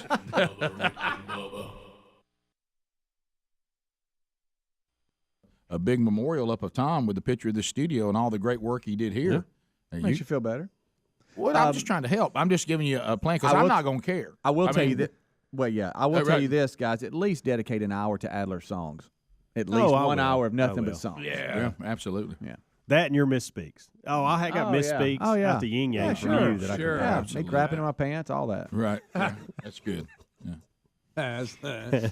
So, and when you do, be selective on how you remember Bubba and me. I take it. I was telling Amanda yesterday. This is a big compliment to me and to Greg. I think the fact that nobody was even discussed it.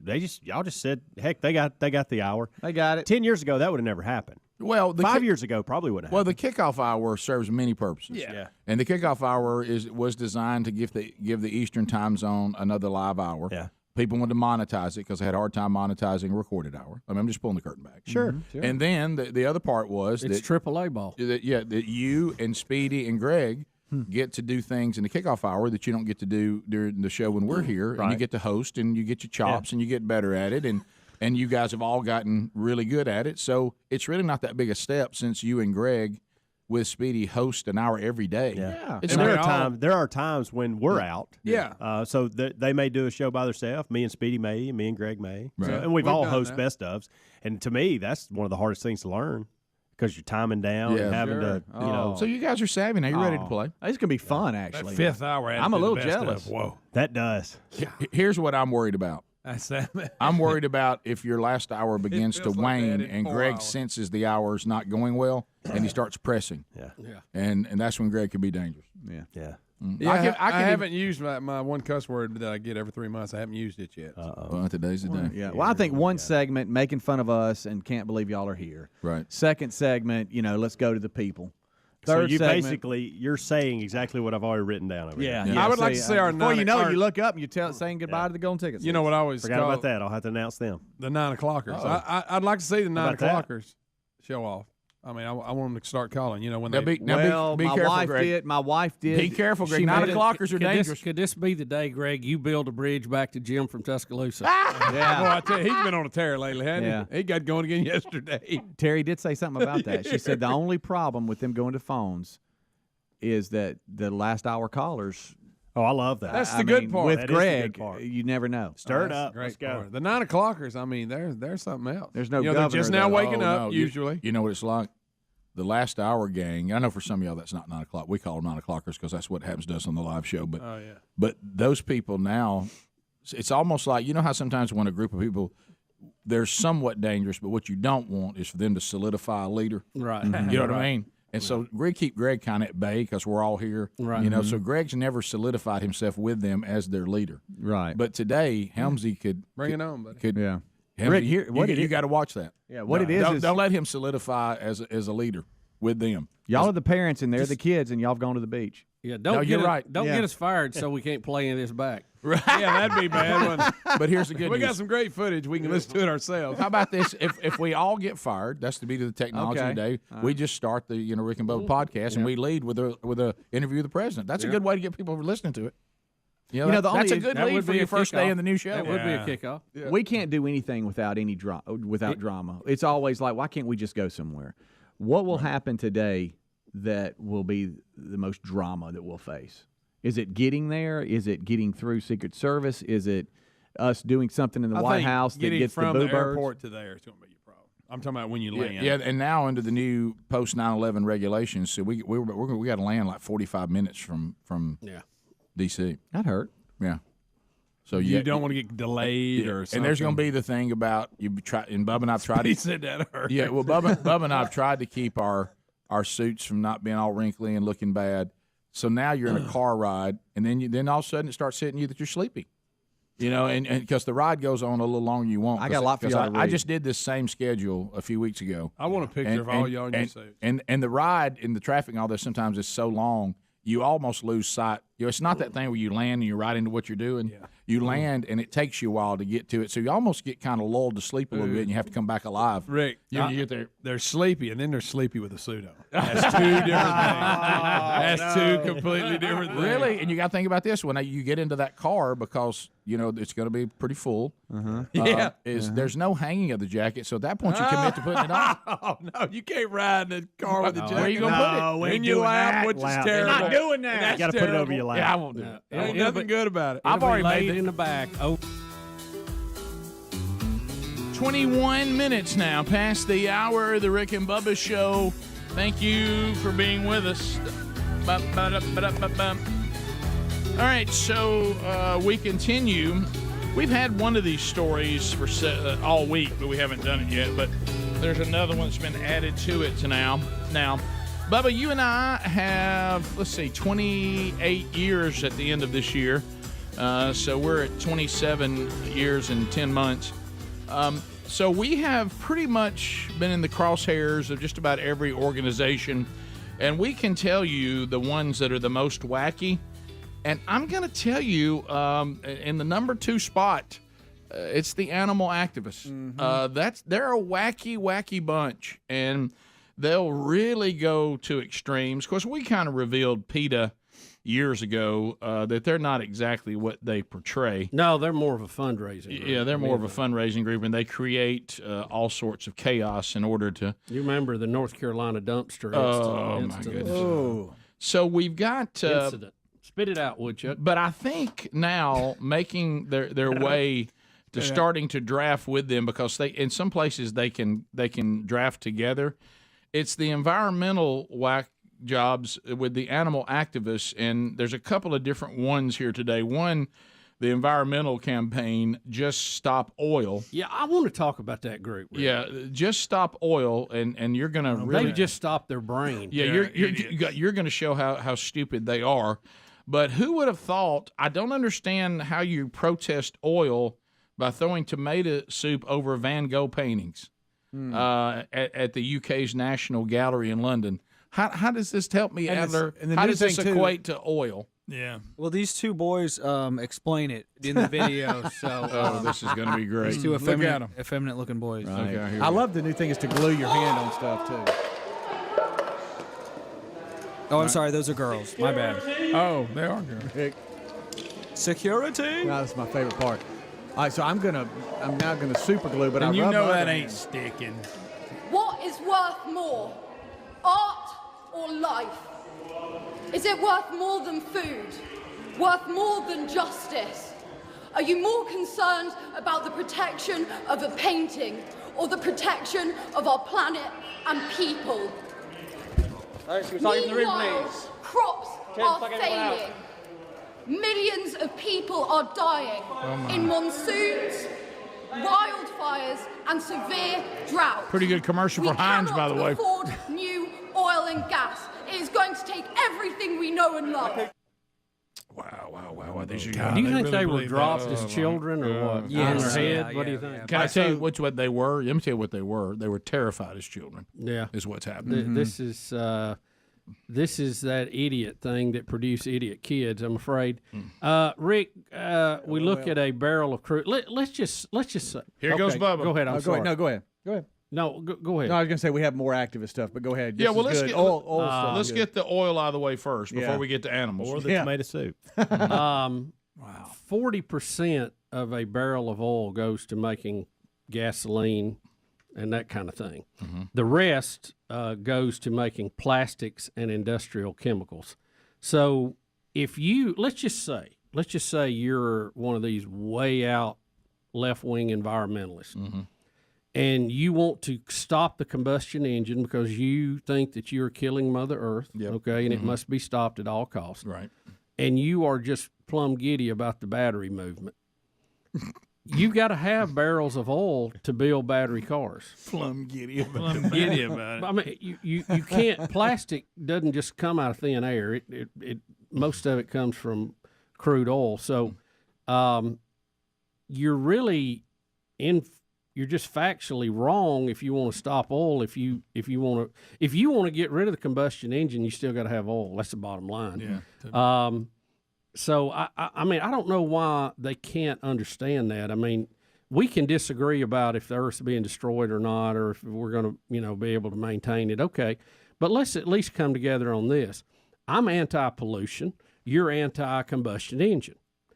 We're in different lanes, but we're on the same side of the equation. Yeah. And okay, that's good. I'm good with battery cars. Let's make more of them, and if they're good enough, the people will want them. I don't want them mandated on everybody, but we still got to have barrels of oil to do that. We still have to pump oil out of the ground. I mean, do they think taking oil out of the ground is bad? Is that somehow wrong? I think they honestly, if you want my honest opinion, I don't think they know what you're saying right now. Yeah. I think that they think oil equates combustion engine, and that's it. They don't understand. Seriously, I'm being completely serious right now. Well, I don't think they know that, or they wouldn't be pointing you to an electric car that we won't be able to make if we get rid of all the oil. I don't know why, but deep inside I want to punch them, and I don't know why. I know, and that's not a good feeling. I don't want to be that way, but I'm just honest. I'm anti messing up a Van Gogh painting. So when you do this, I don't want to get behind your calls. Yeah. So I want to. Doesn't win me I'd over. like to see you do not at hard all. time. I would too. I love sunflowers. Luckily, there was glass over the painting, so the So painting they accomplished itself, zero. Yeah. Not a thing. And I hope they just pull their hand right off that wall. I do and too. leave it Well, sitting on it. Well, keep in mind this one. Rick, you Yeah. gluing yourself to I hope something, it's how dumb Gorilla that Glue. is? I hope it's Gorilla Glue. Watch her rub the right hand with the left hand. So if it's super glued, now the right hand's got it. Yeah, on that just shows you She's how just much a of a good DA. Yeah. And where does she think the bleach and the pink dye that she'd put in her hair came from? Those are chemicals. Yeah. I mean, Right. where do you think that comes from? And the addition of technology has created a much better world to live in. Yes. We are living in the best time to ever be alive. Yes. Ever, ever, ever. Preach it. Preach it, Adler. You right now, if you are alive, you have the standard of living that a king would have about 200 years ago. Plus, a king didn't have a car. The cream of the crop. Yes, I don't think he had Heinz tomato soup. You live in it. better Didn't have than a king. electricity, yeah. You live better than a king right now, and yet we're so unsatisfied with what we have. It's really it's Even amazing. if you're an animal rights crazy person, our pets today live better than 99% of the people who've ever lived You're on right. this planet. Yeah. Sadly, you're correct. Yeah. Here's the other We protesters. have we're at 30 seconds to the break, but we can come back and show this. But you're right. I mean the animals. I mean, there's people in parts of the country. They're just like, your animal is in air conditioning. What? My my dogs have never had to scrounge for food. They've never had to look for a soft place to lay down, and they've never been out of about 72 degrees plus or minus 3. Right. Yeah. It's wild. And they get a little bath about every other week. Most people would get groomed, as I've said, clean as a little whistle. Well, some people don't like it, but there's a lot of places in the country that would look at us actually bringing dogs and cats inside, and they would think, "Are y'all nasty? What's wrong with y'all?" And if it y'all comes, bring these things in your house, if it comes down to saving lives, cold temperatures actually kill more people on the planet every year than warm. So if the planet does warm a little bit, that will actually save lives. Yeah, that's a great argument, and I'd like to take that up in a minute. Rick and Bubba. I really think like fishing cord would be better. I think it monofilament. would. I think the only reason why they don't do that is because people strangle people with fishing lines. and I think they think that just seems like bad form. The fishing line's difficult. But you can't see it though, buddy. I know. It's hidden. The last time I saw Speedy in a suit, he had his picture made with Ronald McDonald. You remember that picture he had from that event he had to host? Terribly uncomfortable picture. Yeah. He's dressed up. There's a clown next I've to him. admitted it in the kickoff hour. We are very blessed that we can come to work really sometimes we dress way down, Oh, that we can come in however we inappropriately down, want yeah, to. yeah. You know, there's people right now that's wearing suits every day. And, you know and what? I don't mind a suit every now and then. I know that's surprising. What? I don't mind a suit. I want me one of them showing up fancy Look, ones. I have to know what stage of life I'm in. Sometimes I hate a suit.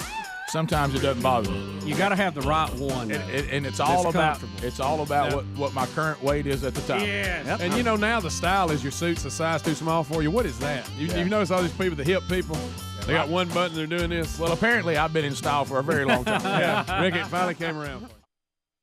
28-year-old Wisconsin mother is accused of taking her son for a very dangerous ride on top of the family's minivan. Is that true? I saw that story. I thought that cannot be true. She took her son and said, "We have a plastic pool on top of the van. I'm worried about it blowing off, so get up there and lay on it."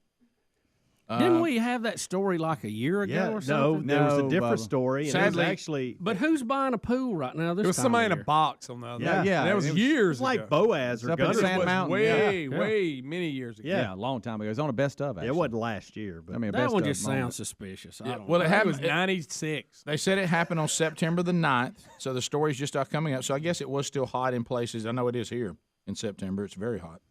Says that the 28-year-old mother, she did eventually pull over and take her son off the roof, That was nice. folded the pool up and put it in the van. Maybe that might have been our first thing to do. And said she had no way to strap it down, so she just told my son to get on the roof and hold it down while I drive. She said, so she's in trouble and could face up to 10 years in prison for endangering her child to hold down a plastic pool. Where in your mind do you say, man, I don't know what I'm going to do about this plastic pool? Well, I could have my son lay up on top of the van, hold it down while I drive. I could do that.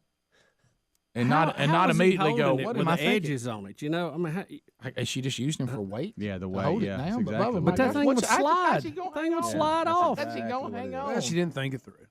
So anyway, in the so this is Good night. You can't write that. no, you can't.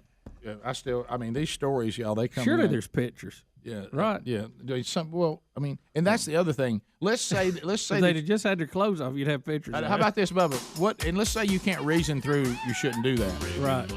Another thing you want to think about is you're going to be riding through areas where people are going to see your kid laying on top of a plastic pool on top of your van. Yeah. And they're probably not going to like that. No, I wouldn't think so. There's a lot of things there's so many red flags that should have. Tampa pizza joint is taking flack, which I'm like you, Bubba. This is the free market for posting a no children note on the front door because the pizza owner says, look, people can't control their kids, and it's hurting our business because we've had a bunch of incidents where kids are in here running around like they have no parents, and they're being obnoxious and difficult, and it's hurting the rest of the people. So we think our best business plan for our particular pizza joint is to just have a no children policy. There you go. So they put it right on the door. No children. Wow. Now they're getting blowback about that, as you might expect. They're getting criticism, but other people are saying, "Hey, they kind of like the idea." Well, I will say this: Sherry and I, when we Now went, this is a pizza and beer place. Keep in mind, yeah, right. where you're at. Don't miss that. But I will tell you this: Sherry and I, when we went on our 20th anniversary, we wanted to take a trip that was just the two of us spending time together, mainly resting. Just and they told us when we were planning it, we were talking to the travel agency. They said, "Now look, some of these places offer areas where there will be no children. On this particular trip, would you like to be staying in a place that is not a family environment, and people go there as adults, so you're always going to be around the pool with other adults. You're always going to be on the beach with just other adults. Would you prefer that?" And we said yes. And we love children. We have a lot of them. Yeah. And I also know what it's like since I had 5 2-year-olds.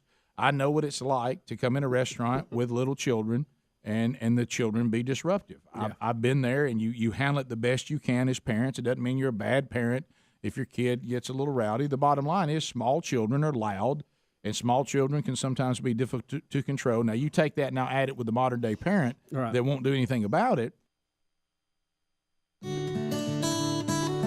35 minutes past the hour of the Rick and Bubba Show. All right, so how did you sleep last night? Are you happy with your mattress? Well, if the answer not really, Rick, go to helixsleep.com/Bubba. You go there and you can customize a mattress the way you want it. They literally ask you. Greg and Lisa have got one. They know. They literally ask you, or you sleep on your back, you sleep on your stomach, you sleep on your side. And that's an easy question. Easy, and then they want to know firmness. You like soft? You want medium? You want it really, really firm, and they fix it the way you want it. And they've got 16 different styles to look at, or 14 different styles to look at, and then they'll ship the one you like directly to your door. Sleep on it for 100 nights. See if you like it. If you like it, you keep it. If you don't, you get a full refund. HelixSleep.com/Bubba. We're going to save you there $350 by using that URL. Okay, so do that. HelixSleep.com/Bubba. There's $350 off. Pick out the mattress you like, then give them those specific things that we just mentioned, and they'll ship it right to you. And then you're going to love this. The 100-day thing is great, but I mean that gives you confidence because it shows how confident they are. But you're going to like it. You think that they can offer that and that be happening a lot? That's no. right. So go ahead and get yours now. There's also a link at rickandbubba.com under the sponsors button. So before the next group of protesters is animal activists. This is in Scotland. And I guess the new thing with all these activists, you'd see them, you'd love for them to be excited about something that's eternal, but they're now going, I guess making a mess is the new thing. We've had tomato sauce thrown on Van Gogh, and now we're going to have milk poured on the floor. Is that what a mess? What is it? Where this is in Scotland? Protesting dairy farming. Is this in the supermarket? They're protesting. And what bothers me? If I was the manager of that, I'd like to rub their face in it, wouldn't you? Well, that's what bothers me. I don't see anybody showing up making them stop. There's about to be, and he's not sure what to do. But they're just taking milk and pouring it out on the floor. Look, this guy wants some milk. No, he's got a headset on. I think he works there, and he's trying to figure out what to do about it. This boy right here, I don't think he's all in. No. He's like, I was just trying to. Look, he's getting further and further away. His mama made him come. That's his mama pouring out milk, I bet. Yeah. Probably. She made him come down there. Or he's trying to get with those chicks. I'd love to could see be them that. busted in that milk. That's on like the when you floor, voted for Obama. You that can time. fall. Yeah. I wish their feet would shoot right out from under them. And they'd fall backwards. See how right nice we are to people. These people are breaking no telling how many laws doing this. I bet that smells good in there. Yeah, I see 2, 4, 6, 8, 10. I'm counting Somebody about reach in there 12 and snatch cartons. them out of there. So are they not making them stop physically because they think they'll be on a video getting That's sued? exactly it, Rick. Hey, Touched a woman inappropriately, grabbed them. Yeah. what dot They ought that to I have their for 'em nose then? run How out. about that? Well, then I would turn around and say, well, it's not a woman, it's just a person. There's no gender. There's Sure. no gender here, and you're trespassing. Person dumping milk. Yeah, this is person dumping milk. Yeah. But you guys have heard of a soy boy? Like, this is the definition of a soy boy right there. He's holding a sign that says plant-based future. Oh, my gosh. Again, can I just, I'm trying to understand to be able to relate and have a conversation with these people. Plants don't just happen on their own, the type that they're talking about. You have to prepare ground, which means you kill trees. You plant them for crops. You have to run tractors to cultivate them, fertilize them, harvest them, which is diesel fuel, by the way.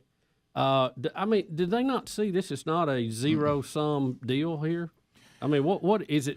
Has the soy damaged their brain? Is that it? Yeah. That'll make your estrogen go sky high. I want to go back to this. So, because when they're on the road they're on, don't you eventually, because they went to, the things they say and do about, gender and then how evil humans are, and then I devote my life to animals, and now animals are superior to humans, and elevate. I wish we could all be more like animals, which shows a massive lack of education on animals. And but don't you eventually have to get to the point, and I think we're going to see this, may already be out there, where are the people that care about plants? I mean, so right now, all the groups, right now the plant is sitting there with no activists so far. Now, they may have them, and I just don't know about Rick, them. let me ask you this. Shouldn't the same logic apply to the people who cry when we cut down trees also apply to people when we cut down plants? Isn't it the same thing? Well, that's what I'm saying. I see your point in this. Like plants are people. So too, are that we going kind to of get thing? to the point where we can't eat meat we can't eat plants because who stands up for plants? Because we cried about trees, to your point. So, I mean, if I'm crying about a tree being cut down, don't I have a bleeding heart for me chewing up a plant? I mean, you have to just squall when you see lettuce being pulled up. Yeah, I'm out there grabbing stuff out of the ground and eating it that was growing there. And if that tractors planted. I know for a fact, I mean, this is not up for debate, that this bunch that was out in the woods beating the tom-toms, I was told that the rock had life. That this rock. Now, if a rock is living out a life, a plant is absolutely living. They even reproduce. I think you're right on that. How do we have that clip again? Yeah, it's in Oh, don't do that. I want the video if we got it somehow. I'm trying to think. Oh, it's such a good. I was actually looking for that right now. I'm trying to think what it was titled. I have the audio. Try so much life. Old growth, Rick. That's it. Old growth. Yep, that's it. By the way. I have the audio. Now, I don't have the video, but I do have the audio of it, and you will hear her say, "Look at this rock," and you know, and trees. I want to mourn the loss of all the old growth trees. All right, so I'm going to pick it back up, but let's think about what you just said, Bubba. So we are on record. She's mourning the loss of trees. That's what she said. There you go. Adler's got it too. So, yeah, there it is. Listen, oh my gosh! I want to see Deep it. in the woods of North Carolina, an extremist North Carolina eco group called Earth First bewails violation of American nature. I want to mourn the loss of all the old growth trees I've seen, and tell them that we love them. Tore and that up. we don't having to be consoled. want them to die. That there are So some die. people here Plants. who do care. So I want you to know that, trees, Talking to them. Mentally that ill. we care. I think Listen we about the are rock here in a minute. deeply hurting in America. I think we are deeply craving answers. I think that we've lost our identity as we have evolved into technology and into industrialized society. Bring me to this cathedral. Here it comes. Bring me to those guys. Bring me to this rock that has the most incredible life. No, don't. That makes me feel alive. Here comes Tom I've go. looked at clear cuts and burnt forest, and I've felt outraged, but I didn't scream and I didn't cry. You go ahead, go. And I need to. Let it out. Let it out. Bart Simpson, go. There you go. Oh, Can I tell feel you? better. I feel better. Can It I makes tell me you? want to crank a chainsaw. 29 years. That may still be my favorite clip of all. It is, Bubba. It's definitely one or two. Can I tell you who I'm mad at when I see that clip? I get really, really angry, and I want to scream. Where are our mental health counselors? Yeah. We had them gathered. They should All you have- had to do was walk over and sit down and start talking to them. Yeah. Right. These people are mentally ill. Yeah, And they God needed love them. They needed a bunch of butterfly nets on that bunch. They, I just don't. Where are understand. they today, you think? Yeah, Those people. they're out protesting. How for- many you They think got for tired of being marijuana. in the woods and went Yeah. back in a house. How many That's- you think looked around and said, "I'm about done with this"? Probably on an iPhone Well, today. Rick, again, I just the reality versus what their deranged view of things trees. are. Every tree has a life cycle. It lives and it dies, and then it gives birth to more trees through its decaying wood on the floor of the forest.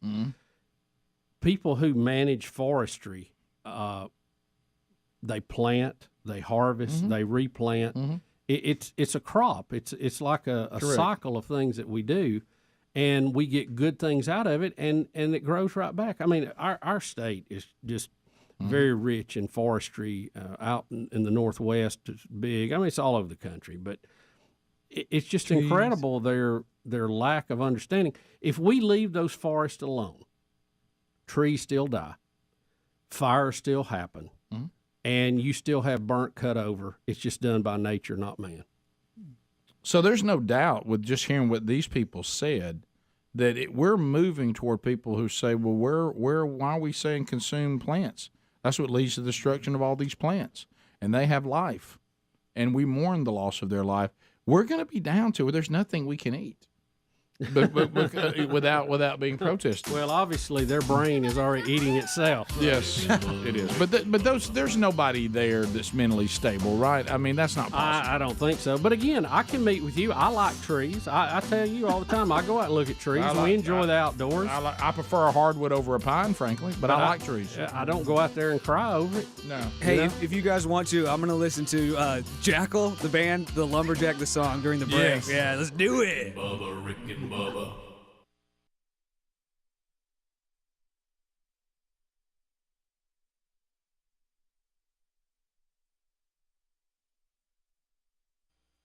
And what this business is saying is, I think we could actually be an oasis for people who even may have children, but they're going out on a date together and don't want to have to deal with children, because we've tried the children format and the children have become so disruptive.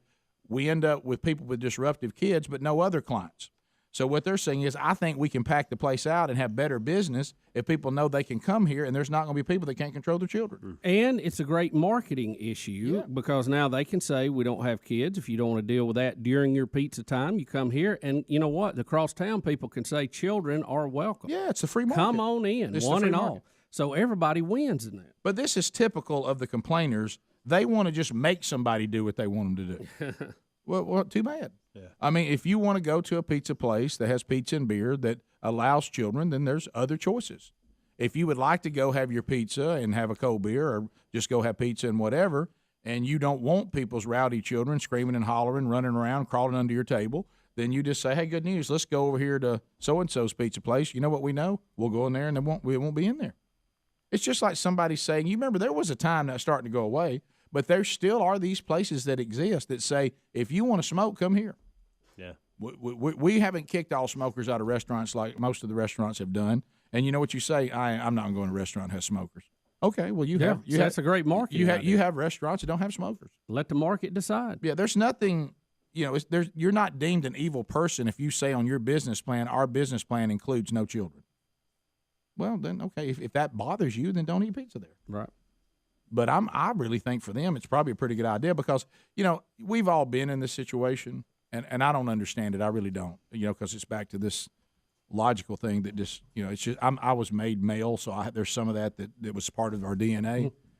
We all, Rick Burgess included, have had times where our children or our baby would not come under control.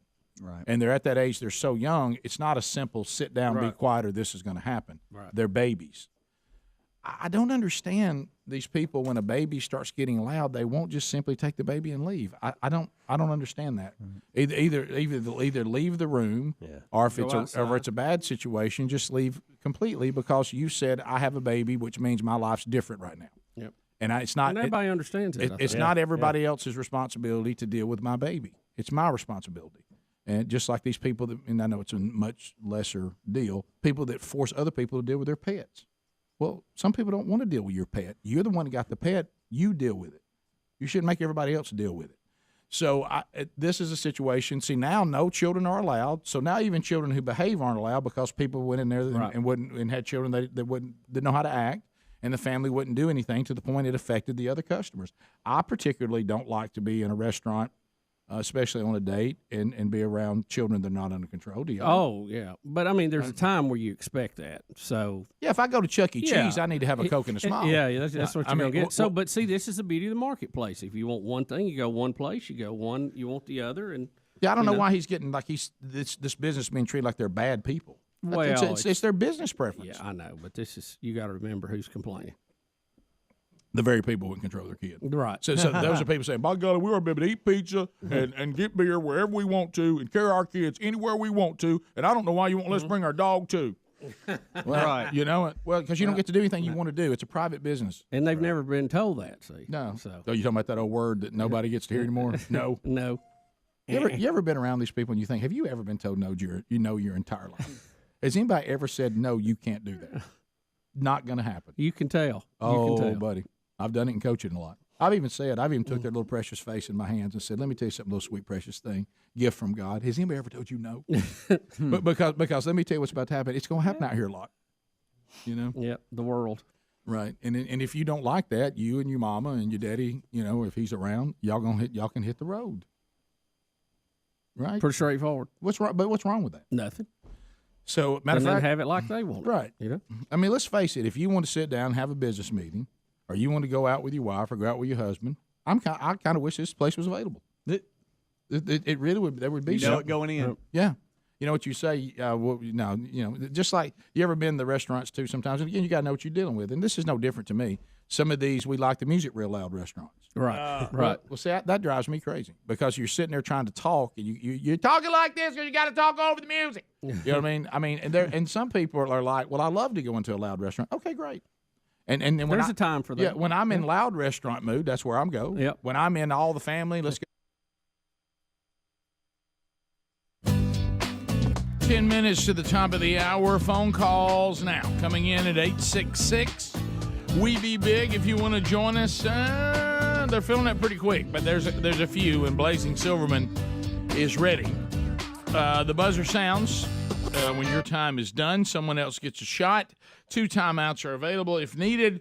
Helmsley's toting one, Bubba toting the other. Let's start with Ethan. Ethan, 30 seconds on the Rick and Bubba show. Go ahead. Good morning, guys. Monkey Grass and Green Acres. Thank you for the call. Thank you, sir. Mm-hmm. Welcome. Yes, sir.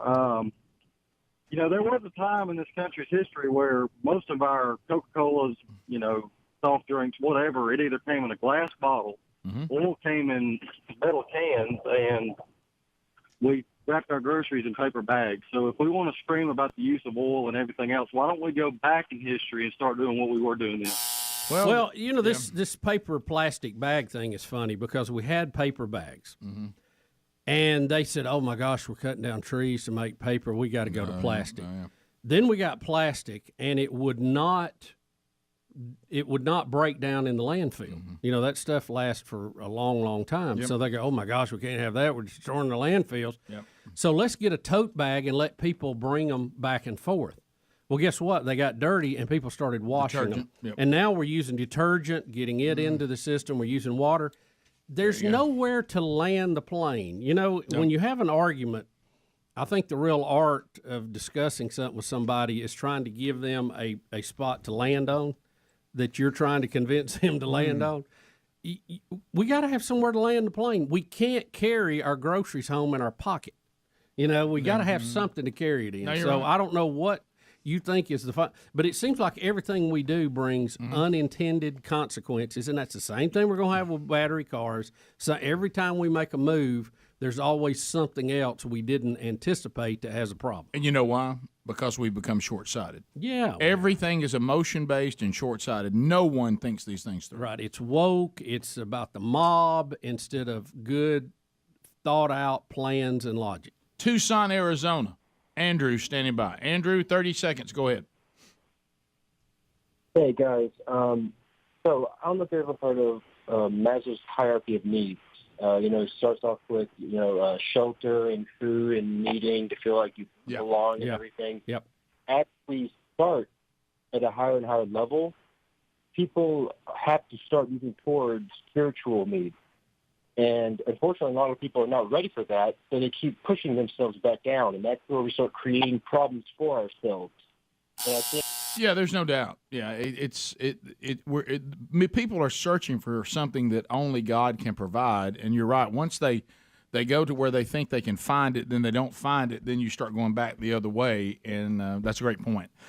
We continue. Tony in Irondale. Tony, go ahead. 30 seconds. Hey, speaking from a Coca-Cola driver's perspective, I say big no to glass bottles. I miss them. I tell you, the But also- Coca-Cola does not taste as good in these plastic things. It just doesn't. No, they're not. They taste better in glass bottles, but they are a pain I understand. to haul around. Yeah, God forbid the But customer also, I get what we wanted to want. ask you- I've Yeah. got an idea. Also, I wanted to ask where Tony was from New York. I hadn't heard from him in a while. Tommy from New York. Yeah, Tommy. Yeah, Tommy That's a good had some question. ideas. Good question, Tony. I don't know. Let me ask you this. And he makes a great point, and this is something I've been talking about. Y'all have made fun of me. But you know how, like with the clean pods, we're going to mixing it at home? How long before with the soft drink industry are we going to mix those at home too? In our own dispenser. That way you don't have to worry about glass. I think do you remember when they tried? Or plastic. Do you remember, Bubba, You remember I wanted the on-tap thing for my Coke drinks, and, everybody told me it couldn't be done. Then Mike Succo said, sure, I'll put one in. Yeah, I remember that. And, that's a real pro advantage there. But, I mean, wouldn't that be – just think about all the stuff you could cut down on if you did that. Do you remember when they had those, and you could put them in your car? I was a kid, and Mom and Dad tried one time. I think Dad was even selling them as Car part-time. Bar. It was called Car Bar, and you could mix soft drinks with the carbonated water, everything in your car. It sat just below the radio and had little taps and stuff. I remember that. Do you remember that? I don't remember that Rick, from a car, Rick, but I'd like to have vaguely. one. Did I dream that? Take the glass bottle out of it. Would you prefer, if you're going to take it and pour it in a cup of ice or a glass of ice, whatever you prefer, Correct. Can or bottle? Can you tell a difference, and which one do you prefer? Bottle. Are you talking Same about, way.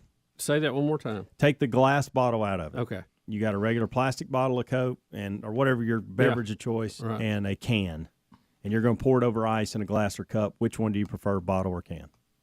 Plastic bottle or can? Oh, now plastic bottle can. You I are? don't- Okay, Yeah, interesting. I don't know if I have And you a think preference. is that on, because you think it's better tasting? Yeah, it is. Okay. It is. I don't know if I have a preference on that, but I do like the bottle because I can screw the top back on if I don't use it all. I do In not a car, like, I really like the when bottle. it comes to Coca-Cola. I was asking more of a taste. I get that right. completely, I got Bubba, you. but I'm Yeah. asking more of a taste. No, my from a taste hierarchy. My standpoint. hierarchy of Coca-Cola is glass bottle is number 1. Okay. Can is number 2. Okay. And plastic bottle is a distant third. Interesting. Okay. I hate plastic That's- bottles that's and soft probably drinks. about right. I don't feel like it's as carbonated in the bottle. Well, it's not, and I mean that's actually not our minds. It isn't as carbonated. I mean they tell us there's a reason the glass holds it better. It seeps out through the plastic. Okay. I think plastic soft drinks taste terrible. I would prefer a can. If I go into a convenience store and say I'm really in the mood to get a soft drink, I always get it in a can. If it's Okay. not available, in the Interesting. glass Did not bottle. know that. Yeah. I will go bottle just for the sealing it back That's off me. sometimes. Totally that get too. that, too, but the taste is just. I notice I'm not a sipper of really much of anything. If I start to Well, drink you'll it, gulp it. I'll just drink Well, it. you do. I can't sip on a drink for an hour. Sip. Let's go to I'm the same Meridian. Craig and Meridian, 30 seconds. Go ahead. Perhaps. Craig. All right, Craig's out. Omar, Gunnersville, Alabama. Omar, go ahead. Hey, guys, good morning. Just regarding those crazy activists, I can almost guarantee that every single one of them is in support of abortion up to term. And so it's crazy how they say they want to protect life, but they don't really care about life. Oh, no. They have picked animal life and tree life over human life. They've made that pretty clear. Is this Omar who gave me the gift and came to the Golden Ticket Seats? USC fan. It is. Let me tell you something. I love that book, and thank you very much. That was a great gift. We continue. TJ and Anniston. TJ, go Felt like ahead. we had a connection with Omar. I did too. 30 seconds. Go ahead. TJ? Hello, I like the can. Hello. I don't like the bottle. Michael in Alabama. Michael, go ahead. What's going on here? Michael from Goodwater. Just says Alabama. Goodwater, go ahead. Michael, go ahead. Okay, what it was, I know everybody's different on these vaccines, but last year, a month and a half after I took my second Moderna, I was cutting grass in my yard barefoot, wore flip-flops, and I got stung by 4 of them ground hornet yellow jackets. And usually they hurt and painful for a week. And I swear the next morning I woke up, there was no redness, no swelling, and no pain. Is he saying the vaccine cured his bee stings? Am I getting that right? Good night. Maybe you just didn't get a real good I'm bean. so mad this hour's over. Did he say he was cutting grass in flip-flops? First mistake. He's shaking hands. I hate with to say danger that. there. I've done it too, and I should have a long time ago. I'd have been whipped. Michael, thank you. And drawing that line to your Moderna vaccine. Moderna. Not sure that's a correct line, but I credit you for drawing. Top of the hour. Have a nice day. Rick and Bubba.